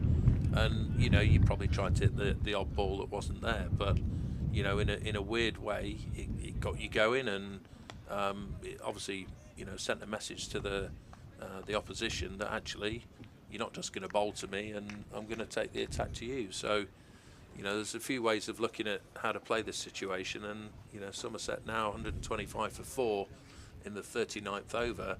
I think another point I'm trying to make is that how many overs can they absorb before they think that they've got to actually score some runs before the second new ball? And I know it's still a long way off, and you know, 41 overs, but if you're only going at 2.5 and over, that's only another 100 runs. And you know, you're looking at 225 with the second new ball around the corner. Yeah, I mean, it's definitely to be factored in. The second new ball, as we saw in the first innings, has a huge impact in the game, and you know, it's certainly to be mindful of, especially you know, when on the first day, that 80 over period is that change of light, you know, time of day this time of year, where the lights came on, and it was almost the perfect storm in many ways for the Somerset bowling attack, and they took a lot of wickets because of it. And it's always nice, isn't it, when someone tweets you about some of your commentary and they try and get all smart ass on you. I had a message a minute ago about they're the Quantock Hills, not the Blackdowns. Well, actually, sir, the Quantocks are in front of me. The Blackdowns I was talking about are still the Blackdowns. They're in the Wellington direction, which is where the weather generally comes from. So I'm sure Sam will have a word with me, but I'm afraid, sir, I am correct. My geography. I think I might have even one of me reasonable GCSEs, the old geography. I think my teacher was about 25, and I remember her being quite an attractive young lady. So I think I was motivated for geography back in the day. So anyway, we have the Quantocks in front of me, the Blackdowns behind, both very, very relevant landmarks in the Taunton area. But yeah, the bad weather does seem to come from the Blackdowns, from Wellington. Yeah, it's a few little climates here, isn't it? If it comes from Wales and the west, it tends to be squally and short, sharp showers. If it comes from behind us, generally it's end of the world and fills in, and it's pretty ugly. Yeah, I think the rain sort of comes up through sort of Devon, Cornwall, doesn't it, normally? We rarely get it coming from the other way, or haven't done in the times that we played here. Hence the very, very famous, you know, I think the first person that told me about the rain or the hills of the Blackdowns disappearing was Peter Robinson, who was coach here years ago, played for Worcester. I mean, great man. I think he was once boasting at one stage that he'd held every job that there could possibly be at Somerset County Cricket Club, from head coach. I think he was board coach. I think he was a security officer. I think he was health and safety officer at one stage. Great man to have around. But yeah, I mean, proper clubman, wasn't he? He was the master of the one-liner, and never a dull moment when Robbo was around. But Somerset moving on to 125 for 4 here. 40 overs gone. Josh Shaw, a little bit expensive, 8 overs for 30 in the context of the game. Yeah, I'll be disappointed with that. I think Josh is a hard-working lad, and he generally puts the ball in good areas, but whether or not it's control's an issue with him going over and round the wicket to different batsmen, or whether it's just one of those days where he's had a bit of a lapse in accuracy, shall we say. Yeah, I think over and round, and changing his tactics over and over again is probably not helping him settle into an area. He's now back round the wicket, but he's flitted and changed 2 or 3 times now. Maybe just. I know you didn't do it much, but would that upset certain bowlers that couldn't quite adjust? Maybe. Yeah, I think it depends on your radar.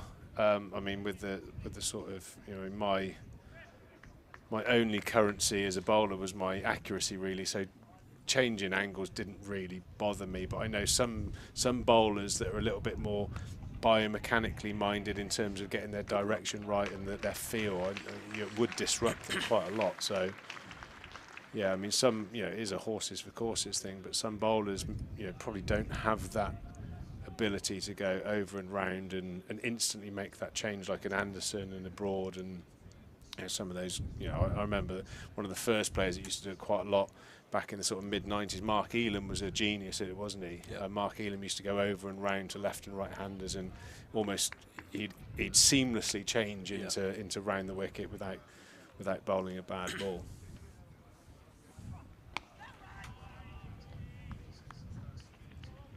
I guess does that come down to practice as well? I mean, for me, bowling left arm round the wicket to majority right-handers, I didn't used to like coming over the wicket, even if it was to tie an end up or bowl negatively into the rough. I was never comfortable doing it, and yeah, like you say, it just seemed strange, and I preferred 90% of my time bowling around the wicket.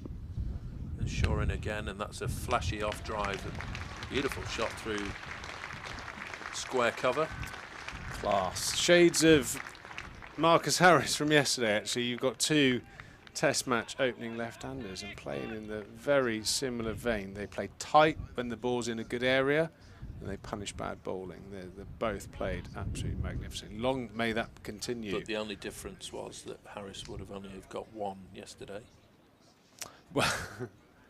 Well, because of... Oh, no, not allowed to say that word. And a little clip off the pads down to fine leg. Good piece of fielding down there in the end. Yeah, Josh Shaw's just gone searching a little bit, and Imam Ul-Haq has been watchful. He's been watchful. Yeah, I think that's David Payne back onto the field after his little misdemeanour with the sprinkler system that we have here at the Cooper Associates County Ground. Glad to see he's back on the park. I'm sure he'll be ball in hand very soon.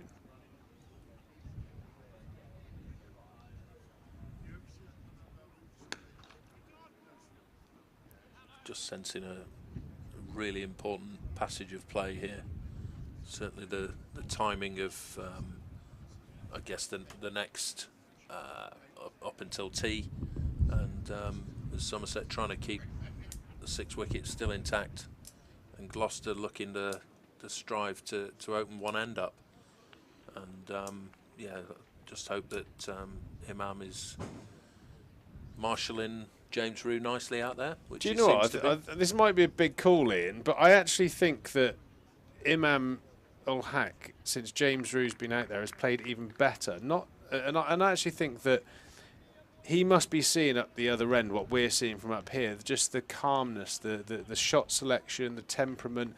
I think he's instantly gone, this lad can play. Yeah. And I think it's almost settled him down as well. So yes, Imam is playing beautifully, and James Rew's only got 9, but I think the manner in which he's got to those 9, I think has really settled Imam Ul-Haq down as well. Because this partnership's brewing nicely. And it does take 2 to score the runs, even though Imam has the biggest score. I think James Rew's had a real big impact since he's come to the wicket in terms of just settling everything down. Yeah, I think you're right there as well. Thanks, mate. He's for once, he's got confidence in James, and they're looking to rotate the strike, and the way he's played those cover drives is sort of a man that he's probably looking to kick on as well now. He's got nearly 70, so again, we're in that sort of territory where Imam ought to be kicking on nicely, and James just accumulating with him. And if they can keep, it looked like it spun a little bit there from Ollie Price. What sort of line was that? Into those darker areas, if you can see on the live stream, just on the outside, the off stump to the left hander, you will notice a few dark patches from the bowler's footholes appearing there. Another one that's just turned just a fraction there.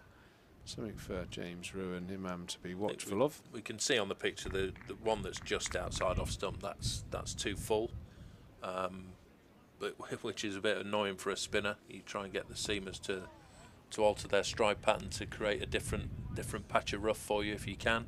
I know Keith Barker's very good at it at Hampshire. Well, I was just going to mention Keith Barker because his first step onto the wicket as a bowler is inside, is right on the limit of the is it 5 foot 4? Yeah, 5 foot. The 5 foot, the legal area. Yeah.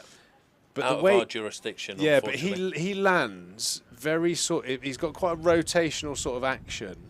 He swings his leg round and he lands very sort of toe down, and he digs an enormous hole. And Jeetan Patel on days 3 and 4, after Keith Barker had bowled 25, 30 overs, used to have this, we used to call it the pizza, didn't we? It used to be this enormous, great big crater that Keith Barker would dig for him. It was a nightmare to face it. Yeah. That's where I guess, me being a left-handed, I was quite fortunate because I don't think he bowled around the wicket as often as he bowled over the wicket, creating the rough, which would have been outside my leg stump. So I think Jeetan he used to bowl round the wicket to me as well, which helped me because it didn't spin as much. But equally, it nullified what Keith Barker was trying to do.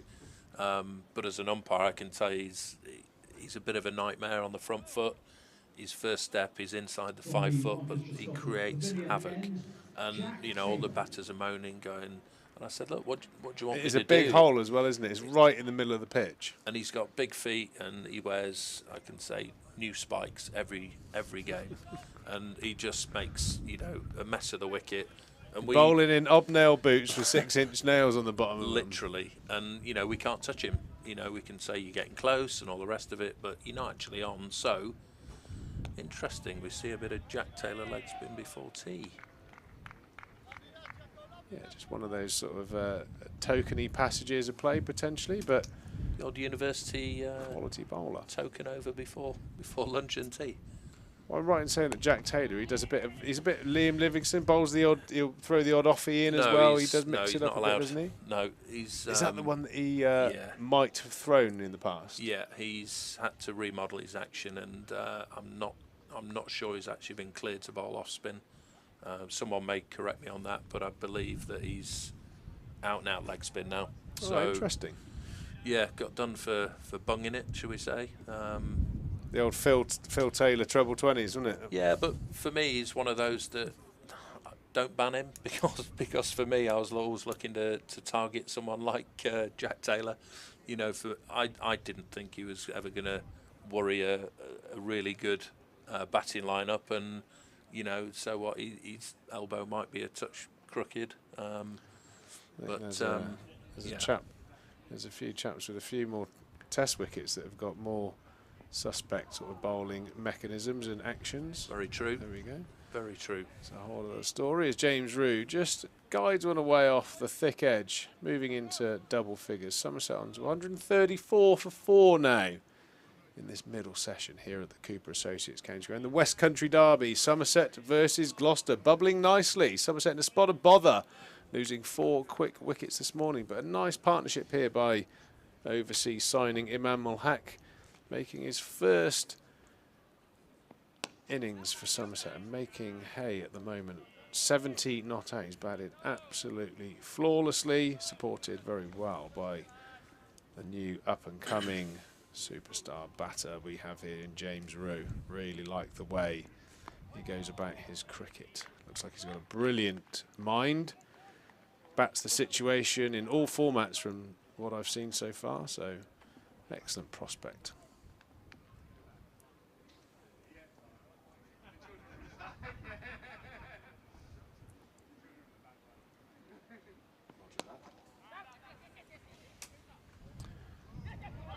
Slight misfield there from Josh Shaw.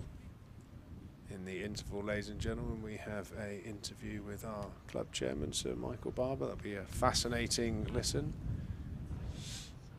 That's at the tea interval to keep you all occupied. Some great insight into the inner workings of the county and county cricket.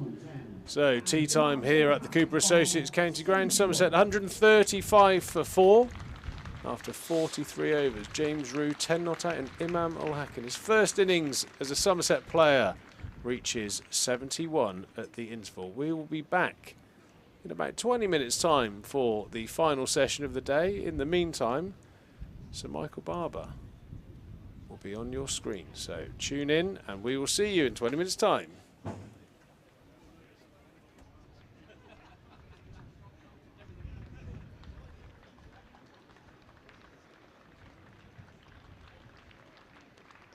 Yeah, thanks Triggs.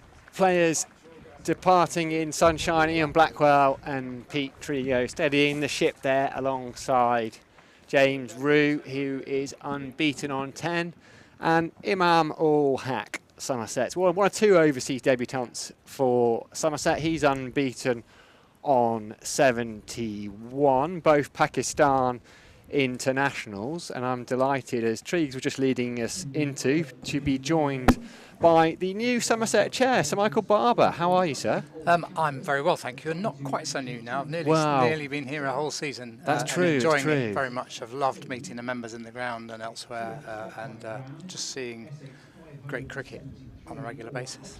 Yes, when we last had you on, you were chair-elect, and I'll go back to a conversation we were having then. You spent a lot of your career, your working career, in Pakistan, and Somerset County Cricket Club. We've got Sajid Khan and Imam Ul Haq playing and raising funds for people who won't have been able to escape the devastating flooding over there, but a country that's very close to your heart. Yes, I mean, in the last 10 to 15 years, I've been 50-something times to Pakistan, helping the government with education, improving the schools, with health, improving maternal care in childbirth, reducing infant mortality significantly, working on getting water into the rural areas. So lots of big public service reforms. And you have to remember that Pakistan is a big country, 220 million people, 4 big provinces and some smaller ones. And these services are absolutely fundamental. And you hear about Pakistan normally in this country only when things are going wrong, like the floods currently, or in the past, terrorism. But actually, there's been some real progress in Pakistan over the last 10 to 15 years in health, in education, and some other areas. There are many challenges facing Pakistan now before the floods: inflation, growing government debt, pressure on exports, all things that will be familiar to us in Britain because we're facing the same crisis. So they've got a challenging economic situation, and then these floods have been absolutely devastating. Well, yeah, people won't have been. It can't have escaped anyone's attention. I think it's something like a third of the country is currently underwater. The monsoons came in June, and it's just kept coming. I was reading a bit earlier on. They're fighting at the moment to prevent one of the largest rivers in the country bursting its banks. Yes, and in the north of the country, where the water comes out of the Himalayas down the Indus and other rivers, there have been crashing floods that have blown away buildings. In some cases people as well, in a really terrible fashion. In the south of the country, in the Sindh province around Karachi and just north of there, that's a big flat area, often very productive agriculturally, and it's like one big lake. And it will be damaging to the economy. It's obviously damaging to the many people on very low incomes who live in that area, of lost livestock and so on. Because the rivers are full, that lake is not emptying out at the moment because there's more water coming out of the Himalayas down the Indus and the other rivers. So it's a very, very challenging situation. The current Prime Minister, Shahbaz Sharif, is visiting all the right areas. The international community is getting behind him. The British High Commission in Islamabad is a wonderful organisation. Our High Commissioner Ambassador there, Christian Turner, is leading our efforts, coordinating international efforts. So there's a big effort going on. And of course, Pakistan is a hugely enthusiastic cricket country. I've been in Lahore dozens of times, 40 or 50 times. What you see on every flat surface is kids playing cricket. I was often not allowed out because in the early days I was going, it was a security challenge. But when I did get out, you could walk in the park, and I played cricket with the lads there, and I hit a 6 on one occasion, and the next ball went flying past my ears, and they stopped being nice to me. But they're very, very good cricketers, and you see them even on flat roofs high up. Anywhere there's a flat area, and you can put a temporary set of wickets up and a tennis ball or whatever ball you want, they will be playing cricket. Yeah, and I think one of the things I would love to do one day, it feels a bit, I don't know, to be chatting about cricket when there's so much going on there, but I would love to visit the country to watch cricket. I mean, as you said, it's brilliant to see Test cricket, because for so many years, you alluded to the security concerns, they weren't able to host their own Test matches. So there was a whole series of Pakistan internationals that would never actually have played a home Test in Pakistan. I think Imam Ul Haq was one of those. He made his debut 4 or 5 years ago, but only played in Pakistan earlier this year. So that's right. I mean, just to before we go on to that, the members who are listening to this will be very well aware that we Somerset County Cricket Club have put on an appeal, and we're running an auction, and we're raising money for the floods, because we know that Somerset people, Somerset cricket people, are generous people who we want to get behind a country where they love their cricket and where they're wonderful allies of the British and they're great people. So I really appreciate the participation of Somerset members and supporters in the current auction. But on your major point, yes, Pakistan have been playing technically home games in the Middle East, in the Gulf, and there are some Pakistani expats living in that part of the world, and if they get small crowds. But the Pakistani cricket supporters will be thrilled that there have been some tests this year, and England are going to play some T20s there in September. They're going to play some test matches there in December. This is really, really exciting for Pakistan. It's a wonderful country to visit, by the way, not just for cricket. There's the Himalayas in the north, there's the amazing Chitral and the valley going up into the Hindu Kush. There's ancient civilizations with ancient monuments. So now they've really actually done very well in getting a grip on the terrorist threat. This is a great opportunity for people who are interested in Pakistan to get out there. There's direct flights from London with Virgin and maybe with British Airways. There are indirect flights via the Middle East. It's a place you can get to, and one of the things that kept me going back, apart from the importance of the work, is how amazingly welcoming and friendly Pakistani people are. I was going to say, it feels like a once in a lifetime, but then I'm thinking, well, you've been 50 times, so it's certainly very possible, but a lot of it was work related. But that was. So I haven't been as a tourist, but I've been many times for work, and in that I have travelled where I was allowed to by the British security. But the other thing to say is the 2 Pakistanis who joined Somerset for this last phase of the season, I think are outstanding players. We'll see how Imam goes on in the innings he's currently making, but he's shown a lot of discipline and class, I think, in what we've seen in the last 3 or 4 hours. And yesterday we saw Sajid Khan bowl very tidy spell of high-class off-spin. So I think they will be great additions to the Somerset team. They'll also, I know for a fact, because I met Imam on Friday, Sajid hadn't quite arrived then, but they're thrilled that we're taking this initiative to support their country in its hour of need. Yeah, strong links between Somerset and Pakistan. I know Imam came highly recommended by Babar Azam, who's been here. Azir Ali as well recommended Imam, as is playing up at Worcestershire, but having spoken to him, I know Somerset's got a very special place in his heart. Abdur Rahman, even before that. Talking of, so Michael mentioned that auction, so you can find it through the Somerset County Cricket Club website, or through the power of technology. You can see on the screens there's a little QR code in the bottom corner. Don't ask me how it works, Sir Michael, but if you scan that with your phone, the youth will know how this works. You'll go straight to the website, and as Sir Michael was saying, Imam has donated one of his match-worn shirts from this game. There's Tom Abel's match-worn shirt. Well, it's not there yet because he's currently wearing it in this game. Jack Leach has donated a Test shirt. There's a Tom Banton Championship shirt. Craig Overton, Jack Brooks, Rudolph Merv, Ben Green. The list goes on, all in the name of an absolutely fantastic course. There's some cause. There's some good bids on there, but hopefully we can push them a little bit up if you can spare. I know it's very difficult at the moment.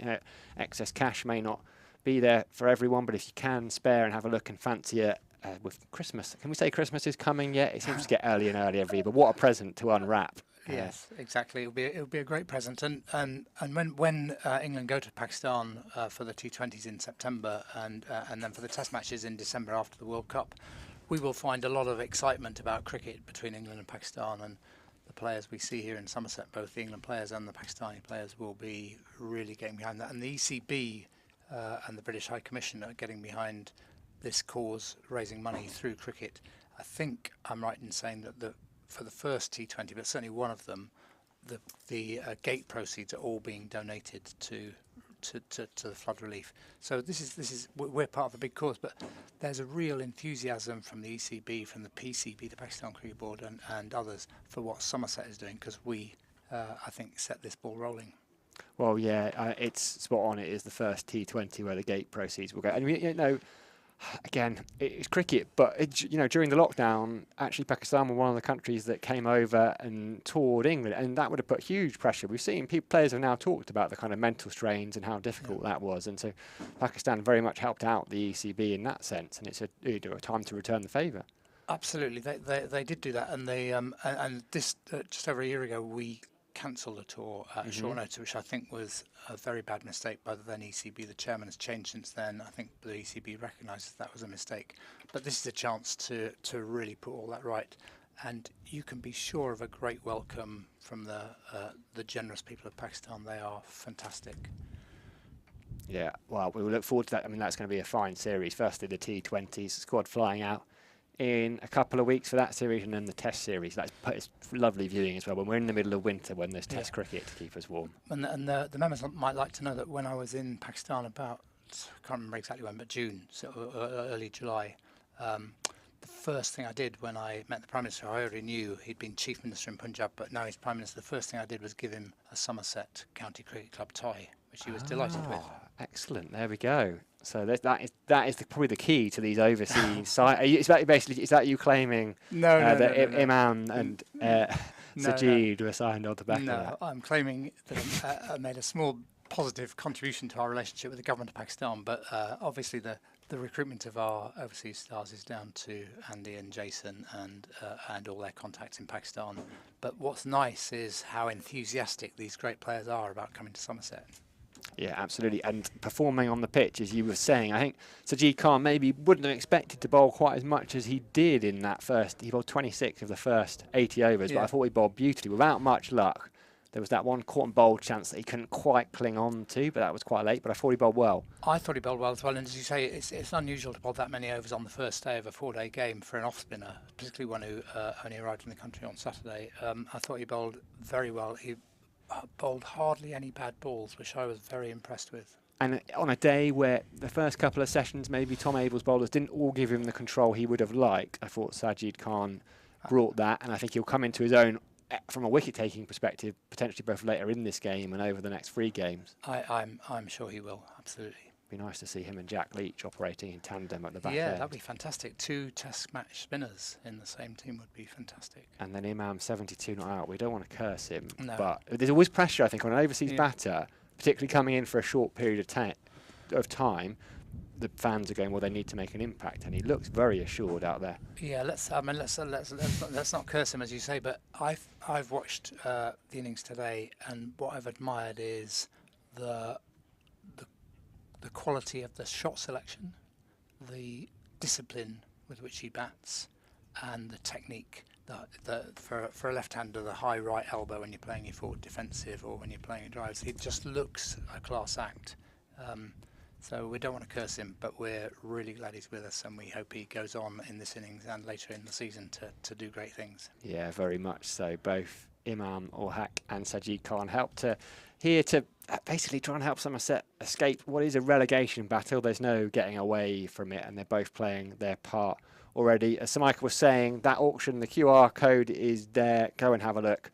I know you've got to pop off, Sir Michael, but an absolute pleasure to have you up here. Thank you very much. Thank you, and thanks to everybody for listening, and thanks to the generous people of Somerset, especially the cricket people who are getting behind this really important cause of flood relief in Pakistan. Thanks to everybody. Brilliant. Thank you, Sir Michael.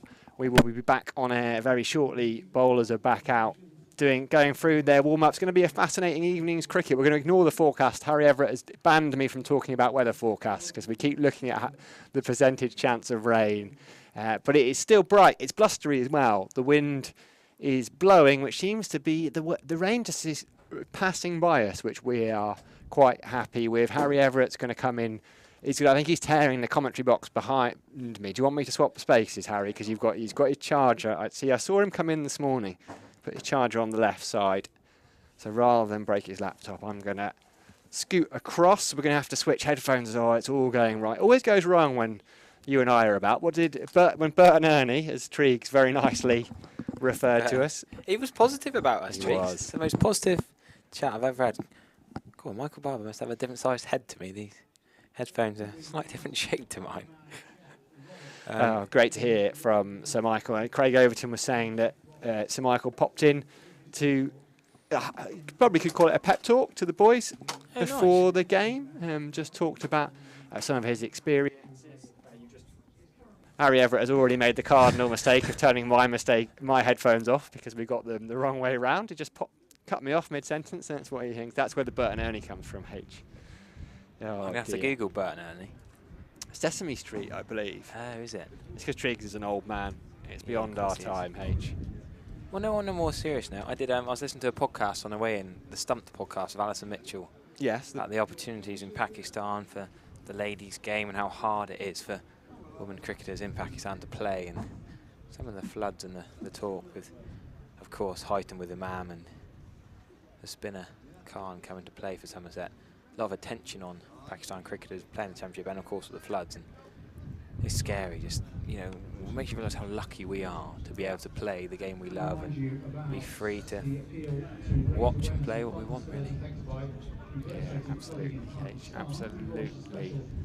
Game situation then, as you can see on the screen, 135 for 4. Somerset are Imam Ul Haq, 71 unbeaten. James Rue has 10 or 51 balls, so a patient knock from James Rue. You and I, as they caught us on camera, we were downstairs doing a bit of watching, weren't we?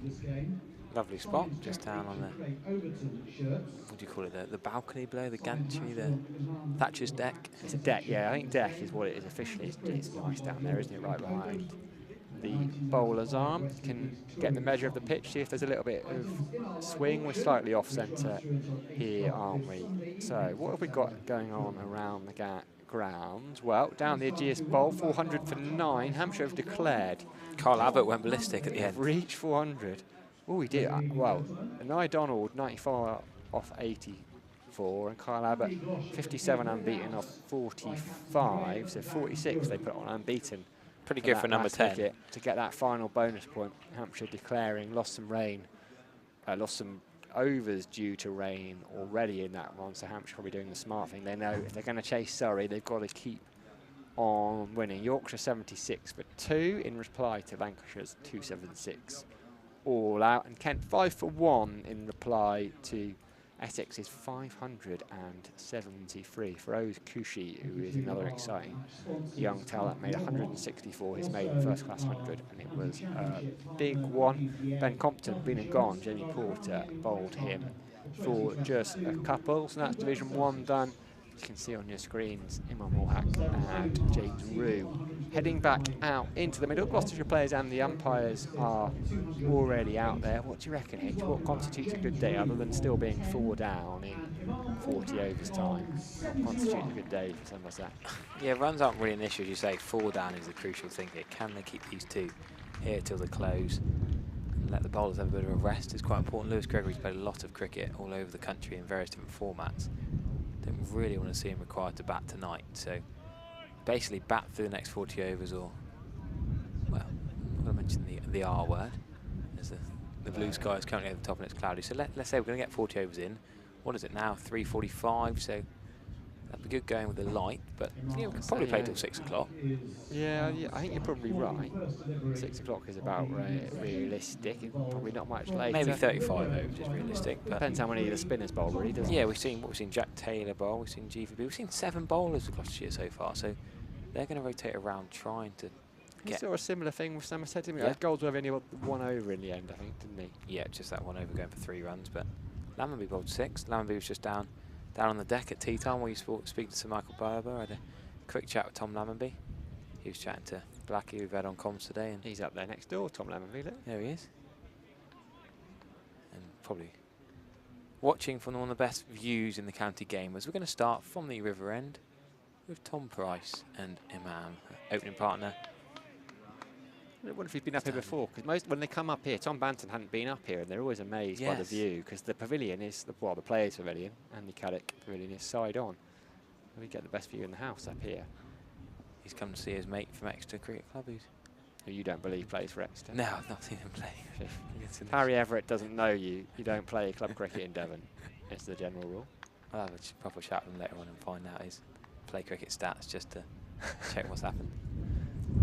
2 slips in a gully for Imam, and he's watchful, leaving it.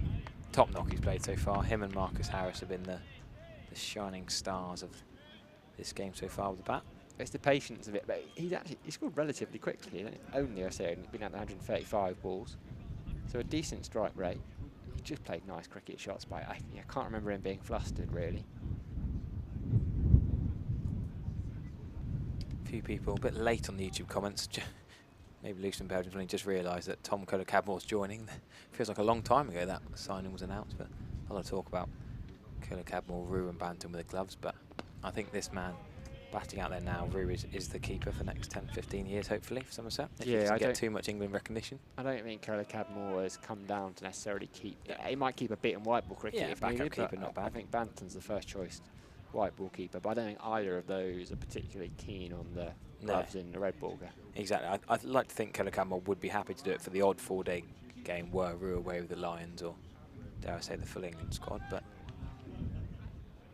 yeah, Rue looks a proper keeper. No buys, as I say. What was it?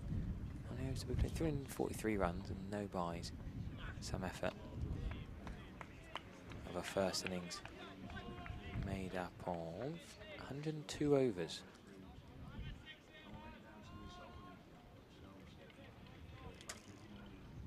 So a few fans still in the Cooper Associates County Ground in the sun, to the right side over towards the Colin Atkinson and the Andy Caddick. Bit of shade for the Somerset stand. Do come in, you can get tickets on the gate. Rock them up if you're free and just finishing work in the local area, or join us on the live stream until close of play this evening. There's a final leg in place for Imam, but he's going to drive it back straight. Price, one of 2 brothers, Tom Price and Ollie Price. Tom's younger brother Ollie, the number 3 batter, scored 50 in the first innings. Tom, the man who's got 2 wickets. And beauty he got George Bartlett with. Do tweet us at I'm at Harry Everett _14 or SJ Darling, Sam, either of us, if you want to get involved with discussions on the YouTube comments as well. Any thoughts on the play so far, and the next 3 more games after this for Somerset and just 2 more for Gloucestershire. That's a decent over after tea for Tom Price. And Imam will just get his eye back in and then stroke his way towards 100, he hopes. You caught me sneaking back in on the camera there. Todd was straight out. As soon as he knew I was missing, Todd was straight out to chase me back in to the com box. You can't get away with anything here. Wow. I know, we're whipped, aren't we? Basically, there's someone monitoring us coming out the door. Oh, what, the sunny side, the Ondarchie Pavilion, the Blundell's box are enjoying themselves, baking in the sun over to our right.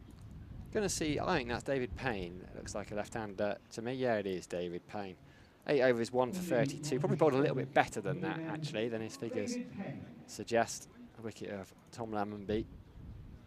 Much to Marcus Harris's relief, he dropped it, slip, and then the next ball only cost him 1 ball, didn't cost him any runs.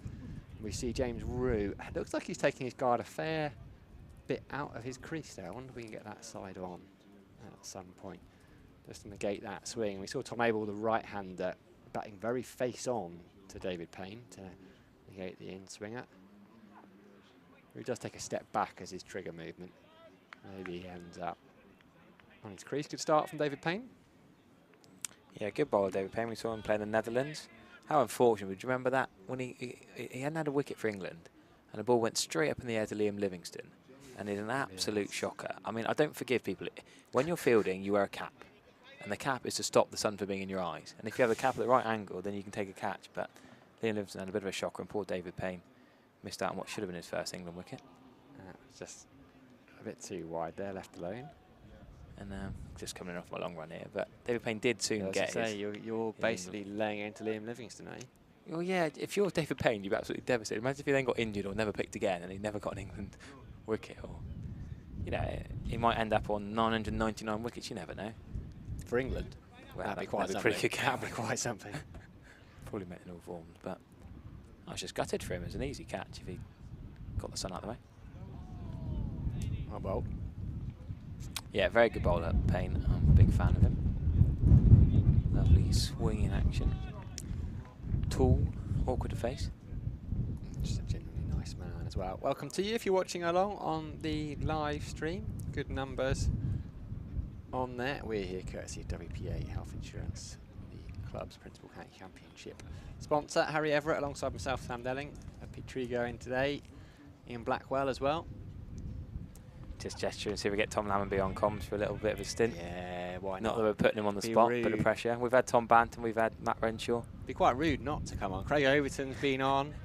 Had Ian Blackwell. Come on, you can talk Devon cricket. It's the Exeter versus the Sanford derby. Oh, we kid. Do you need someone to separate you two? Does it get a bit feisty when Exeter plays not now. Sanford? Not now they're in the A division. Not now they. Have they gone down a division? Yeah, yeah. Oh, have they? Relegation over there. Not Premier League cricketers like you, H. Well bowled, David Payne. Second year, stuck in the A again. So. Are they? Yeah, didn't even come back. Floundering in the second division, are they? Yeah, we won't embarrass them too much. I wonder if Ben Warren's got his Tom Lammonby coat with him today. Yeah, he enjoys his. He's normally wearing his it, TL coat. Why has he not got it? I haven't seen him wear it for a while. What a rainy day like today as well. We should probably ask Tom if it was actually given to him or if it was Ben just found it. You should give it to Todd, really. Yeah, perfect TL. for Todd.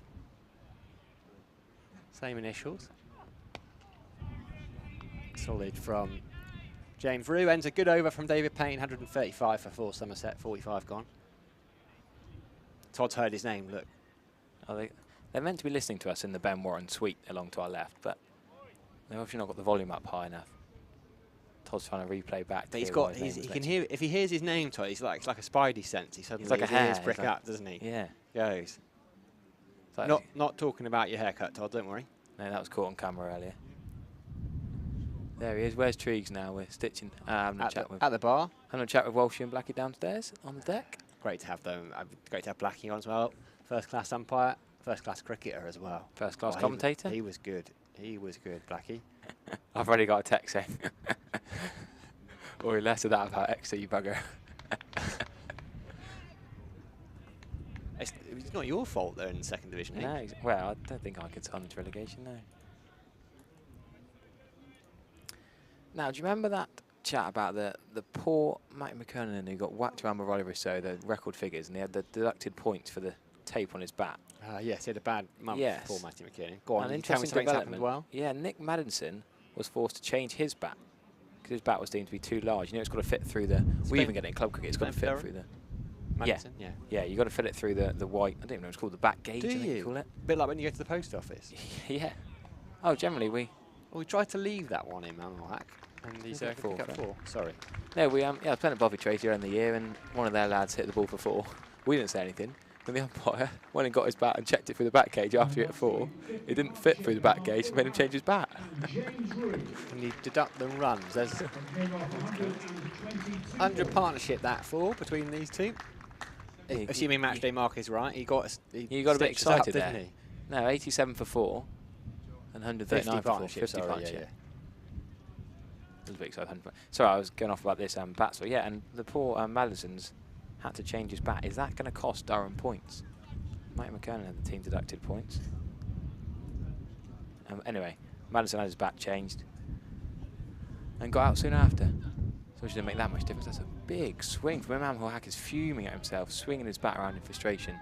It might have come off the middle if he'd have kept his previous bat. I don't know how much wider it was, do we? Yeah, Manson out for 8 after the shenanigans with his bat, but the man himself in the Yorkshire-Lancashire Roses game, Hill only got 32 to add to his 6 wickets. He'll probably take that though. Matt Parkinson with absolute beauty. Well worth watching that ball. Get on Twitter on the YouTube and have a look at Matt Parkinson's ball to dismiss Hill. Pretty decent as Imam's going to look for 2. Just going to, yes, no, they are. David Payne's arm's been taken on non-strikers end. Price wasn't even looking. The ball was thrown to non-striker, nearly hit Price in the back of the leg. It's a good thing you came to the end of that sentence there, 'cause I think your voice was about to disappear. End got really high. I don't think you had another word in you, did you? I was speaking to a voice expert the other day because I keep having these problems with my throat, and he was telling me I need to be a bit more Jonathan Agnew, not monotone, but a bit more level. Should I get too excitable, going up and down all the time? Maybe that was me then. Screaming. There's Richard Walsh back in the front row of the press box. Price on a decent lick here, charging it. Yeah, and you were saying about what innings Kushi was playing. He got his career best 164. Some knock for Essex, 573 in Kent. Another day of chasing leather. Well, another 2 days. You know, you look a bit further ahead and go, Somerset down at Canterbury last game of the season. Has they got draw written all over it already because of the pitches at Canterbury? Somerset don't draw many games though. They haven't this year. They love a collapse or quick wickets. You know, even that Essex game that rains. Do love a collapse. Yeah, Imam's going to be watchful again, get himself back in after tea. We should have asked Tom what Imam was having for tea, really. And Shubman Gills at the crease for Glamorgan. Back with Eddie Byram. How cool's that for young Eddie Byram of these parts? Somerset and Taunton Andrews now up at Glamorgan. Nice tractor driver. You doubted Lewis here earlier on, didn't you? Did I? Yeah. Someone did. If it wasn't you, it was... What did I say? So I don't think he's here today. No, I think I couldn't hear him. Couldn't see. He wasn't stood up. I see. And then I realised that he sits. Sandwiches. That's He why. he sits in the Gimlets Hill area when we bat. Then he stands up shouting when we're bowling. Generally. Payne to Roo. Benefit of the doubt. Open the face. But I think it was more outside. A little bit squared up. Edge. Picks up a single. Oh, sadly, Tom Lumby sheepishly disappeared. He's evaded our offer to come on comms. Is he? He's departed. Well, you know. Shake of the head from Todd. Disappointed in the senior TL. What do you expect from... Didn't want to come on. Exeter Cricket Club, second division side.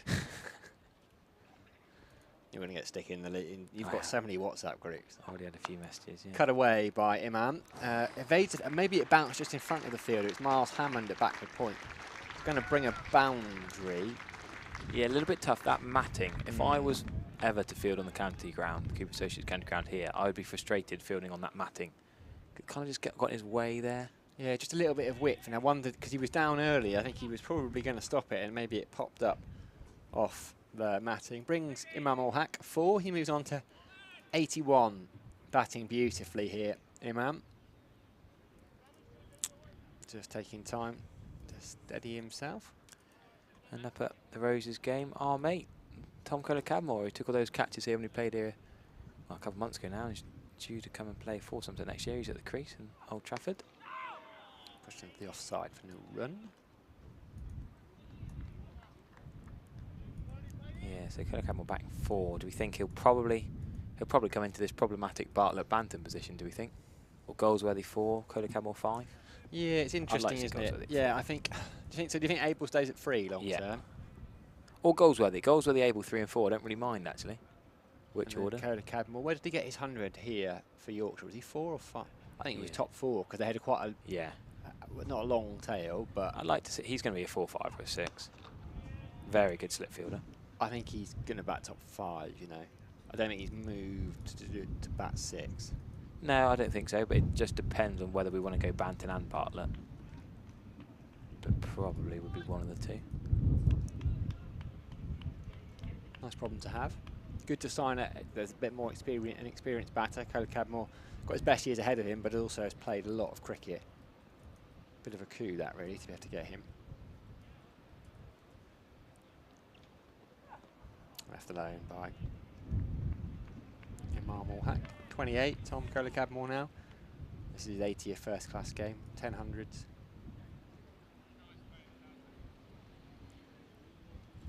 Yeah, but I guess go back to Kelly, he's an aggressive player. Just seeing now he hit his first ball, get off the mark with a 6. Not his first ball, sorry, but 6 then a 4 off Parkinson's. Pretty good going when Parkinson's turning it at Old Trafford. So being such an aggressive player makes me think he could bat 5 or 6. But yeah, I agree, he probably wants to bat 4, but Abel and Goldsworthy for me have to be 3 and 4. Top ball to end the over, 146 for 4, Gloucestershire. Just imagine if you've got Kohler, Cadmore, Banton, Bartlett, Rue, Goldsworthy, all of them want to bat between 5 and 7. It's a lot of attacking, aggressive, exciting players. I have to imagine soon be real. Just got to imagine in my head now. The song is just playing. Right, I really want to sing it, Harry. Go for it. Oh no. Peeing it down in Comitro, says Teletone Monkey. Far away, Comitro. No, exactly. Looking a bit darker. Certainly some grey rain coming over the Black Downs. That's not words I wanted to hear, Andrew. You should just a parrot in my ear telling me it's raining. We ignore him though. He turned the camera around on us earlier on, didn't he? Trigger wasn't happy with Polly saying it was raining out the window. He said, "Oh, Polly, I can see through the window." Giving Polly a bit of grief earlier. He got in trouble for that. Umpires coming together. Henry downstairs. He's out in the rain, exposed. I noticed Andrews managed to sneak his way upstairs into the dry. Tactical. Left Henry down there. We've done well though, let's be honest, as the players do go off the rain. Look at James Rue there, just being really helpful to the ground staff, taking the stumps out. Lovely to see. But risking his bat getting wet though. Imam, look at that, I like that from Imam. The bat is straight up under the top, that's what I do. You don't want your bat getting wet. James Rue's risking keeping his out, and good effort from the ground staff. Scott Hawkins is 1 to a cover. A couple of the others are 2 to a cover. Looks like this is fairly heavy. It's difficult to know, isn't it? Because we had a couple of times yesterday, we thought, my dad said he was fuming when I got home last night because he'd left after the second shower thinking that was it.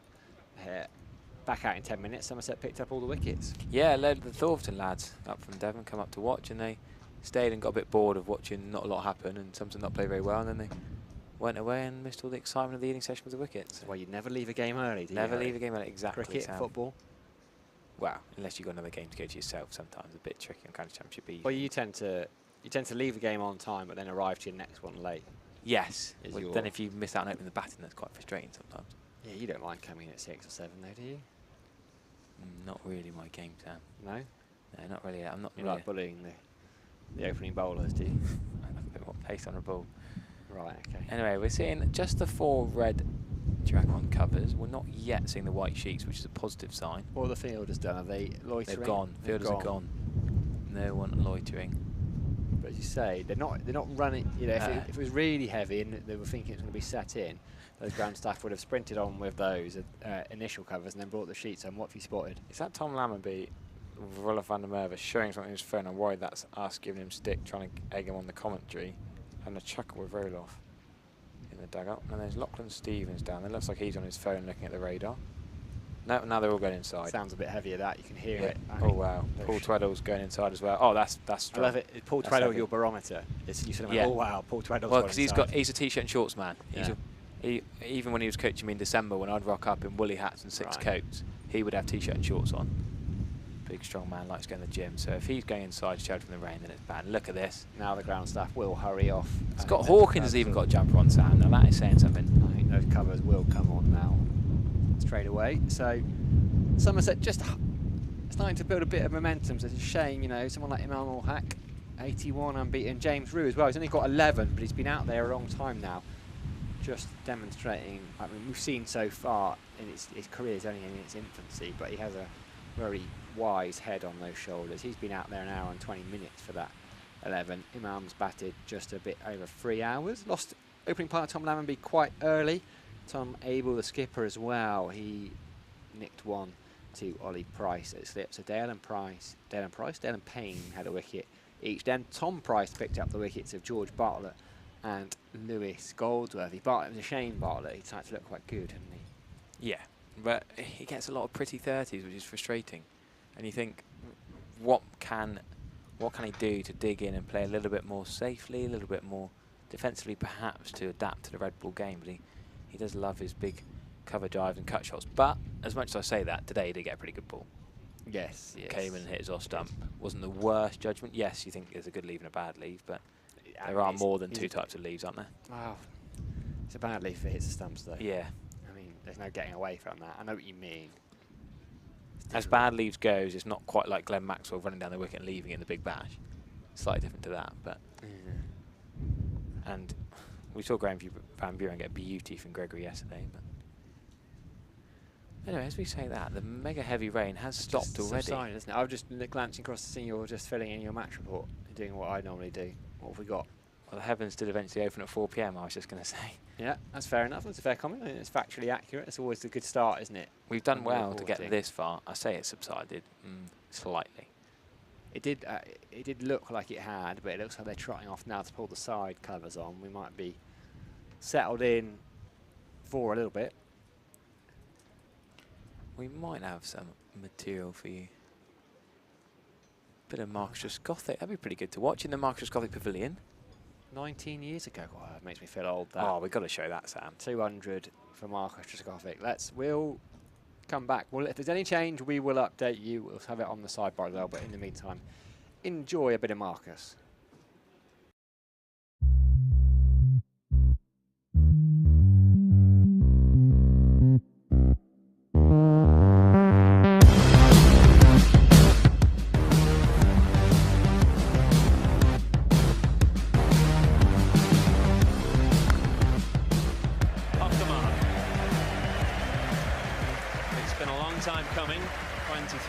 To be precise, and it's an uppercut that gets him on his way.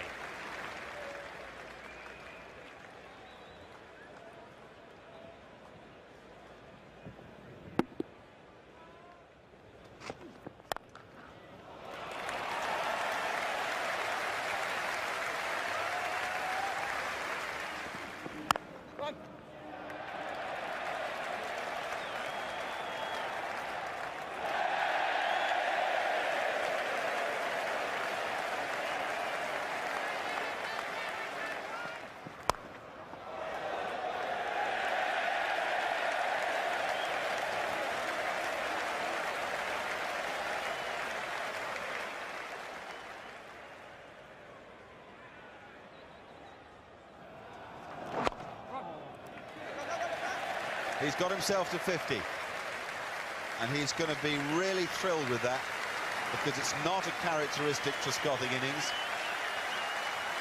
but it's a mighty important one for his country.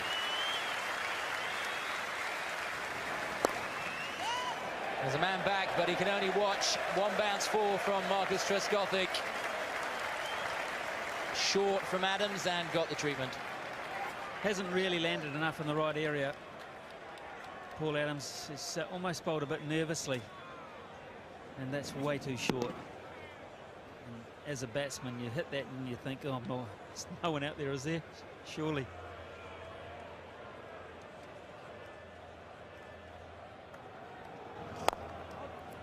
That is very good.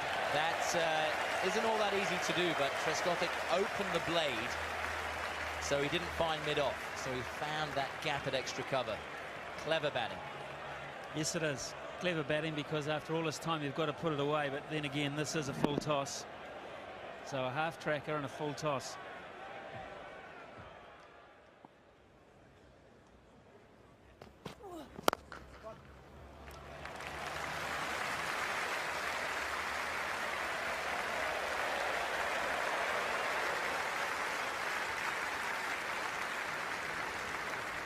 Second time that Trescothic has driven Callis down the ground.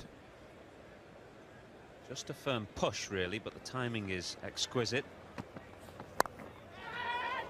There's shouts of catch it, but it's safe, and a boundary to Trescothic. Screams of hope rather than real belief. Uppercut, very safe shot.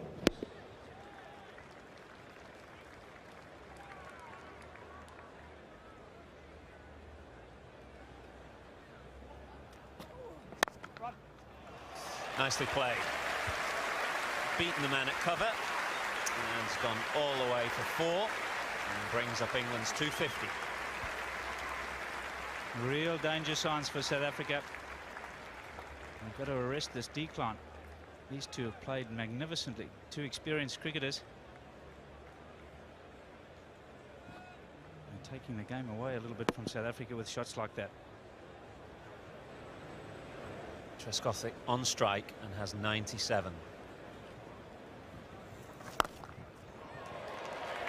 Make that 100. Great way to bring up the 100, dispatching a Paul Adams long hop. And that is Marcus Trescothick's 4th Test 100. It's been a while, and it's been a wonderful effort and well appreciated by his teammates.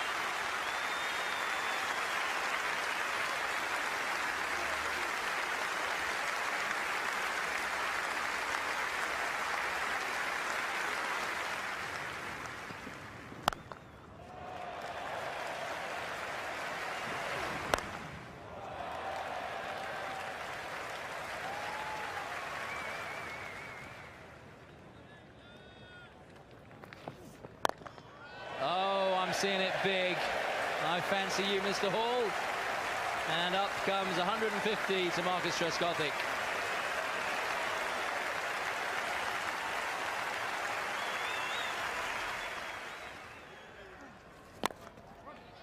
It's full, it's through, and it's 4, and it's 200 to Marcus Trescothick.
The news from our umpires is that play will restart at 4:40. Play is restarting in just over 15 minutes' time at 20 to 5, 4:40.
Oh yeah, yeah.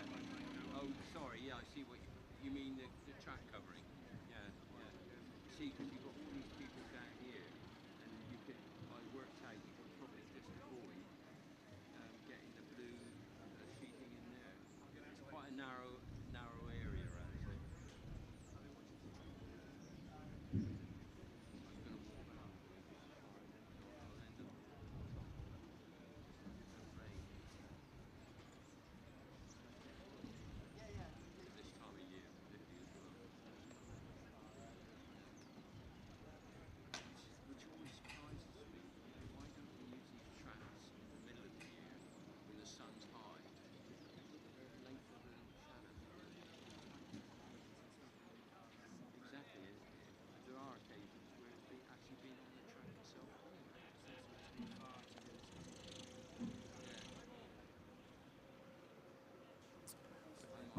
Welcome back, everyone, to the Cooper Associates County Ground Somerset County Cricket Club's live stream, sponsored by or in partnership with WPA Health Insurance. I'm joined here by former Somerset and England current first-class umpire Ian Blackwell. We're due to restart proceedings in about 4 or 5 minutes. The Gloucester bowlers are having a little warm-up. Scott and his team are getting the covers off, and we should, like I said, be starting in about 4 minutes. Quite a pivotal session upcoming, Ian, don't you think? Yeah, very much so. I think with 27 overs to go, I think Somerset are probably going to be happy if they don't lose any more wickets for possibly another 50 or 60 runs. But again, that sort of takes us up to not far away from the second new ball. So be interesting to see how Imam Ul-Haq approaches this with young James Root. Yeah, it was a perfect time to bat in terms of the ball condition. 47 overs old now, not a huge amount of spin or swing up for grabs for the Gloucester bowlers, but maybe that little bit of rain has juiced up the wicket, so a watchful period, I'm sure. But I think very impressive, as I said before the break. James Root's come in, really steadied the ship, and I actually think Imam Ul-Haq has played really nicely since James Root's been at the wicket. Been a very calming influence on the Somerset innings, even at such a young age, which is a great sign for him, and hopefully he can just stay in that tempo for the rest of the day. Really important that Somerset put a sizable partnership together, gets close to Gloucester's 343 as they can. Certainly will be eyeing up at least parity over the next 2 or 3 sessions. I think as well there could be another crucial period of play as the sun dips down behind the James Hildreth stand over there, potentially with the lights coming on, and possibly a tricky last hour to bat, as Somerset found with Gloucester last night, taking 3 or 4 pretty quick wickets, albeit with the new ball.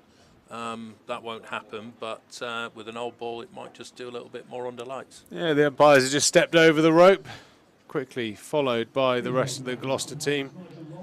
We'll be starting very shortly, but yeah, it's fair to say that there will be a tough little period here to get back into your innings for the Somerset batters, and also the light will be failing at some stage over the course of this last session, as it did yesterday, and that really did spell for a real sort of changing conditions. If the lights come on, the ball starts to dart around or appear to dart around a little bit.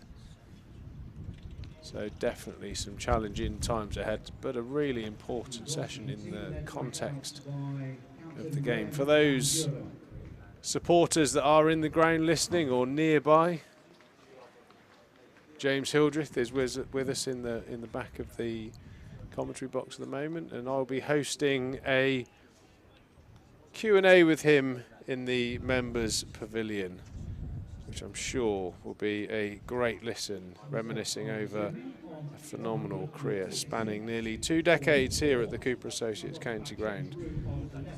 Teammate, great friend of both mine and Ian Blackwell's. We had some good times playing alongside Blackie, and we've got 3 degrees of grey at the moment, haven't we? I've just started. You've pretty much gone, and Hildy's about 70% of the way there. It's a sign of things to come.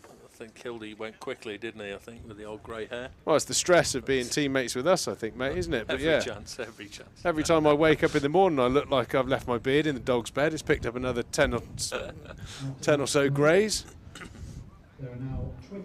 But there we go. That's life and times. You've got to embrace it. But yeah, I'll be in the members bar, the Colin Atkinson Pavilion, at the close of play, or 20 minutes after the close of play, to have a chat with James Hildreth during a members forum, which I'm sure will be absolutely fantastic. James Rew on strike for the first ball, facing Tom Price, who bowled some impressive deliveries in his first couple of spells, picked up a couple of wickets, had a knack of sort of having a stock pace, then all of a sudden one would really sort of zip through. You've got to be watchful. James Rew back and across and defends solidly in behind that one first ball of this evening session. Looks like quite a tidy action as well. Quite strong at the crease, and like you say, he does get it through quite a lively pace. Like the look of his action, seems quite repeatable and bowls in good areas. Yeah, always a little bit of always flags up a bit of concern for me. I noticed he was sort of pushing his thumb into the lower left side of his lower back or rib area. Always an area that is a bit of a danger for a right arm fast bowler, that left bottom rib. The L5, I think, as well, at the bottom of the back. Yeah, the lower back, the L5. You see him sort of pushing his thumb into that area. That's actually, I've done that a couple of times myself. It's the 12th, there's an oblique muscle that connects to the 12th, your bottom rib, 12th rib.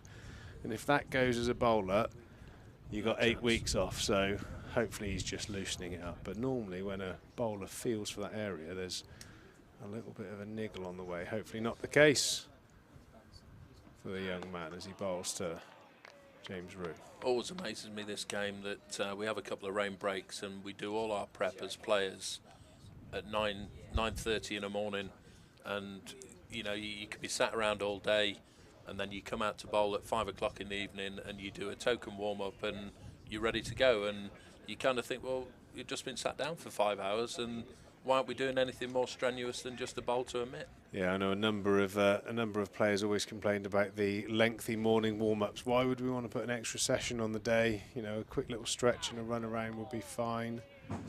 Overstepping there. Young Tom Price. Tom Lungley, umpire there, outstretching that arm. A couple of runs to the tally. Yeah, it's always one of those strange things, isn't it? You kind of... you know, I think the S&Cs these days, strength and conditioning coaches, they are out there with their medicine balls, and the bowling coach takes a mitt to try and get a few balls bowled, a bit of a loosener, but it certainly isn't to the depths that they go in the morning.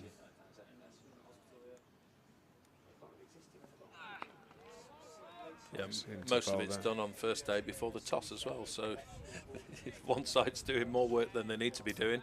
Well, you've got to get your game of football in. That's probably the main priority. It's very true. Because Tom Price is charging in from the river end there. Luckily, he's still poking around in that lower back area, so hopefully he hasn't got a little bit of a niggle in there. He's just asked the square leg to disappear out. Is that the double bluff, or is he actually going to bowl a short ball to James Rew? It's the double bluff, but Ruiz. Can he have a double bluff, or is it just a bluff? A bluff, a double bluff, and the intellectual one. What was the late great Shane Warne used to say? A reverse Malachi or something? That was one of his. It's a new shot, isn't it? That was one of his bit of mind games that he used to play. A bluff, double bluff, all sorts of bluffs. But it ended up being a decent length ball and played smartly by James Rew out into the offside.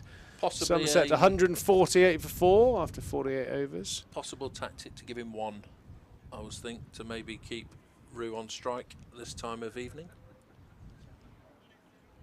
Maybe. Well, there is an easy way to give someone a run, a free run, is to move a certain fielder on the pitch, and then you can have as many runs as you like. I didn't even go there. And point still in I didn't say point. I didn't. Oh, I've done it. No, I've done it. Josh Shaw opening up. Oh no, sorry. David Payne, left armour. Played a bit of white ball cricket for England recently. He's certainly come on leaps and bounds.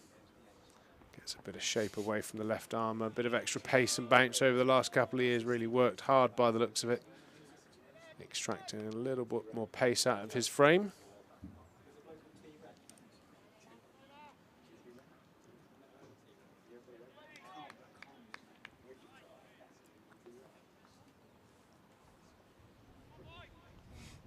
Still bathed in sunshine, which is a good sign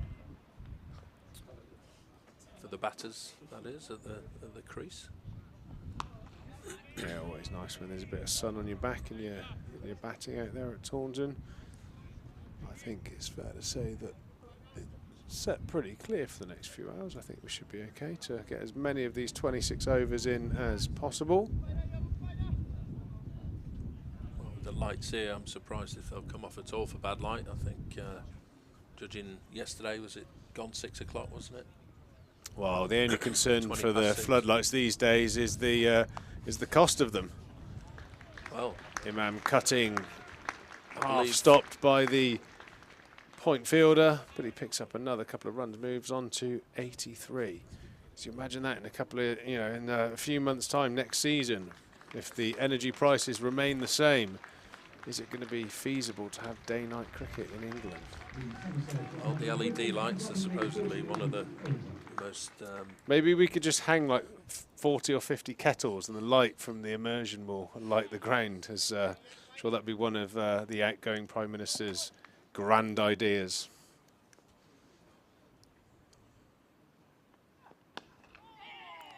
David Payne smartly tucked away by Imam. David Payne bowled a really hard length straight ball. Solidly played there by Somerset's new international signing. Just indicating there that it might have just come back into him as well there. Possibly just with the left arm angle. Doesn't look like there's any real swing out there after 48 overs.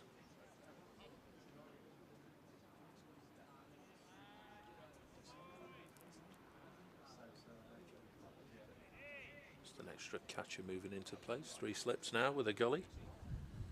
Taking away cover. Payne in again, a good hard length into the leg stump. And Blue plays it nicely.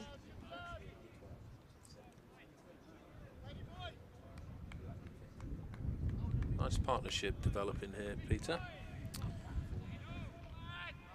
Yeah, they've played very nicely. Watchfully. To get at least a 3-figure partnership on the board at some stage during this innings. It's one of those moments, I think, where it's a take responsibility moment. Probably a tough thing to say to a man at the age of James Rew, but I think he can shoulder that sort of pressure. If you get in, you've got to make it count. You've got to put a real sizable contribution up on the board, and at the end of the day, it looks a very true pitch. There's another 20 overs until the second new ball is due, so you could have a nice little 60-70 on the board before that's even a factor. So yeah, 31 overs. Massive opportunity here for the two batters to be greedy with their runs. Yeah, I think the way he's coming to the side as well, he's sort of it's looked fairly easy for him. Seeing some of the one-day innings he's played and performed, and obviously getting the century in the championship as well against good opposition. It's going to stand him in good stead for situations like this. Price in again, and that's a genuine edge past second slip, and it's gone for 4 valuable runs. Semi-credit there to the batter. I think he's played that with quite late soft hands, hasn't he? And he's gone straight down. I don't think even a third slip would have entertained trying to catch that one. He's played that very late and down, so actually very well played. A good delivery, no chance played at all. well. Certainly, you'd say he probably didn't deserve 4 runs for it, but I think he did ride the movement pretty well. Moves on to 88.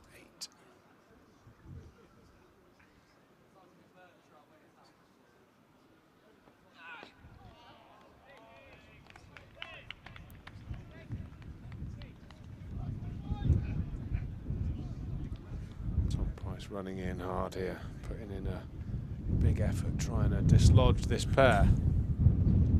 As this partnership is creeping ever closer to 3 figures, but it's not going to be enough.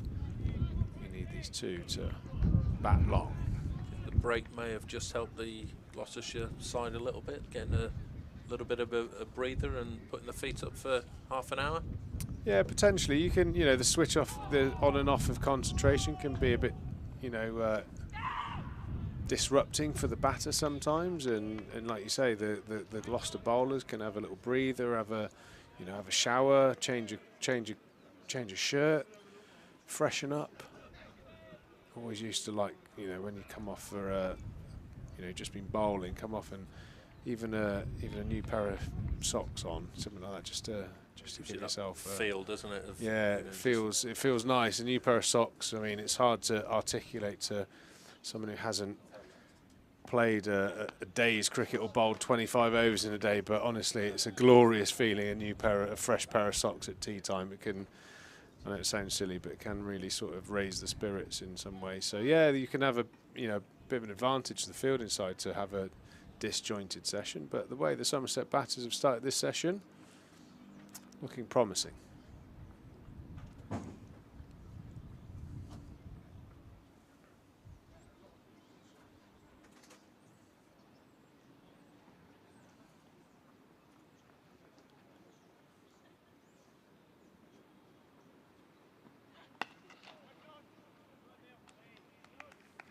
Good looking shot into the offside there. Not quite timed as perhaps he'd like it. Stopped by the point fielder. No takers. No nibble, not just yet. Just thinking actually, we've been in and around this ground for the best part of 25 years. The changing landscapes, we're looking across at the top of the Trescothic stand now. It's wonderful media centre we're in now. The lights that are a relatively new addition. Everything's being revamped at a rapid rate. The train station, multi-storey car parks and such in the distance.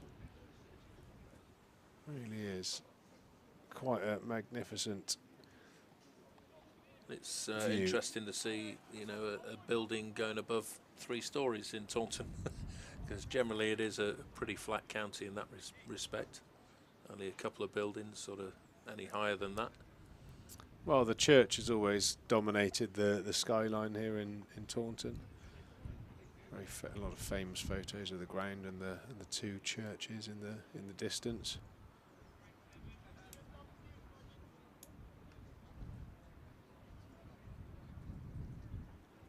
It's nice to see the one of the smaller developments here of Gimlet's Hill, really in keeping with that Somerset sort of county cricket club feel. Nicely designed and certainly more accessible for disabled supporters and the like.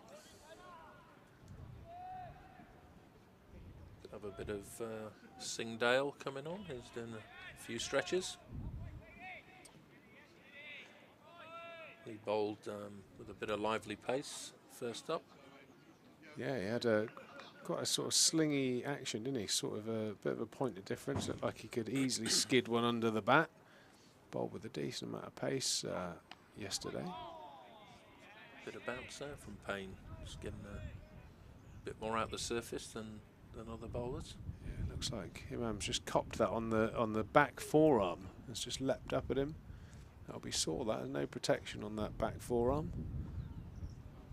Oh yeah, that'll sting. Just that little bit of extra bounce that I described earlier from David Payne. He definitely does seem to get the ball to kick up a little bit. Very tall action.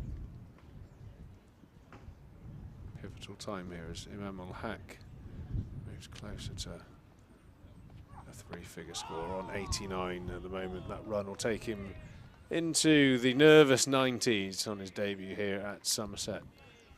Do you think he's nervous? A man of I don't think. his calibre.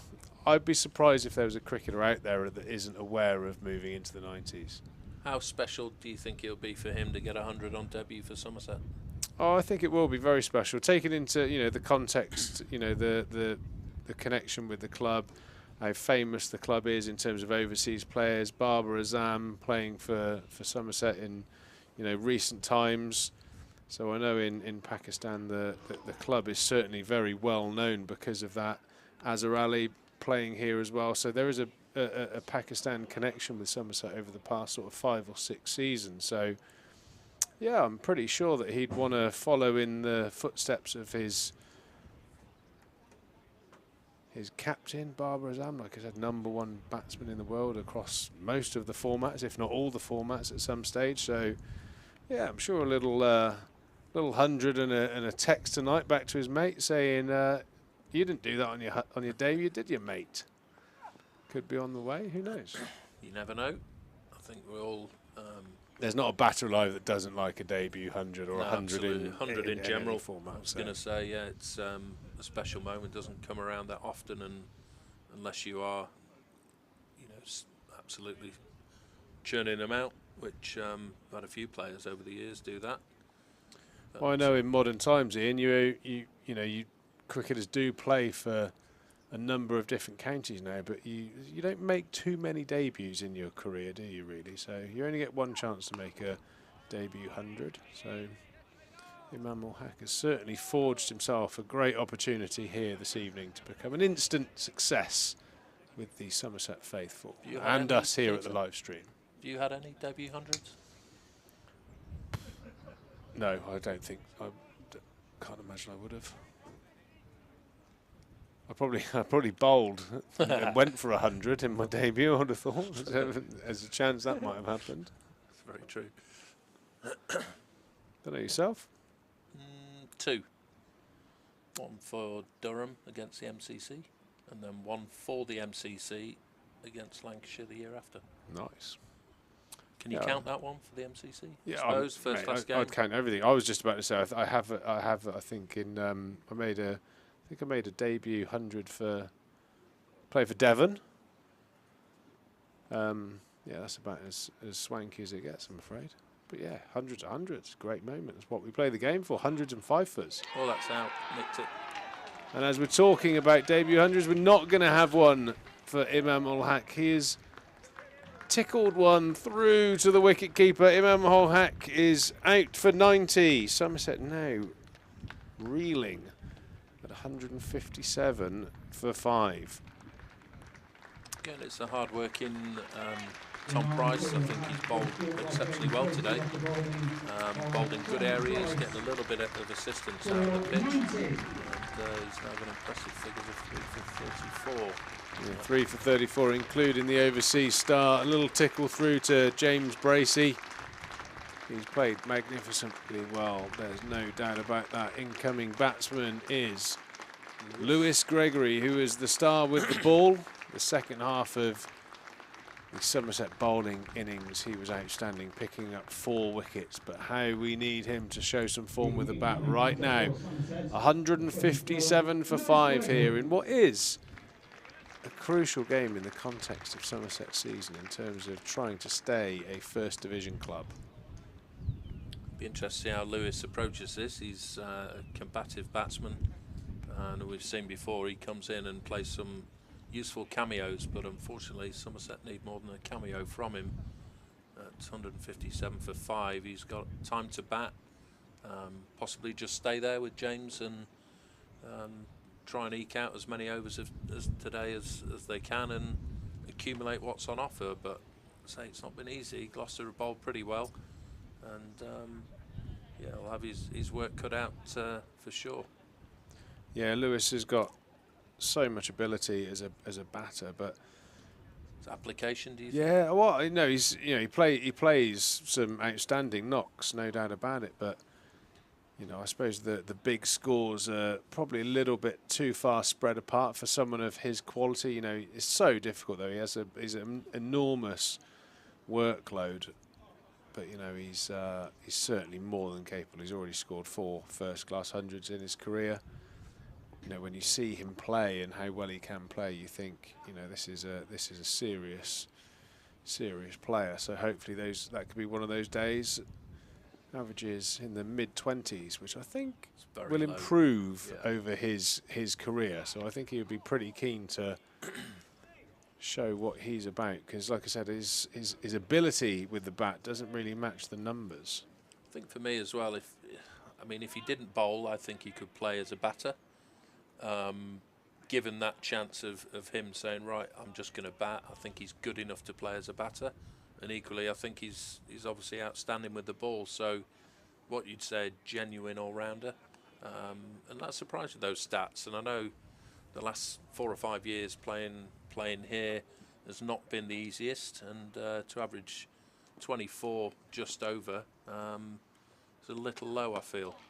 Yeah, like I said, there's no doubt that will be going north, and hopefully quite soon, in terms of like today. That would be really, really handy.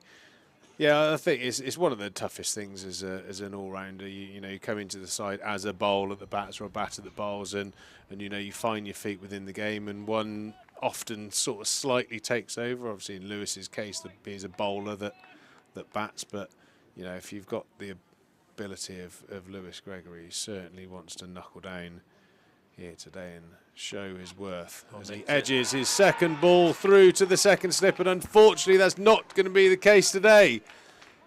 Tom Price picks up his 4th wicket. Lewis Gregory dismissed for naught. Somerset now are in big trouble. Yeah, it's a nothing defensive shot really. It's quite a straight ball just angled into him, and he's almost played it as if it squared him up horribly. And Tom Price generating enough pace to get a thick outside edge and caught second slip. And that's not what Somerset needed right now.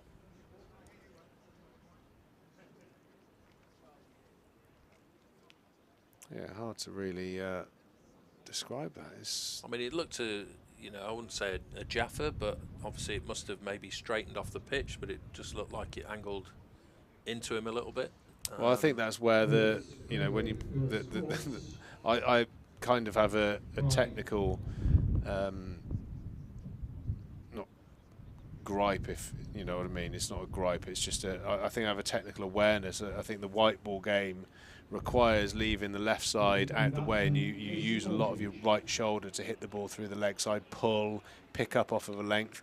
Whereas the 4-day game is much more a left-sided game where you lean the shoulder into the ball, play a lot more from a sideways position, and that there is just, Lewis has just squared up too early, which has given the illusion the ball's done a lot more than it actually has. That's just one of the things I see a lot actually in the modern batter. A lot of batters play very squared up a lot of the time instead of having that left shoulder. I know it might sound a little bit, from the cricket textbook, but it is in the textbook for a reason. It's much easier to play a ball moving away from you when you're led by your left side as a right-handed batsman, and that has certainly brought Lewis's downfall there. You end up, if you squaring yourself off, you end up pushing with your hands if there is any movement, as opposed to actually being watchful, and you can bring your bat down more straight.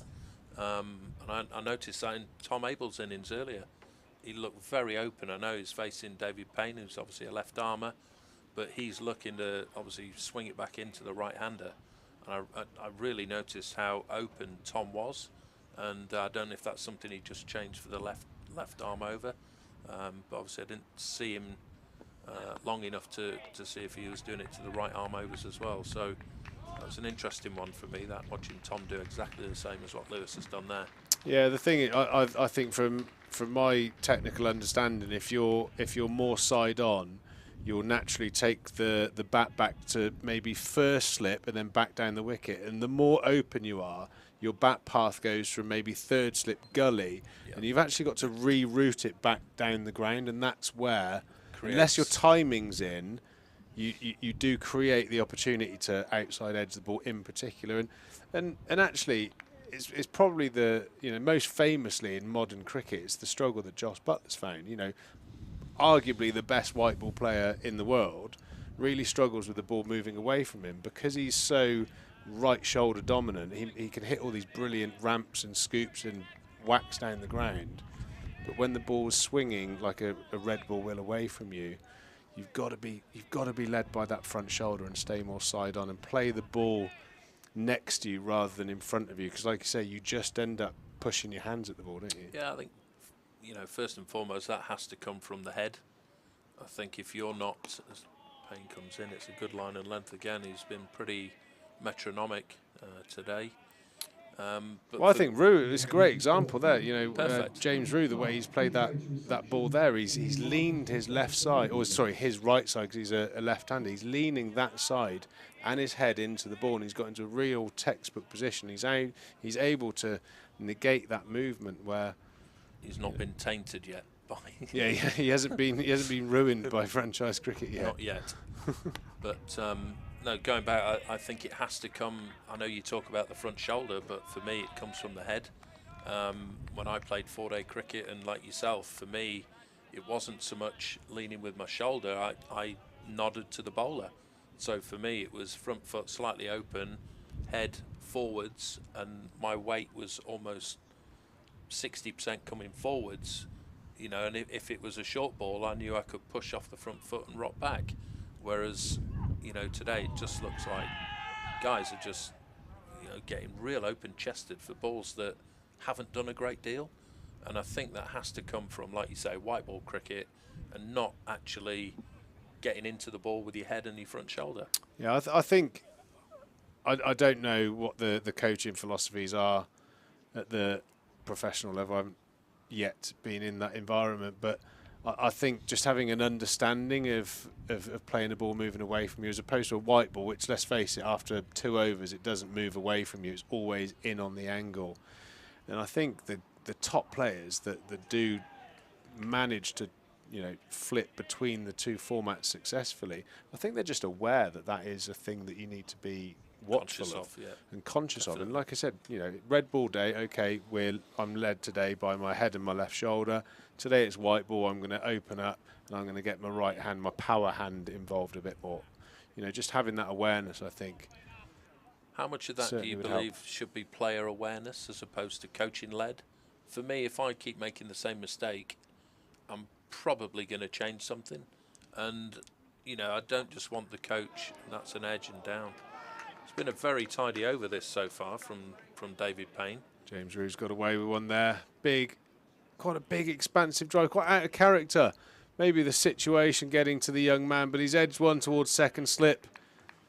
Charlesworth, I think, there at second slip has just offered a hand at it. It would have been a specky, but you'd almost have to say that was first slip's catch and second slip has dived across. I can't quite see who it is. I think Jack Taylor. It's the tall lad walking towards square leg now. I can't quite. Is that Charlesworth? Make out who it is. Whoever it is, he's put that chance down. Taylor 1, Price 2. Yeah, it looks like Charlesworth, yep, doing the double teapot. Looks like he's the man that's it's a good over that. Dropped that opportunity. Maybe it's strange to see. If it was him, he's now gone to point, which is interesting. Maybe it was Price stood at second slip. Yeah, just going back to the technique side of things. I mean, do you think that players are spoon-fed more in today's game than perhaps having that feel and knowing what mistakes they're making? Well, I think to be honest, I think to be a top player, I think you self-reliantly have to go out seeking knowledge, talk to senior players, talk to players that have been there and done it. You know, the great thing about county cricket is I've had some conversations with players I never thought I'd even meet, and I've been on the pitch with, you know, like A.B. de Villiers when he played for Middlesex. And I know it might be an old school thing. I don't know if it is an old school thing, but you know, I would always try and have a little conversation with them. You know, hi, how you doing? Nice to meet you, Pete Trigo. Just, you know, I was the bloke that was abusing you a minute ago, but any chance we can have a little chat about batting?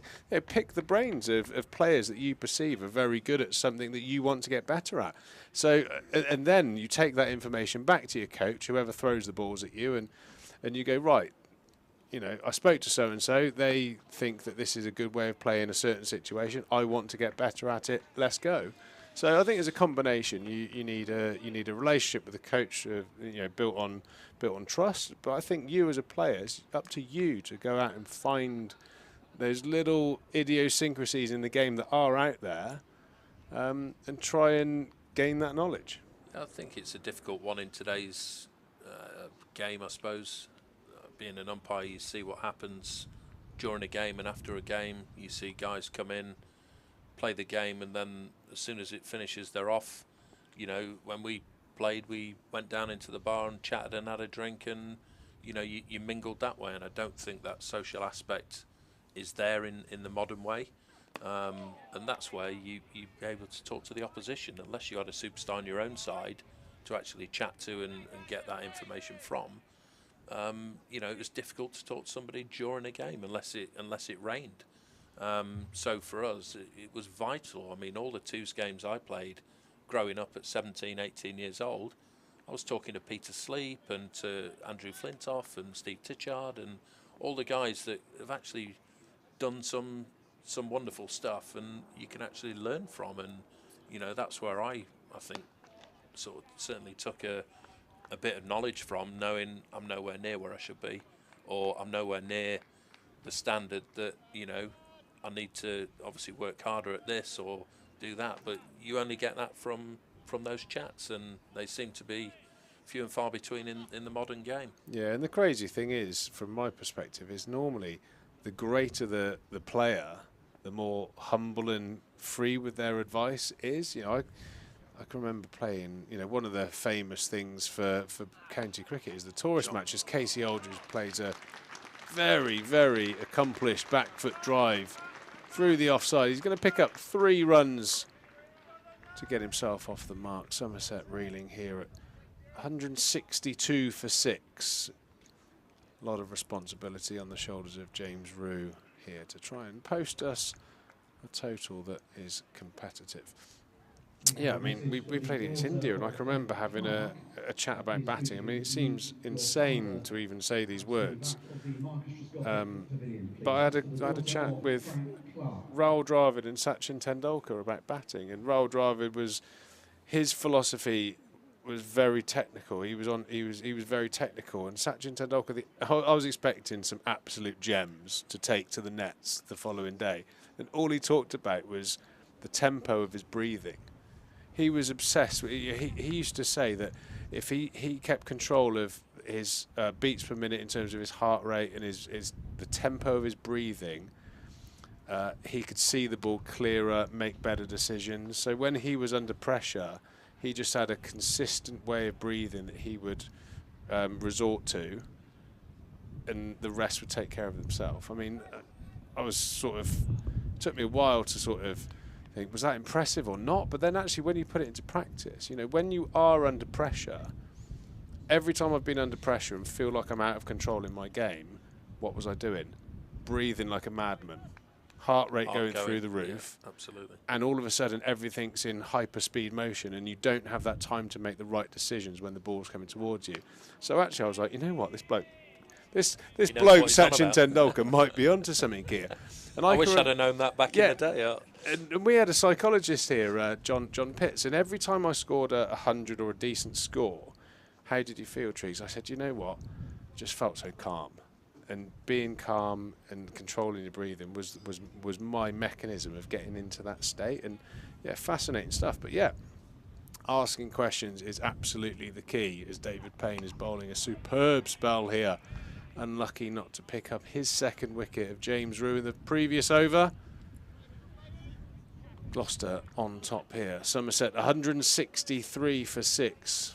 But yeah, player development is a fascinating, sometimes contentious issue.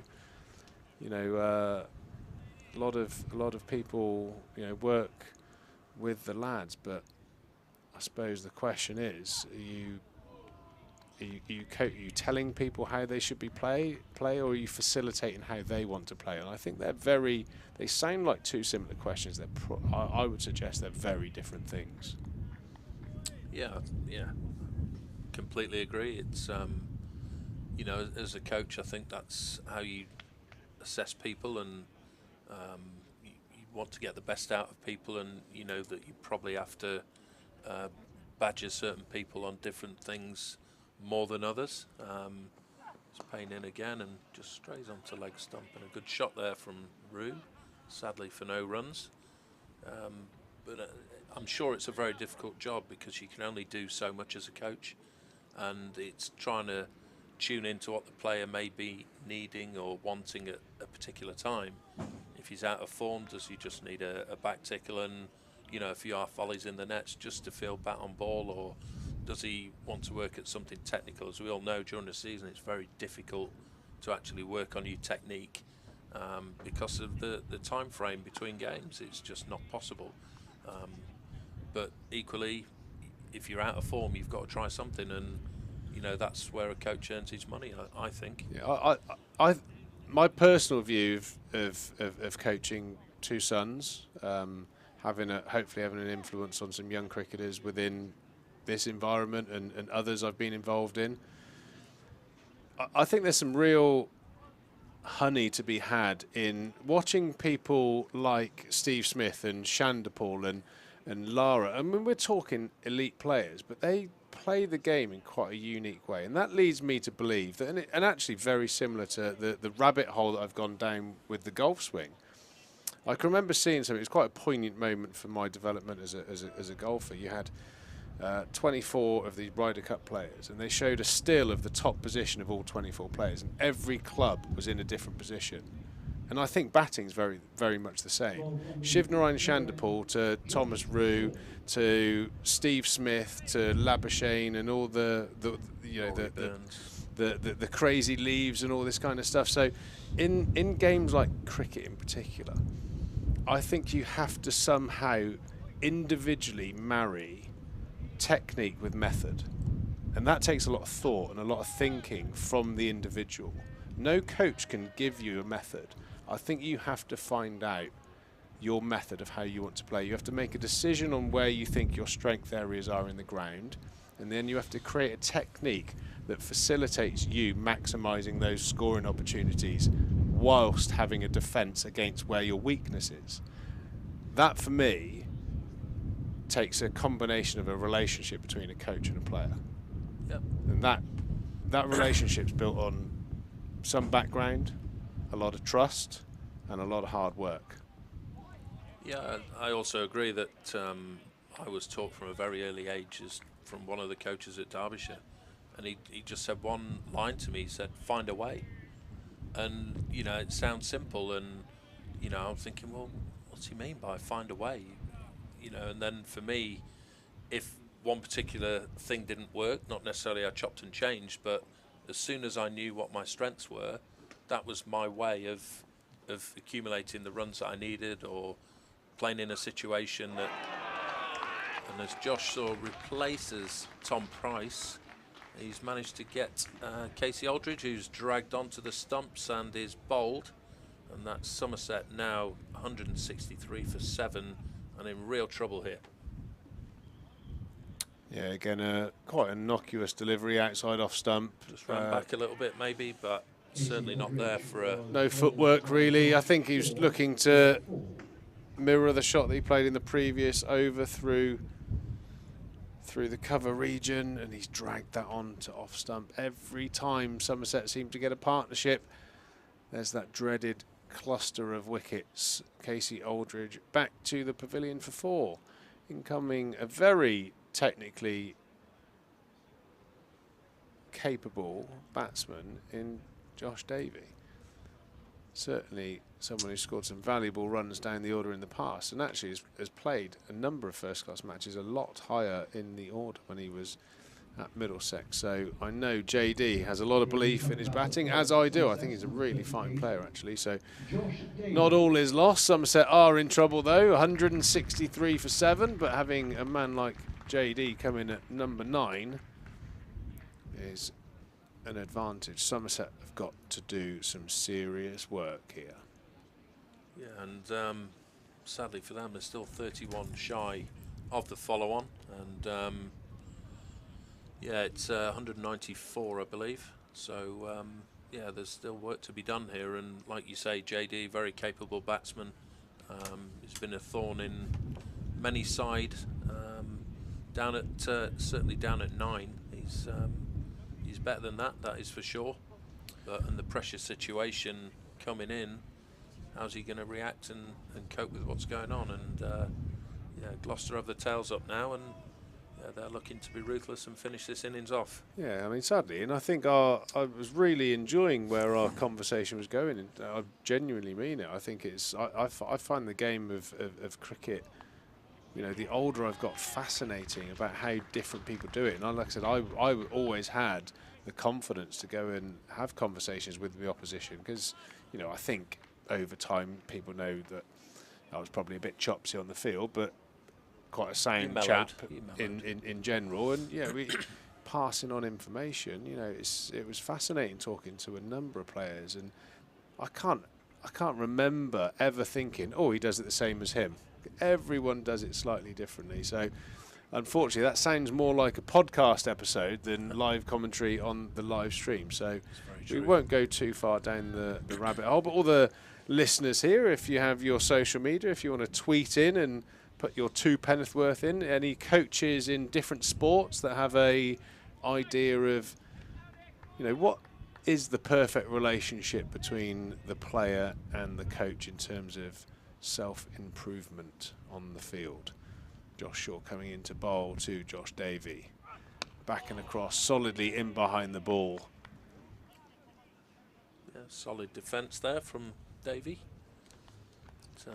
Tweet the club, tweet myself, at Triegs140 on Twitter. Be really interested while me and Ian are commentating away to pick up any suggestions on another change of bowling here at the other people think. Gothic Pavilion end. Magic Dale coming back into the attack, I believe. Looks a good athlete, this young fella.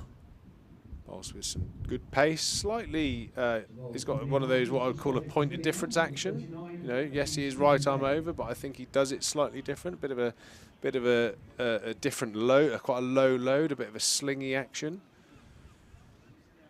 Can generate some decent pace. James Rue, I just want to see James Rue just, he can't be responsible for what's happening up the other end. I really enjoyed the way he's been playing. Just stay in that tempo, maybe just try and...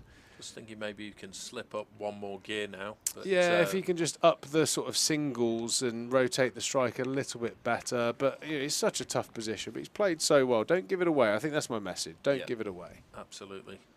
So he's played well. I know he's only got 13, but at least he's been solid, and he's certainly provided a solid partner for Imam ul Haq.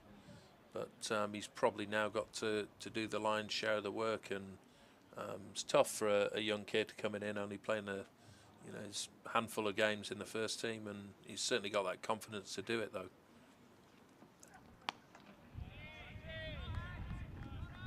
It's not quite stick or twist time yet, is it? There's an important 31 runs to tick off, and you know, I think he's better off sort of eking out these 31 and not having to have another bat.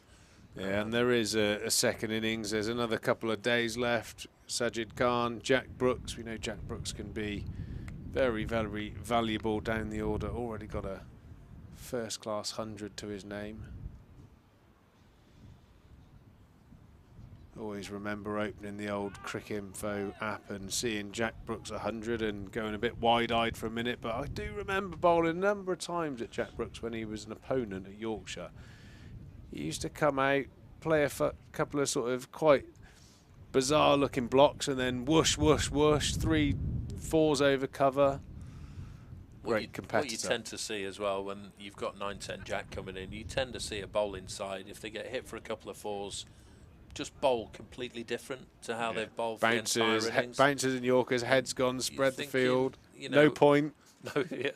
No point. You're thinking, what's going on? If you know the score's 163 for 7 off 56 overs, why isn't it good enough for 9-10 Jack? And you know, sometimes you just got to let 9-10 Jack have a little bit of a whoosh and get away with a few, but you tend to just go a bit bumper crazy, throw in the odd Yorker and get it wrong, becomes a half volley, and before you know it, you've given them 30 runs, and you know, you kind of scratching your head a little bit. But you know, so far the Gloucesters have been impressed with Van Buren and his captaincy. He's rotated his bowlers nicely, and they've picked up 7 valuable wickets so far.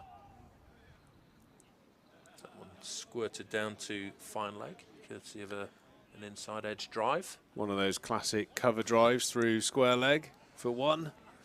Every run counts. Ticking them down, all the Somerset supporters, the coaching staff, the players up on that balcony will be ticking those down. Harry Trump there, what a lens. What a lens that man has. He took some fantastic photos. I saw a picture of the county ground last night with the storm clouds over it. I think it's on Somerset County Cricket Club's Twitter feed. Absolutely stunning photo that Harry took there. What a lens that is. That's an absolute beauty. You could see up Ian Blackwell's left nostril from 100 metres with that. Yeah, I'm sure he'd want to do that.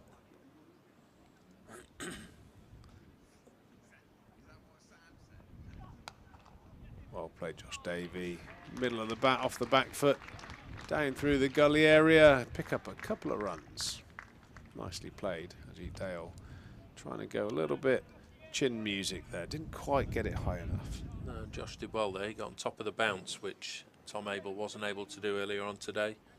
And played it properly, I think. It wasn't an edge of any sorts. It was nicely off the middle of the bat. And oh, we've got the lights coming on here at the Cooper Associates County Ground. All of a sudden it's just brightened. It's got brighter up quite a bit. It's amazing, those LED lights instantly. One changes. thing I would say, Peter, when you're out there, don't look at them. You can't see for hours afterwards. Really? They are so bright. And you Is just that the get excuse those for a couple of dicey ones this season, or? I'd like to, you know, take that excuse everywhere, but only Somerset and Essex have got the ones that are the LED, and yeah, they are so bright, and it looks like because they're pointed in different directions, they look off, and it's just how intensify where they are pointing. It's how it brightens that particular spot up, and they get you. And they do get you. Don't look in them. That's all I'll say. There you go. You're allowed to look through the screen though, Ian, don't worry. Well, yeah. You think, look, there's only 15 bulbs working there, but actually, at the right angle, they will blind you. I can tell you that for free. Word of warning here from Ian Blackwell. My eyes. Josh Shaw bowling a real tight line to off stump. 1 for 36 off his 10 overs. Was a bit expensive early on, but really seems to have found a rhythm from that river end. He was the catalyst. He certainly got the big wicket. So he's continuing Sorry, to he didn't get the pursue big around wicket, the wicket again. Tom Price got the big wicket. I mean, his figures are outstanding today. I was a bit concerned, actually. He did seem to be fiddling with that lower left side a little bit, but he just kept on trucking in and bowled with some good pace. Took some very important wickets. I think he's got 4 of the wickets so far. If we could have a look at the scorecard, the bowling stats at some stage, that would be brilliant. Give us a real good indication of who's done what and who's causing us the trouble. Josh Shaw in again from the river end. Nice. Big wide worm on a hook there. James Rue does not nibble. Yeah, when you were retiring, Ian, did you you obviously went relatively quickly into the process of becoming an umpire. You know, you had a great first class career, a good international career, and over 37 one-day internationals for England and 1 Test match. Did you think about coaching or before you went into umpiring, or? Yes, I did. Did my level 3 just to give me that string to the bow, if you like, but it was never my passion. I think it was more of a backup. But I really enjoyed the umpiring when I went into it. Did a couple of games, and I actually quite enjoyed it, even though perhaps a lot of people knew me well enough to not like fielding. But you know, as an umpire, you don't have to field. You're in the thick of the action. You've got the best seat in the house, and yeah, it's a great place to be. As Somerset gather another 2 there with a nice shot off the legs from James Rue. So yeah, it was one of those things. I wanted to stay in sport. It's been great for me to give something back to the game as well. That's treated me so well, as you say. It's nice to say be your own boss in the middle, and here we have a look at see some of the bowling figures. Bowling figures: Payne 1 for 36, Dale 1 for 35, Josh Shaw 1 for 38. But the standout figures: Tom Price, including the key wicket of Imam al-Haq, 4 for 38 of his 13 overs. So that's where the damage has been caused. That little spell there this evening, I believe 3 relatively quick wickets, has put Somerset in a bit of a predicament here at the Cooper Associates County Ground. 168 for 7. Ajit Dale into Josh Davey. He plays solid. He's saying you're generating a nice amount of pace at the moment. Looks like he's bowling with quite a strong wind assisting him, so that'll feel great. A bit of wind up your backside, pushing you in towards the bowler. Don't think you got the choice, did you, Pete? You was uphill into the wind. Not. Absolutely not. Caddy and Steph Jones and the likes. Caddy, Alfonso, Steph. To be honest, you get so used to it, don't you? I kind of liked it towards the end. I was used to enjoy the curved run up from long on. The feeling of doing something that other bowlers don't like doing. I kind of almost got me going a little bit, to be honest.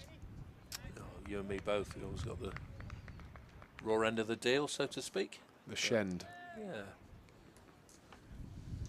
But going back to your point, I think for me it wasn't coaching, it was umpiring. Trying to give something back to the game, trying to, you know, service the game in the best way possible. And for me that was out in the middle, hopefully using my cricket brain. That's a nicely angled shot We down love to those. third man. We love those. Half a false shot to a good delivery there outside a half of the bat from Josh David, but again played with nice soft hands. Races away to the boundary, creeping ever close to that follow-on target that is going to be so crucial for Somerset to hit. Even though, I suppose with the change, with the end of play coming soon, I think if Gloucester did take this 3 wickets, I think there's a high probability that they might even enforce the follow-on with a overnight rest. Yeah, I think that's a good option. What would they be? 160-ish, 170. It's one of those where how much do you think your bowlers have bowled and how much have they got in the tank? But with a sort of on-off day and nice little bumper there, they may well think that the bowlers have spread the load as well, particularly well. 12, 13 overs apiece. Don't think anyone's been over bowled, so or do they think that they don't want to bat last on this pitch potentially and try and accumulate a big third innings score? Go a number of ways. Yeah, interesting with the.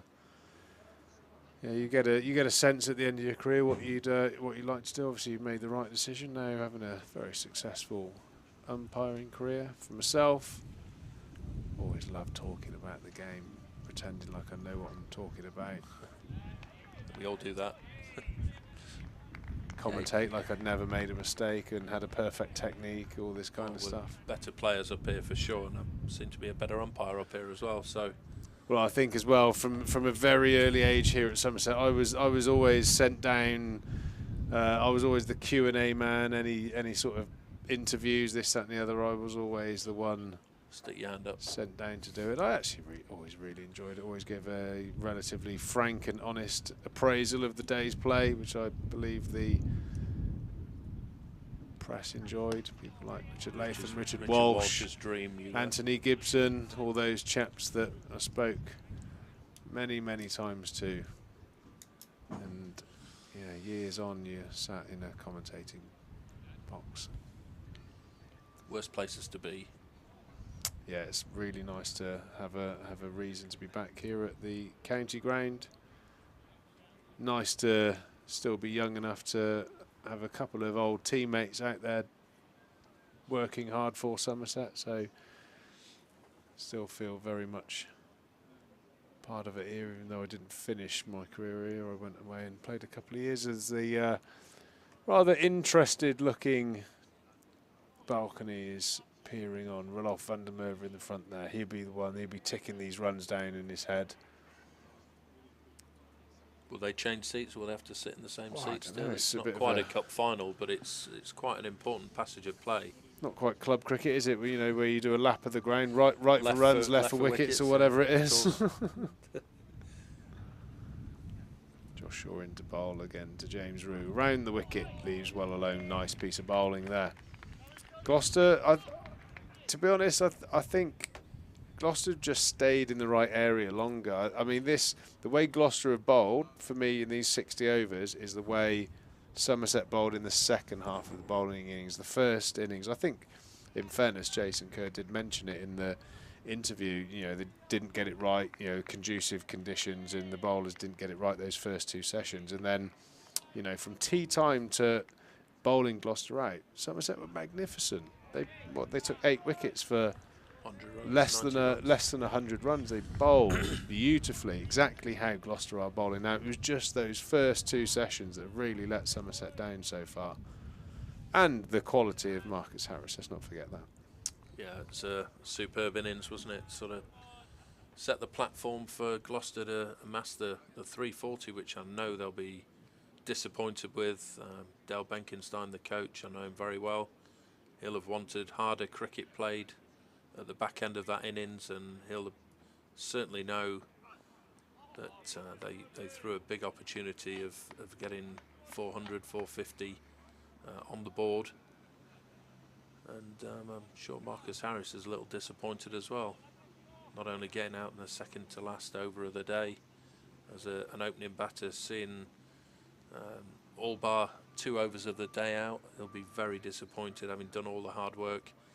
But a fantastic innings of 159 was great to watch. Not so much if you're a Somerset supporter.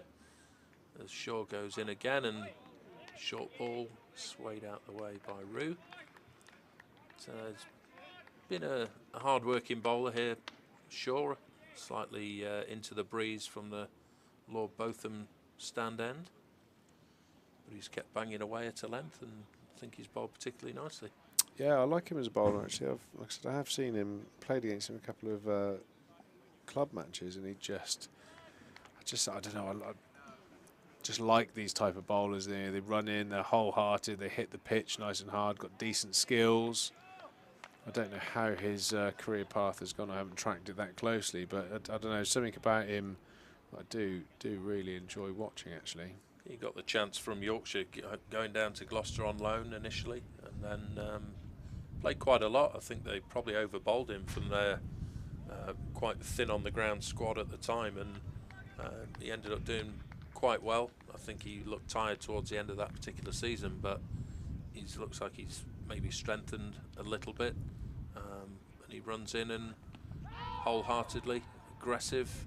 Yeah, 47 matches, 111 wickets so far. And he's made the permanent move now to Gloucester, so fair play to him.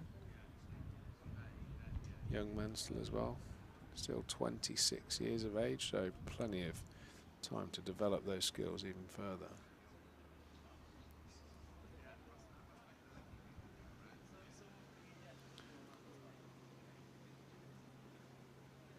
Here they are, the main men. Tractor. They need a bit hang around with Trailer. Tractor and Trailer. Well, he's he there? He's tugging a skip at the moment by the looks of it, old Tractor. Oh, the number of comments we used to get from Tractor and his mate. He's hanging around. Well, he's Tractor and Trailer. Never far from a pint of cider, was he? Yeah, he used to. I think he. I remember talking to him years ago, early on when we were doing sort of a pre-season game, and he came down, and I think he was stood on the side I think he had like half a cider with him, and I just like mocked him a little bit. What, you only got a half, Tractor? He goes, I'm in pre-season too, Bab. Something like that. Absolute beauty. Yeah. Sounds like him all over. What a class man he is. Not been as vocal today, or maybe... Yeah, you don't hear that. I don't know whether it's because I'm inside. You don't hear the come on my babbies quite as much. Maybe it's because I'm in here. I'm sure he's still pretty vocal. Always enjoyed when the class overseas batsman batting 4 comes out to bat and he goes, tail-enders. Come on, We got tail-enders. Yeah, we got him. Yeah, no, brilliant. In fact, I think myself and James Hildreth were wandering the streets of Manchester one evening looking for somewhere to eat, and Tractor was doing the same, and he said, we saw it, hello Tractor, he went, all right bloke. Bloke, he calls everyone all right bloke. And so we're going to go for a Chinese, Tractor. Do you fancy joining us? He came for a meal, and I thought halfway through, God, he's going to, surely as a supporter, he's going to talk all the whole time really. He's going to be chewing our ear off about cricket. He literally sat down, ate his chicken chow mein, cheers blokes, and off he went. Literally hardly said a word to us. Class. Yeah, he's a belter. Every county has a Tractor type character, a very loyal, faithful fan that's a bit of a character. One of those beautiful things in county cricket. It attracts all sorts, that is for sure. Certainly does.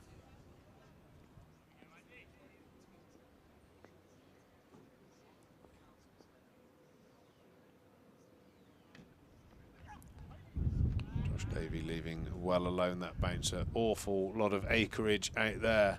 That deep square leg, if he did want to have a go at it, but I suppose not the time or the place. 20 odd runs shy of this follow-on target. It's going to be pretty crucial. I think maybe even in the context of the whole season, it's probably quite an important passage of play. Yeah, and they don't want to be bowling too many overhead eye bouncers either, costing 2 a go. No, definitely not. Was that called a no ball? It was indeed. I was watching. Had my umpiring eyes on, and that looks like a better delivery. Yeah, banged in back of a length, and Davey almost playing inside it deliberately, although gave a sense of a little sneaky play and miss. Yeah, I think in the context of the actual season, it doesn't look like this game is of enormous importance because Gloucester are so far down the bottom, but Somerset only 1 place ahead, Warwickshire and Kent. I think the Warwickshire game is going to be a very, very big fixture for the club in terms of retaining First Division status. They certainly need to get some points on the board this week. Yeah, they'll have seen this as an opportunity, certainly to get the upper hand in this game, even if not win it, with the comings and goings of the Gloucester players, a little bit of unrest in the camp perhaps, change of personnel, and yeah, they'll have fancied themselves Somerset here, slightly depleted in themselves, but still I'm sure they would have expected a better showing than they've had so far. Again, the sides just seem to be split by that world-class innings of Marcus Harris as Dale comes in again and bowls a leave ball outside off stump. Another over ticked off this evening. 13 remain. Still in sunshine, Peter, for now.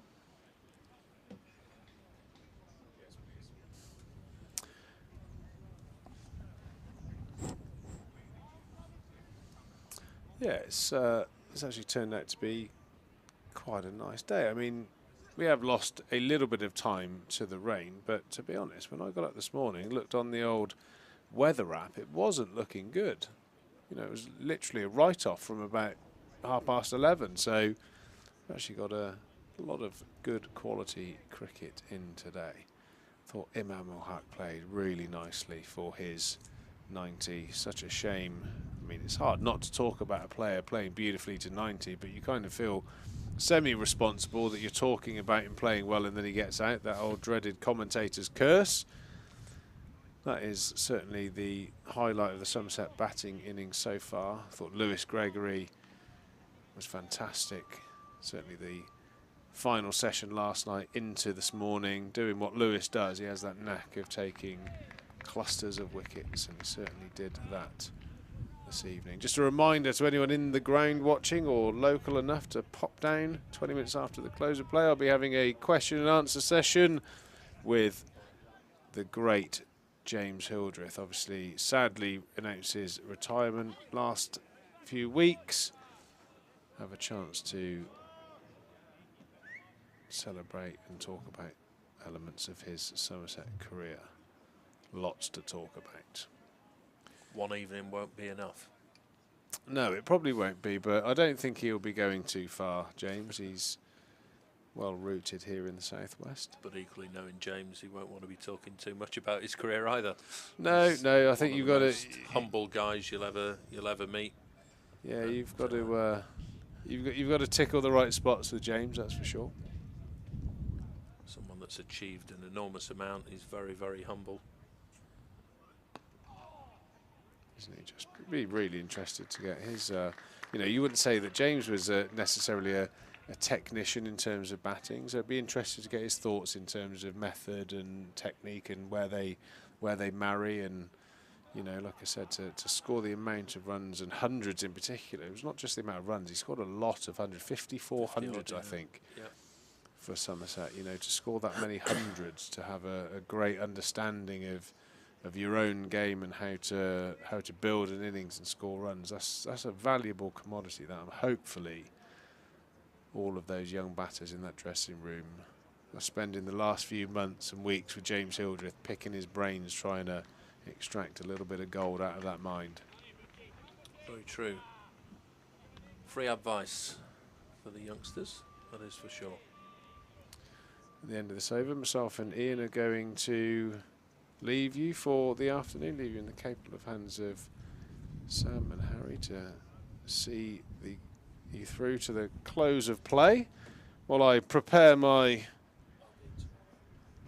bullet points. I don't even feel like I need to prepare much for a James Hildreth Q&A. I've stood at the end of most of the good stuff. Yeah, you'll be fine. Yeah, we'll be okay. Reminisce the good times, and I'm sure James will give you some valuable insights as well. Yeah, he'll be getting stuck into me, won't he, as well? I thought he Would have would thought nick so. at me a fair bit. Absolutely fine. Don't mind it from James. Josh Shaw still continuing the spell into his 13th over, 1 for 41.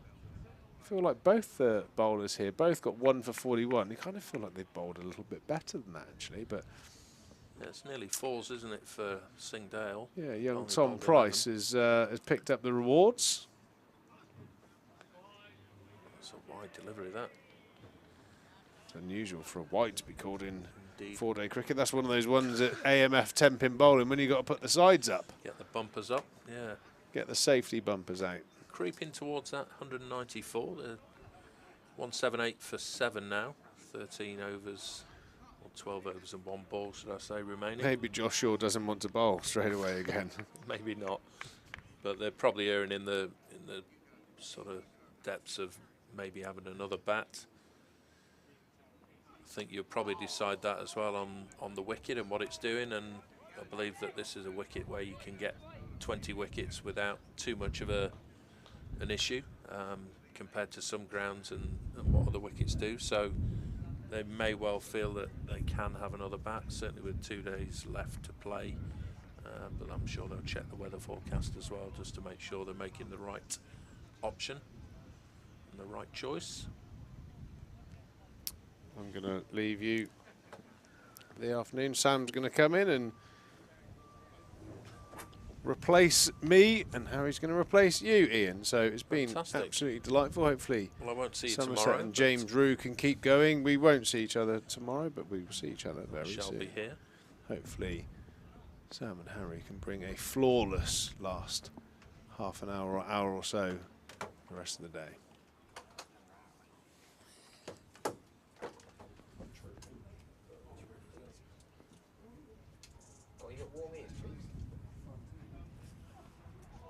Good afternoon, Blackie. Good Enjoy afternoon. that little How are stint we? with Pete? Yeah, all right. Just a little bit frustrating for Somerset. And is that Nigel Long just standing on one leg? He's He's probably a got bit sore, sore is he? feet like me.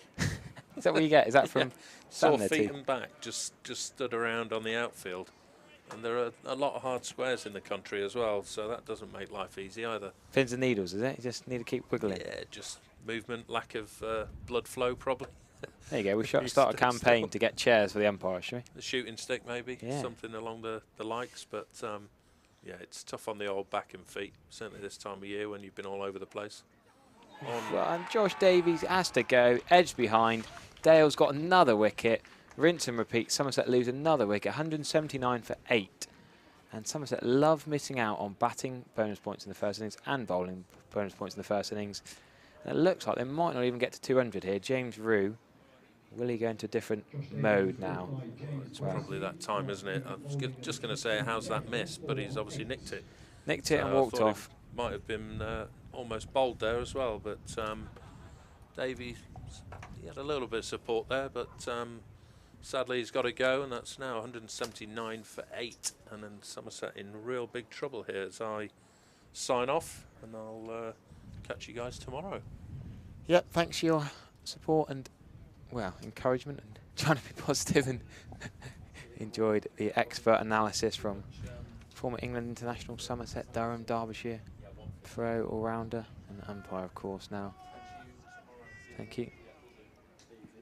So, yes, we're going to see the other debutant, first time on the bat, Sajid Khan for Somerset. Tractor Driver is doing all he can with his vocal cords, but do we use the word disarray, or is that a bit too strong? It's not great. I don't know. It's not great. Yeah, you're probably not wrong.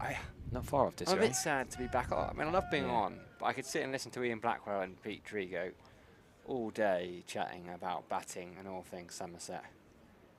Bit of a treat for the members later on to hear a Q&A with Hildy as well, who was up here. But yeah, disarray.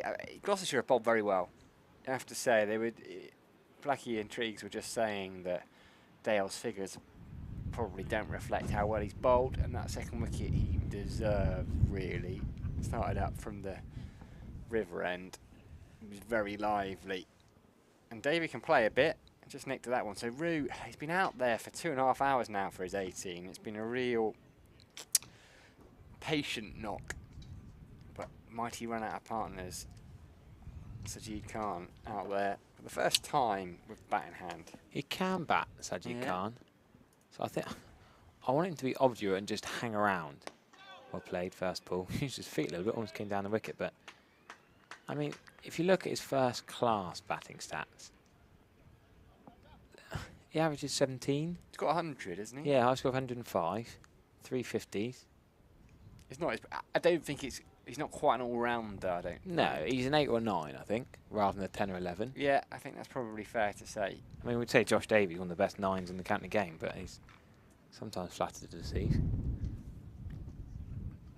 Frustrating for Somerset fans, as we can see on the comments and on the Twitter, and plenty of messaging. I think it's all, they can't win the game from here. Just getting past that follow-on mark. Crucial. Whoa, what a bit of fielding there. Gully diving across to his left. I think that's Miles Hammond. Wonderful stop. And that could have been 4 to Sajid Khan behind square. He hit it quite well.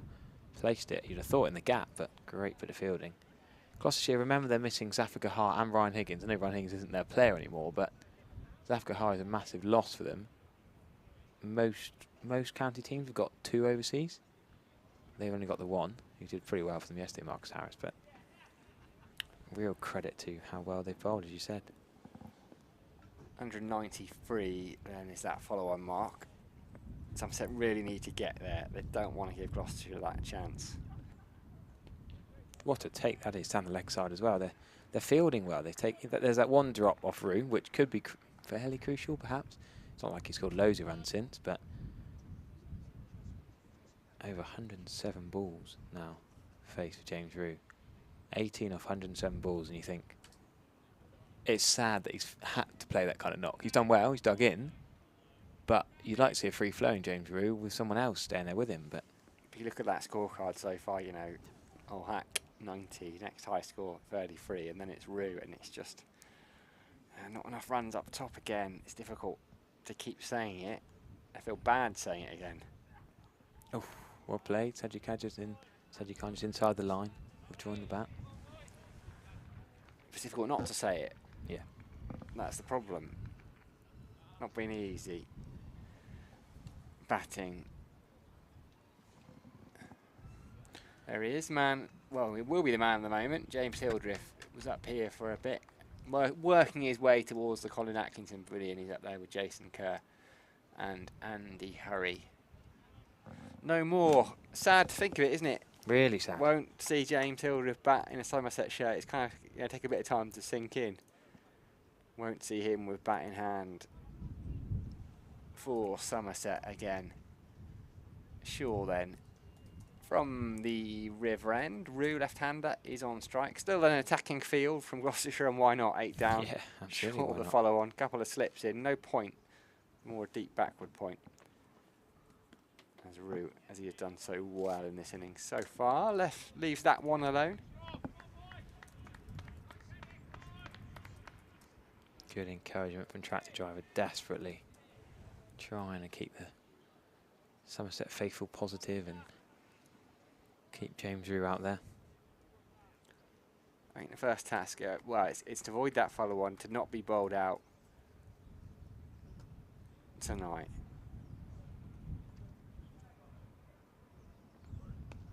Nice looking shot there from Rue. He's been patient, he's left alone well, but he's also happy to put away the bad ball. A nice little leg stump. It's just straying a little bit too straight there, Shaw, and whipped away for a boundary. And it just creeps Somerset a little bit closer to that follow-on mark. Leg stump half body, really, that from Shaw. But he's still got to put them away.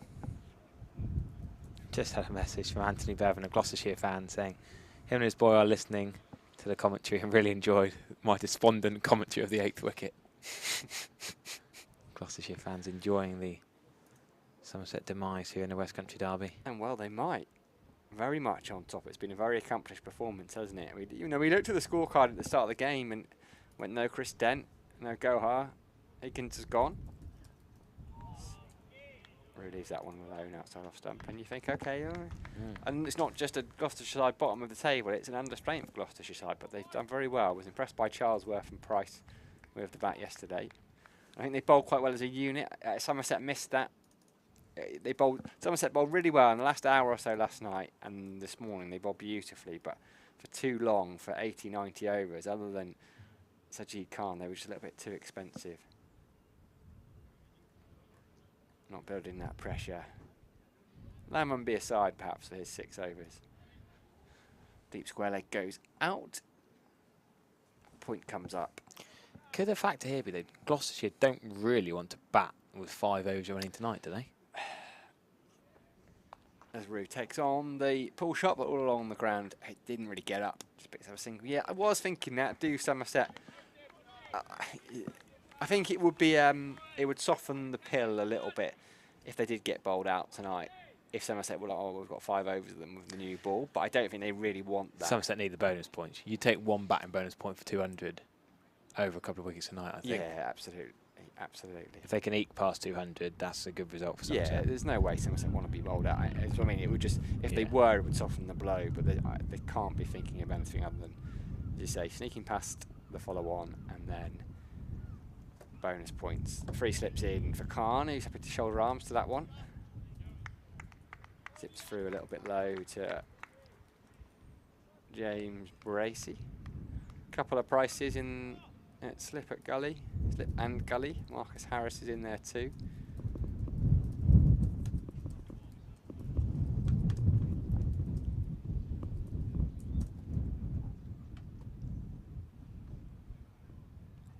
Taylor in at first slip. Miles Hammond at backward point. Beautifully sunny. Bit of a wind, I think, blowing across the Cooper Associates county ground here. And of the over 64, got 184 for 8. Somerset. Sounds a bit glum, isn't it? Yeah, all a bit glum. Tomorrow's a new day. Yep, correct.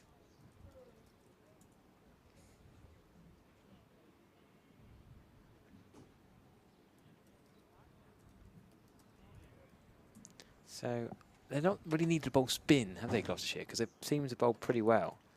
What have we seen? 7 bowlers bowled? Jack Taylor's bowled 1 over for 3 runs, which is exactly the same, incidentally, as Lewis Goldsworthy, 1 over for 3 runs. You like that? A bit of symmetry on the scorecard. Yeah. Graham van Buren bowled 7 over 17, but it's been predominantly the 4-seamers. Yeah, they've just rotated them, haven't they? Yeah, all of them have bowled at least 12 overs now. Tom Price with 4 wickets. To be fair, that's similar if you look at the Somerset scorecard until they needed Sajid Khan to bowl 26 overs.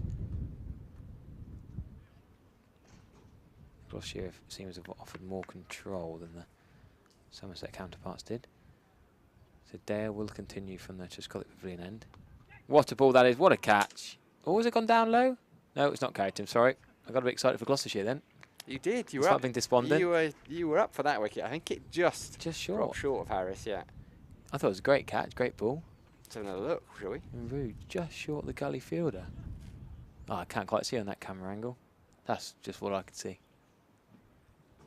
Not quite carried to the gully fielder. Boy, Marcus Harris took it cleanly, so... No one else was animated excited as I was. No. I just feel you were like up for it. You wanted to see the end of James Rew there, didn't you? Well, I don't know really. He was dropped earlier, but he's going to play a little bit more attacking, probably with harder hands now, so I could see there being nicks. A little bit of wristy flickage down to fine leg. I think he might be able to trust Sajid Khan, but Jack Brooks plays in such funny, unorthodox, weird areas. You never know how long he's going to last. He also was up here in the box just, well, probably less than an hour ago, but has quickly scampered back and put his whites and pads back on. He is hoping to have the afternoon off.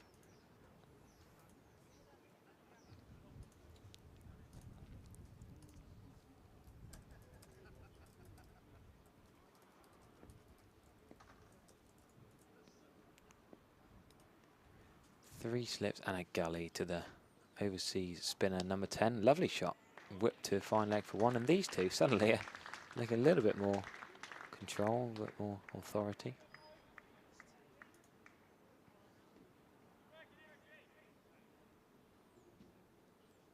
Somerset could do with someone like Leicestershire opener Sam Evans, who batted through their collapse to 93. And now he's batting well against a decent Notts attack when Leicestershire are getting pretty hammered in that game on day 2, and they're in danger of losing that inside 2 days. But well bowled again from Dale, bowling really challenging areas, slingy action. Not many bad balls bowled. Yeah, it's been the same as when I saw him at Radlett earlier in the summer. He beats the bat a lot. He really challenges that outside edge. He was a bit unlucky, really, not to pick up a couple of more. Ooh, Warrior of Rain coming up from Devonshire. Newton Abbott, biblical rain. I think we'll be all right from here, you know, H. You reckon we can get the next 10 overs in? Oh, no rain in my forecast, even in Devon. But South Devon is biblical. Ah, we've got a little. I wonder how long it takes for rain to get from Newton Abbott. Is it as quick as Shep driving up from Newton Abbott to watch? People, I'm in an iron about whether to come up here for days 3 and day 4. Well, I dare say you're probably better off coming for day 3 than day 4. Yeah, I think it's worth it. You know, the forecast for tomorrow is better. It keeps changing anyway. I know. I think we'll be all right. It's windy, and that. Yep. Any showers we've had, it just blows. A, it blows the weather through, and B, it dries the ground. So I think we'll get a decent amount of cricket. What do we have? 96 overs yesterday. Not lost too many today. Yeah, did really well to get 96 in yesterday. Again, challenging areas from Dale, not giving much away here. So James Rew, what did he got? He got 48 in the Royal London Cup against Notts, 114 against Middlesex, 96 against Warwickshire.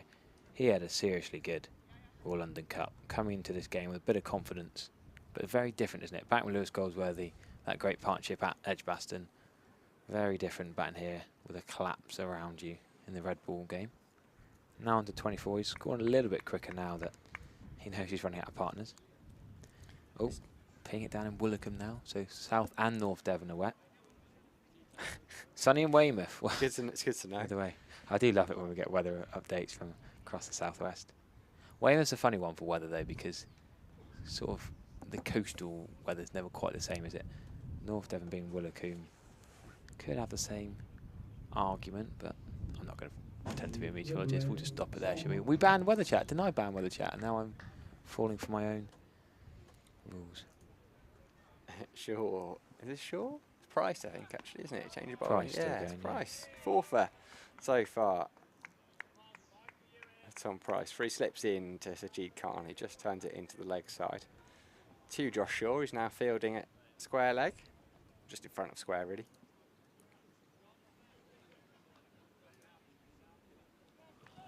And it's dry back in Brizzle. There we go. It's dry here. That's all I need to worry about, really. It's dry here into the last 9 overs. We might get them all. Be a much later finish than anticipated, as Khan just played down the inside of that one. I don't think he was playing at that at all. Just there is Harry Trump getting himself. Look at that. He's kind of camouflaged down there as well, isn't he? Is the grass not wet? Well, Harry Trump doesn't mind for anything for his art. What commitment to the cause that is. I wonder what photo we're going to get. I'd like That to is see why that you made the photo. BBC Sport County Championship feed today. Harry Trump. Will he be able to get back up there? That's the big question.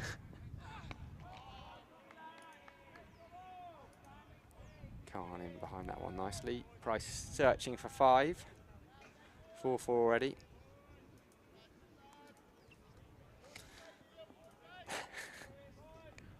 You've really, it's just a flurry of weather updates updates on the YouTube. You can tell I'm old, can't you, when I call it the YouTube? Well, no, I'll go along with the YouTube. We do know how many overs are left today. There are 9 overs left today. Well, 8.5. Again, Khan solid in defence. Van Buren. Thing is, you sometimes get a comment on the YouTube and then you respond to the comment, but what happens if that person's got the YouTube muted? What if they're just watching, not listening? It'd be very rude of them. But even if just ask a question, I've answered it. It would always be also be slightly foolish to ask a question. I guess they could be just asking in the chat.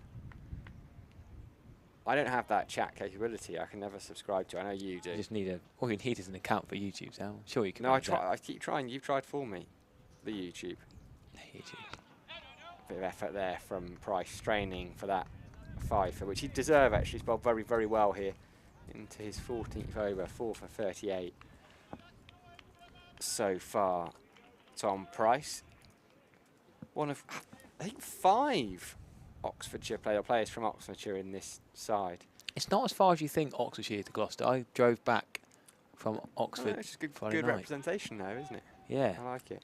Over the Cotswolds, beautiful drive. Oh yeah, that's a fine drive. And I was actually surprised how quickly I was in Cheltenham. Because you were speeding. Yeah, Picks up a single there, Khan.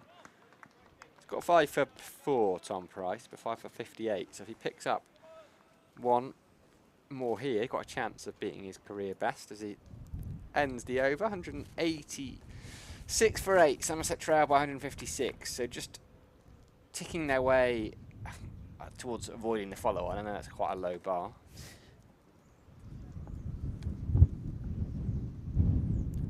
Usually having to update your headline for your piece. Well, I'm just thinking Tom Price is he the lead man of today.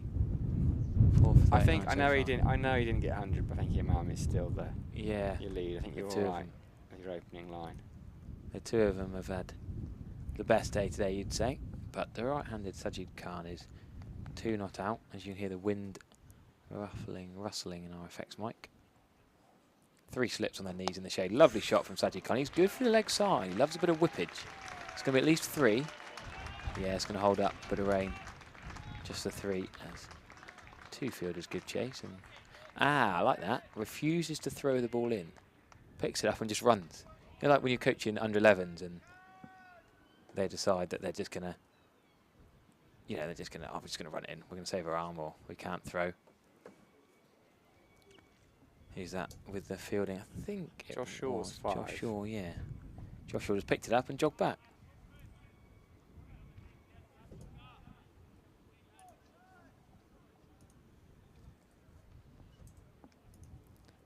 So Dale is going to continue with his beautiful areas he's been bowling, really. Got to give him credit for it. Well, that's a bumper. Well played. James Drew's a short lad. Used to short balls. Play that well, comfortably, ducked underneath it. 7.5 overs remaining, and James Rue, is he going to go into white ball mode?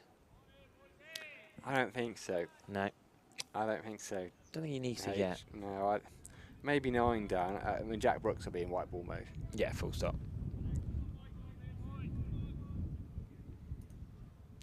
We haven't given a second team update in a while, have we? Somerset seconds playing against Surrey seconds. That's an edge from Rue, straight through the slip cordon, 4-4 runs, ironic cheers.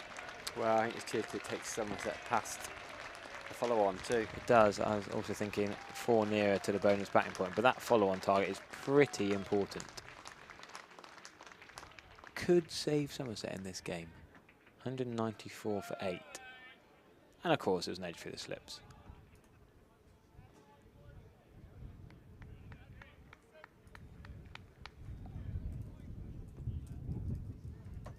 So Rue edging through third slip to surpass that follow-on target.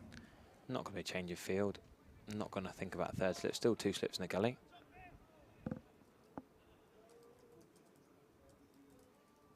And Richard Walsh is singing Go Somerset. A couple of boxes to our left, as that's a very optimistic appeal from Dale and Bracey. And the corner went up until Bracey left. Still singing it. Should we put the mic next door as the whole press box goes for it? Go Somerset. Polly Rhodes is chuckling along as she tries to score and multitask as she is with the screen and the old-fashioned paper and pencil as well. You're big on the pencil for Yeah, scoring, aren't you? 100%. But I'm not doing every ball. I'll just do the scorecard.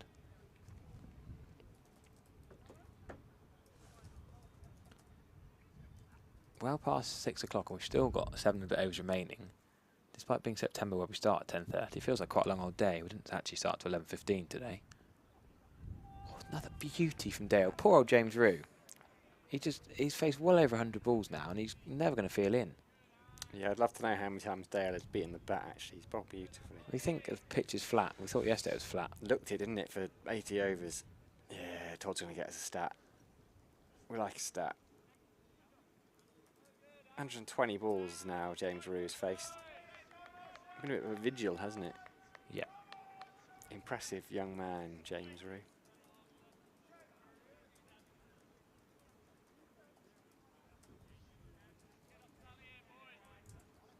Slight change of field.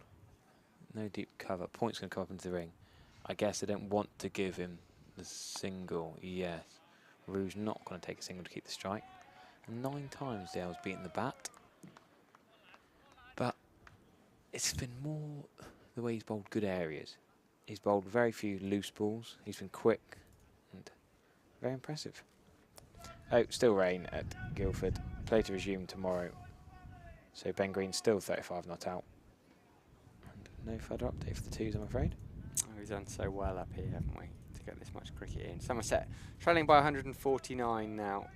194 for 8.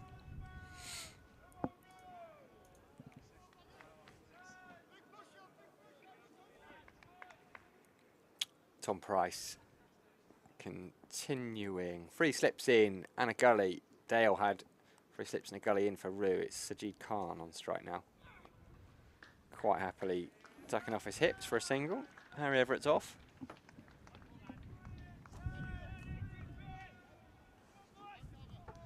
Field changes around, right hand, left hand combination out there, just meaning Gloucestershire have to do a little bit more work. Started off brilliantly for Somerset. There's Tractor on the screen. 4 wickets in that opening hour. And Tractor into his work, giving support, vocal support to James Rue and Sajid Khan. As they just, probably the task really now is to hang on for the end of the day. That'll be a leg by, I'd imagine. I just turned and realised that you've got a jumper, a body warmer, trousers on, and the aircon on. Like, all this talk about energy bills and Pete Trigo and kettles, and that's the most criminal thing I've realised all day. I'm not talking about So I've gone and turned the aircon off. Why have we got aircon on, and then you're dressed up like it's winter? That's me told. Put your keep your jackets on, and we'll have the aircon off. Khan on strike.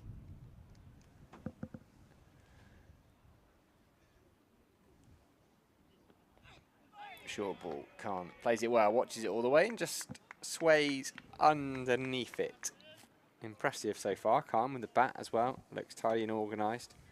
Flicked a couple off his legs.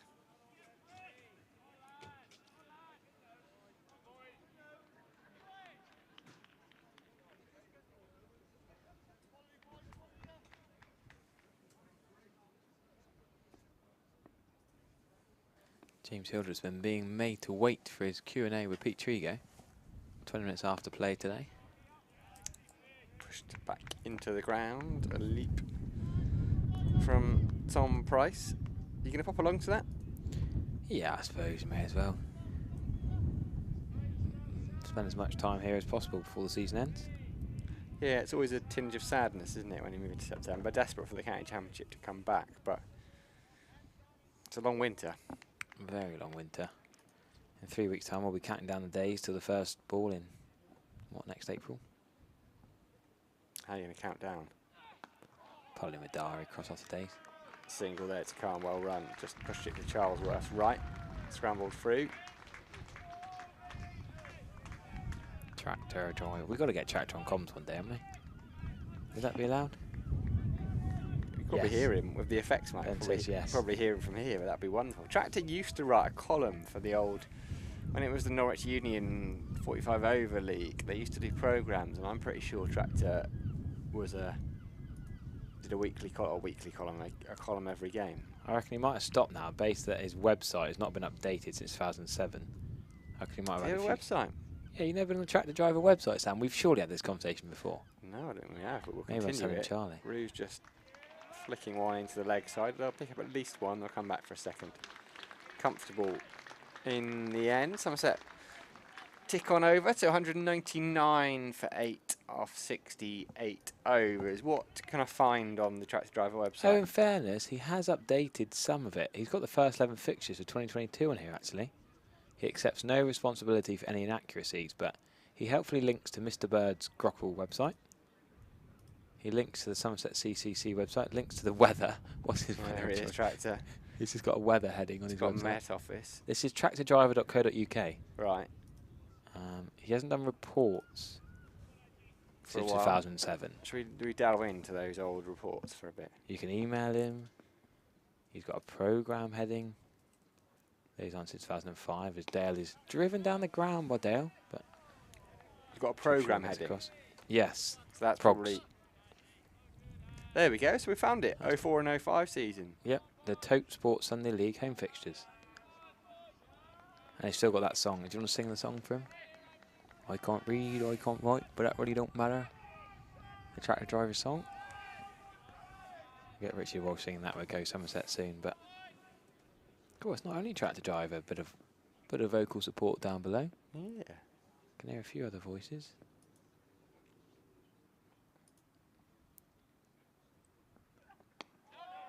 Squared up, bit leading edge from Khan. Rehearses that shot again. Mark Loop says, for the commentators, I'm a Yorkie but living down south. I joined this chat because it's the best moderated chat in cricket. How about that? Big kudos and credit to Mike. Mike and FSM the dog, the two of the moderators. I haven't seen Lady Bladebind on here today, but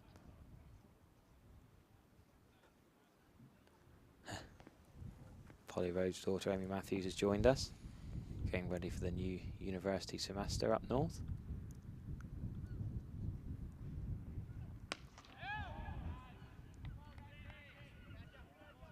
A bit of buzz from the Gloucestershire fielders, to be fair to them. Just about out-voicing Tractor. There's a photo section on his website. I'm just going to... He's got a whole... it's not a section. Photo of Matt, yeah. The day out section. See, I reckon I was here for it. I was at this game. There's a picture of a benefit game down at Seaton, which I believe I was at. Seaton? I played at Seaton 5 times this season. Yeah, because Brian Rose is in it. He batted. Jerry Rose ended up fielding. Who's that? Richard Johnson, Andy Caddick, Charles Willoughby, Matt Wood, Keith Parsons, the Storm on. Robin Lett. Quite some cracking pitches.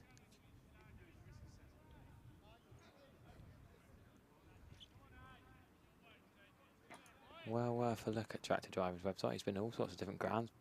Great pictures from yesteryear. Guernsey, Barbados, Stormont.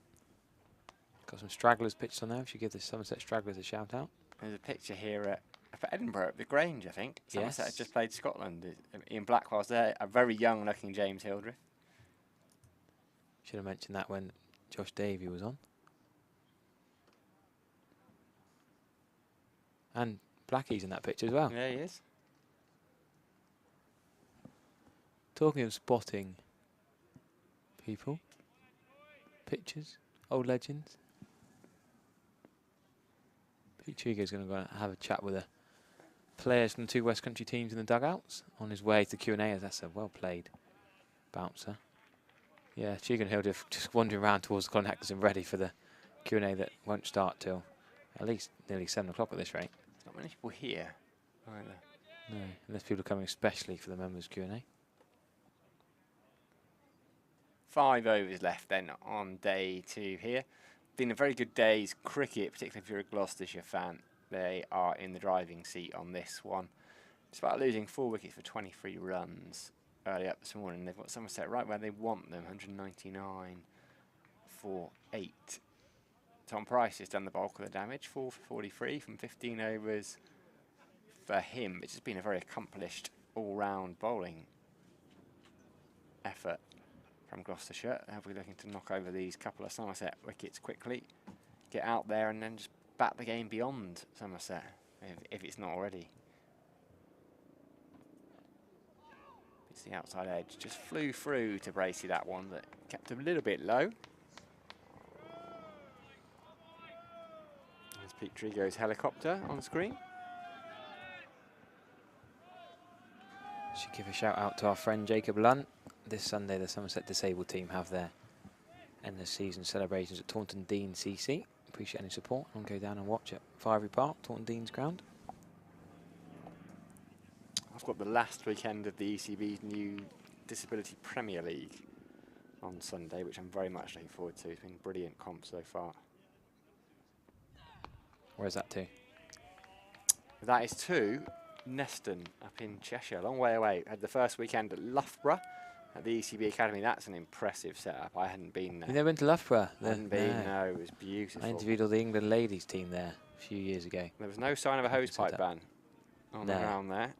No, fair enough. It was lush, girt lush. Girt lush. No, yeah, cracking setup there. The indoor centre, the ground. I sadly never played there for university games, but they do. MCCU games they play there. Left alone by James Root.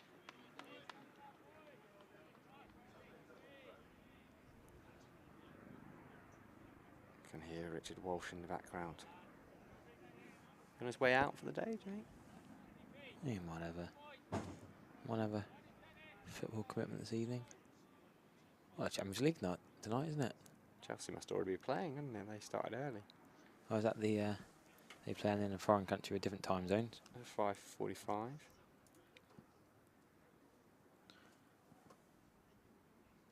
We don't want football chat. Mr. Paul Bird's a bit late on the tractor driver chat on Twitter. Not seen him here today. My old ICT teacher. Good single there, Roo, just dropping and running. And that brings up the Somerset 200. There is a batting bonus point. Harry Everett punches the air. Delighted. Ironic cheers and celebrations. 200 for 8. A batting bonus point. Well, I never. They've been rarities, haven't they? It could count come the final reckoning, H. Doesn't cost Gloucestershire anything. So, well it might do. A point away from them if the two of them, yeah. It might do. Khan then on strike. 3 slips. Miles Hammond in a gully. As Khan just pulls out of it, which forces Price to pull out of his shot. He's waving, saying someone's moving. Can't immediately see whom it is, but Sajid Khan, well within his rights to pull out there.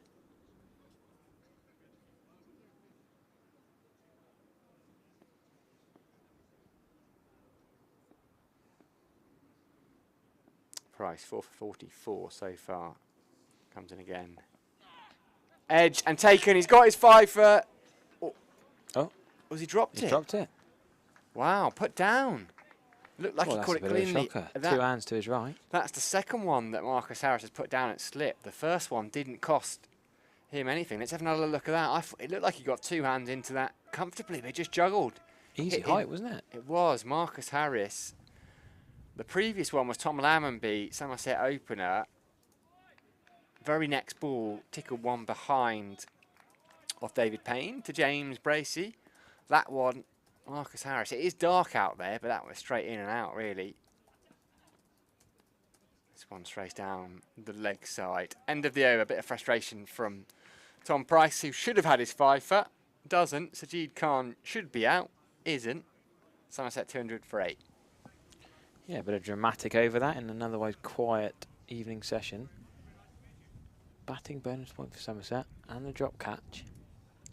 Well, I never Get said. that. Amend that report of yours. Get it in. Well, Khan dropped a 3rd slip. Could that be crucial? He might go on and make another first-class 100. You never know. That'd be fun, wouldn't He's it? got 1 to his name. That would be fun. A Sajid Khan first-class 100 from here. Nick Wiltshire says it was a dolly of a catch. Difficult It to was a little bit disagree. harsh. It was easy. I'm not sure it was a dolly. It was comfortable. It was an easy catch he should have taken, but... I think a pro cricketer, test should be cricketer. taking that. Oh, absolutely. And also, Australians are so good in the cordon in the test side, particularly. David Warner taking some screamers. It is the light. The one thing I would say is the light. It's coming out of darkness as well. Or he's knackered at the end of the day. Is David Payne's going to return from the... Just got it for Flynn below us. Quick, swinging away from the left-hander. Tends to... His natural angle swings into the right-hander, away from the left-hander. Yeah, Gloucestershire bowlers would love to finish this off tonight. They don't want to go through that warm-up routine again tomorrow. They'd love to finish it off, day with the feet up tomorrow, watch the batters go about it, and then have another go at Somerset.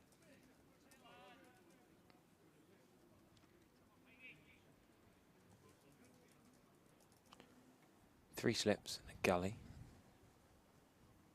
Yeah, getting a bit grey.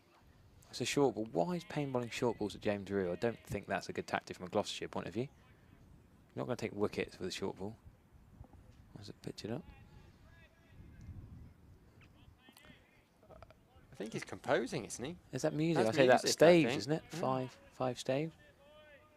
5 lines of the stave. I think that chap's writing a bit of music. I was more worried about the thing on his nose.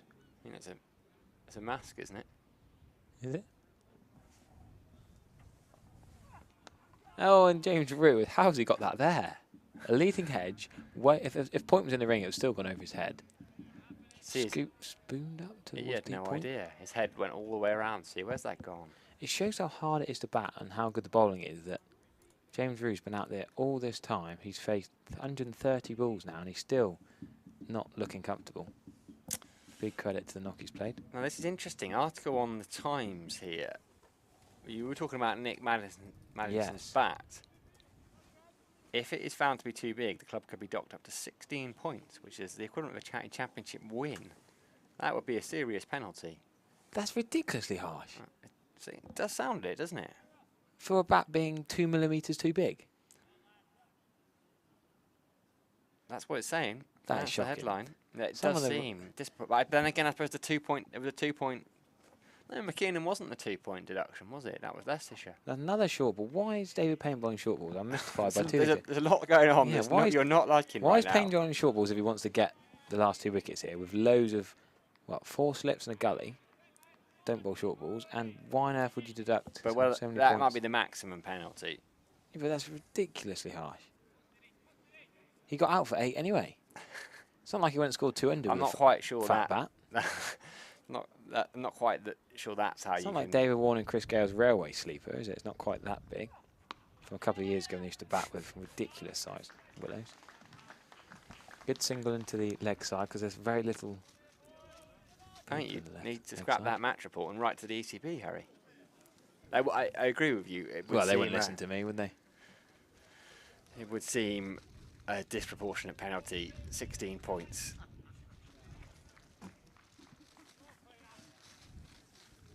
So, change of the strike, right hand, left hand, a little bit irritating, but David Payne, is he going to go short again? Surely not.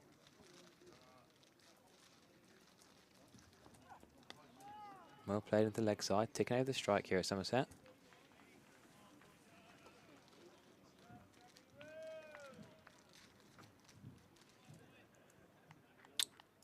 Three overs left then of the day.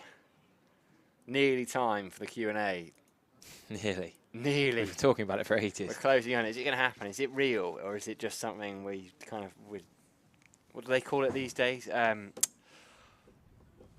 Manifesting. Apparently, that's a thing. If you manifest something. Lachlan Stevens with a smartly dressed Pete Trigger. He's obviously decided he's not going to commentate for the last few overs of the day. He hasn't told us, but he's over there. So let's presume that the last 3 overs is us two holding the fort. He's got to wait 20 minutes after the last ball for the Q&A though, so he might be a bit keen and early. Price to continue around the wicket to Rue. Keeps him out. He's done that so well. James Rue, 132 balls now. He's faced for his 31. Oh no, Eddie Byram's out. 67 he scored. A shame, Eddie Byram of these parts now playing for Glamorgan against Worcestershire.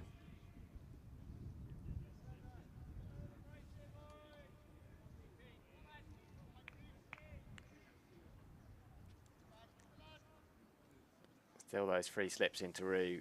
Hammond at gully. Catch dropped by Marcus Harris in the previous over off Price. It was Sajid Khan.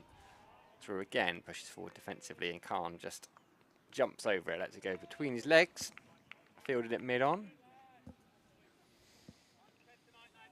You got a game tonight, Harry? You're usually running off to play a bit of T20 somewhere. Not in this daylight, so it's going to be dark in an hour. I never know with you. You might have some kind of floodlit Lights. league going on. I've not managed that yet. That'd be pretty cool, wouldn't it? No, midweek cricket stops in the second week of August generally. Does it really? Unless you can get people to start at 5, but normally people are working till 5 out of 5. Oh, well bowled that. From Price around the wicket to Rue. Probably one he genuinely played at. I think Rue just a little bit too good for him. Let's have another look at that one on the replay. Andrew and Henry, as ever, been doing sterling work on the camera. Yeah, just shapes away from him. Down there.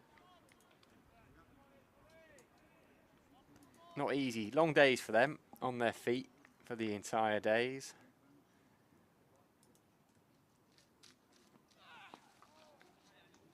Dropped and run for a single. Henry's back upstairs, warming up. It's not warm down there. It's probably the most exposed part of the ground, actually.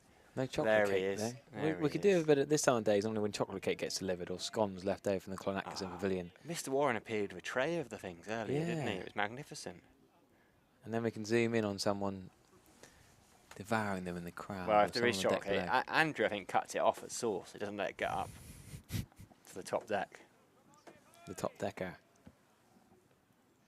A few people making their way to St James's Gates. Or the Priory Bridge Gate. Now, he thought about leaving that one for a second, Sajid Khan, but actually just waited, played it really late, opened the face. It was a lovely shot, boundary. There's 3 slips and a gully, and he just found the gap where 4th slip would have been and picks up 4. Very underrated shot, that. Lovely. Yeah, It's right. about to leave it, isn't it? But open the face, boom, between 3rd slip and gully. Thank you very much, 4 runs, easy. Use the pace. 12 then, Sajid Khan's got. Could do a few more from a Somerset perspective, actually, if he got that second first-class century. What's that, 92 away from his first-class best? There was a run there, you'd have thought. Turned down by James Rue at this late stage in the day. No need to take any risks. 2 overs left. Somerset 208 for 8. Yeah, Sajid Khan, last test match he played against Australia at Lahore. Got the wicket of Azman Khawaja, which is a pretty big wicket. Probably the best player of spin in that Aussie lineup. He batted and got bowled by Pat Cummins for 6. Batted at 8. No, but at 7. So he bats at 7 in Test cricket and then comes in at 10 for Somerset. That's a bit harsh, isn't it? You know what I mean? Can you imagine Josh Davey, though, genuinely if he came into the side and was ahead of him? Both innings in his last test, he batted at 7. He looks a decent player. Yeah, Casey Aldridge and Josh Davey, and ahead of him is David Payne swings one away from a James Rue leave. How often will that happen, do you think, with a bowler bat lower in Championship cricket than they do in Test cricket? Jack Leach, I suppose it depends on who's bowling for England. He could be anywhere from 8 to 11. For Somerset, he's probably 10 or 11. Craig Overton, he's between 8 and 11. Guess it very much varies on, depends on what bowlers you've got available. Well, exactly. It depends what Pakistan had batting-wise at the bottom there.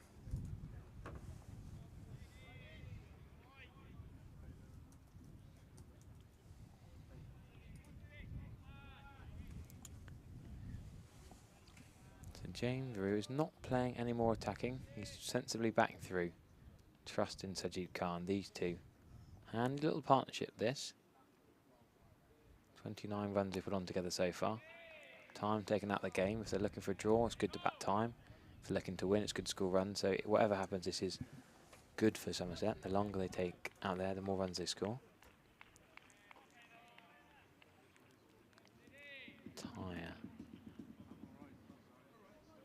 Tire the Gloucestershire bowlers out. Keep Marcus Harris in the field as long as possible before he has to bat again, I guess.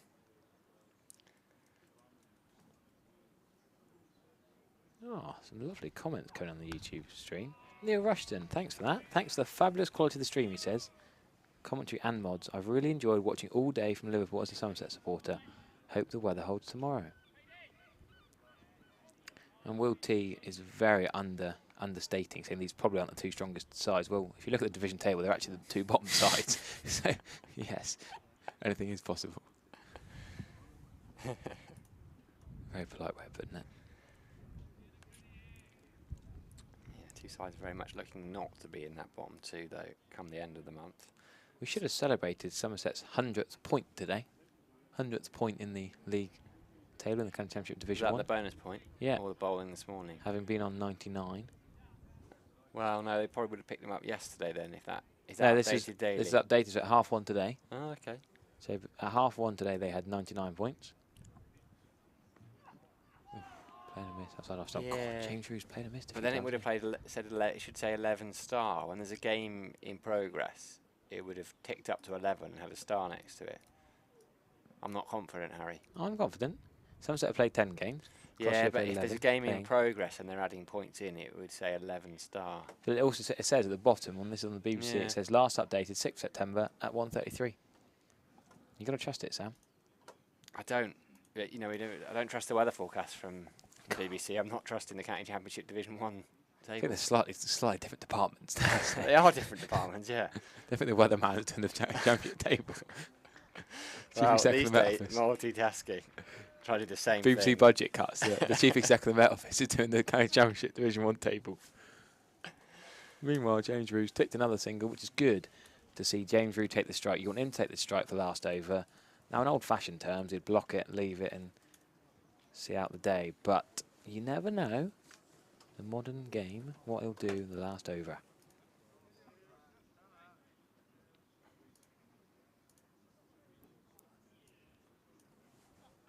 Cricinfo normally update their tables as they go. Well, you get on the link. Tractor's website's got a link to Cricinfo. If it is that, funnily enough, I'm not on Tractor's website Why anymore. not? If it is the 100th point, we're going to go out and celebrate it then? Yeah, we should. Raise a glass. Round of applause.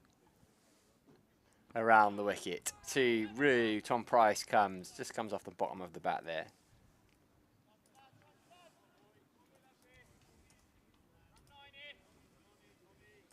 Five balls remain in today's action, of today's action. See, Cricinfo H, Somerset 102, 11 star. Yeah, so they got the 100th point today. But not that point.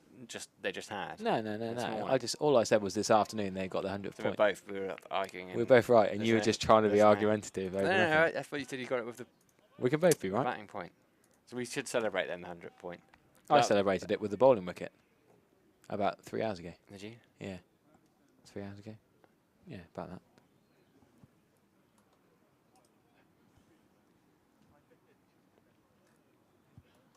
that. Four balls left today. Free slips in. Gully. James Rue has been obstinate. And is once more. Warwickshire not in action. They've played 11 games. So Somerset could even... Well, feels unlikely they're going to get 300. But if they got to 300 and were defeated, that would take them level with Warwickshire, which makes that game up at Edgbaston massive next week, doesn't it? You're right, it's all massive now, isn't it? Let's be honest. David Payne-Below has just left a jumper on the outfield. A little bit worried about 5 penalty runs. He's going to guard that jumper at fine leg.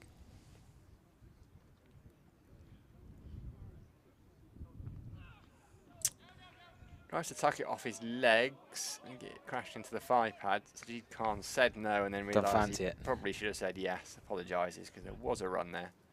No harm done though. Ajit Singh Dale does the fielding. What is it? 20-7 now. Here. So that's been a long day really. These days in September scheduled to finish at 5:30. With the aid of the artificial light of the floodlights. Ian Blackwell, umpire we've had up today, was explaining that it's about whether if the floodlight is providing the only light, that's probably the time to go off. If you can see all the shadows as Rue plays that one with soft hands. And Shaw at backward point does the fielding.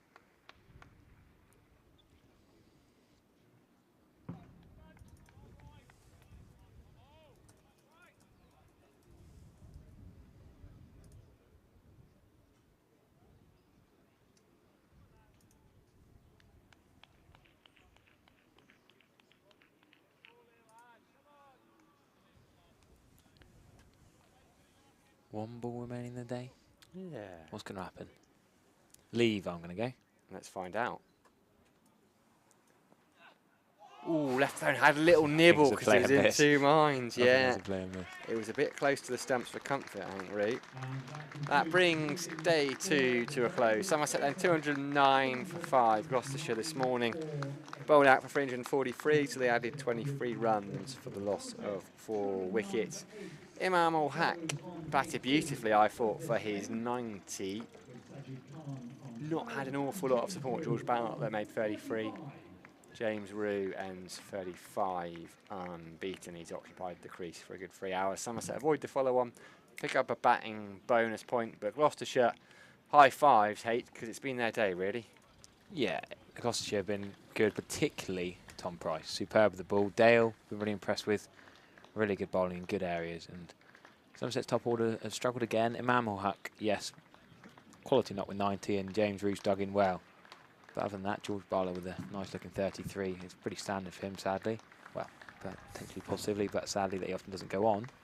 But James Rue's been obdurate. He's stuck around and worked really hard for his 35. And him and Khan could be crucial tomorrow morning. If they keep sticking around, if they can eke it up towards 250 or about as long as they possibly can, I'm not going to set a target on it, then could be a bit more positive for Somerset. But do join us again tomorrow. We'll be on air just before 10:30. I don't know if I'm on tomorrow or back on again on Thursday, but I'll be here anyway. You'll be here. And enjoy a good evening. And thank you very much to WPA for supporting us yet again. First of all to Old Trafford, replying to Lancashire's 276, Yorkshire 134. Kent 74 for 4 in reply to Essex 573. And at the GS Bowl, Northampton 77 for 1 in reply to Hampshire's 400 for 9 declared.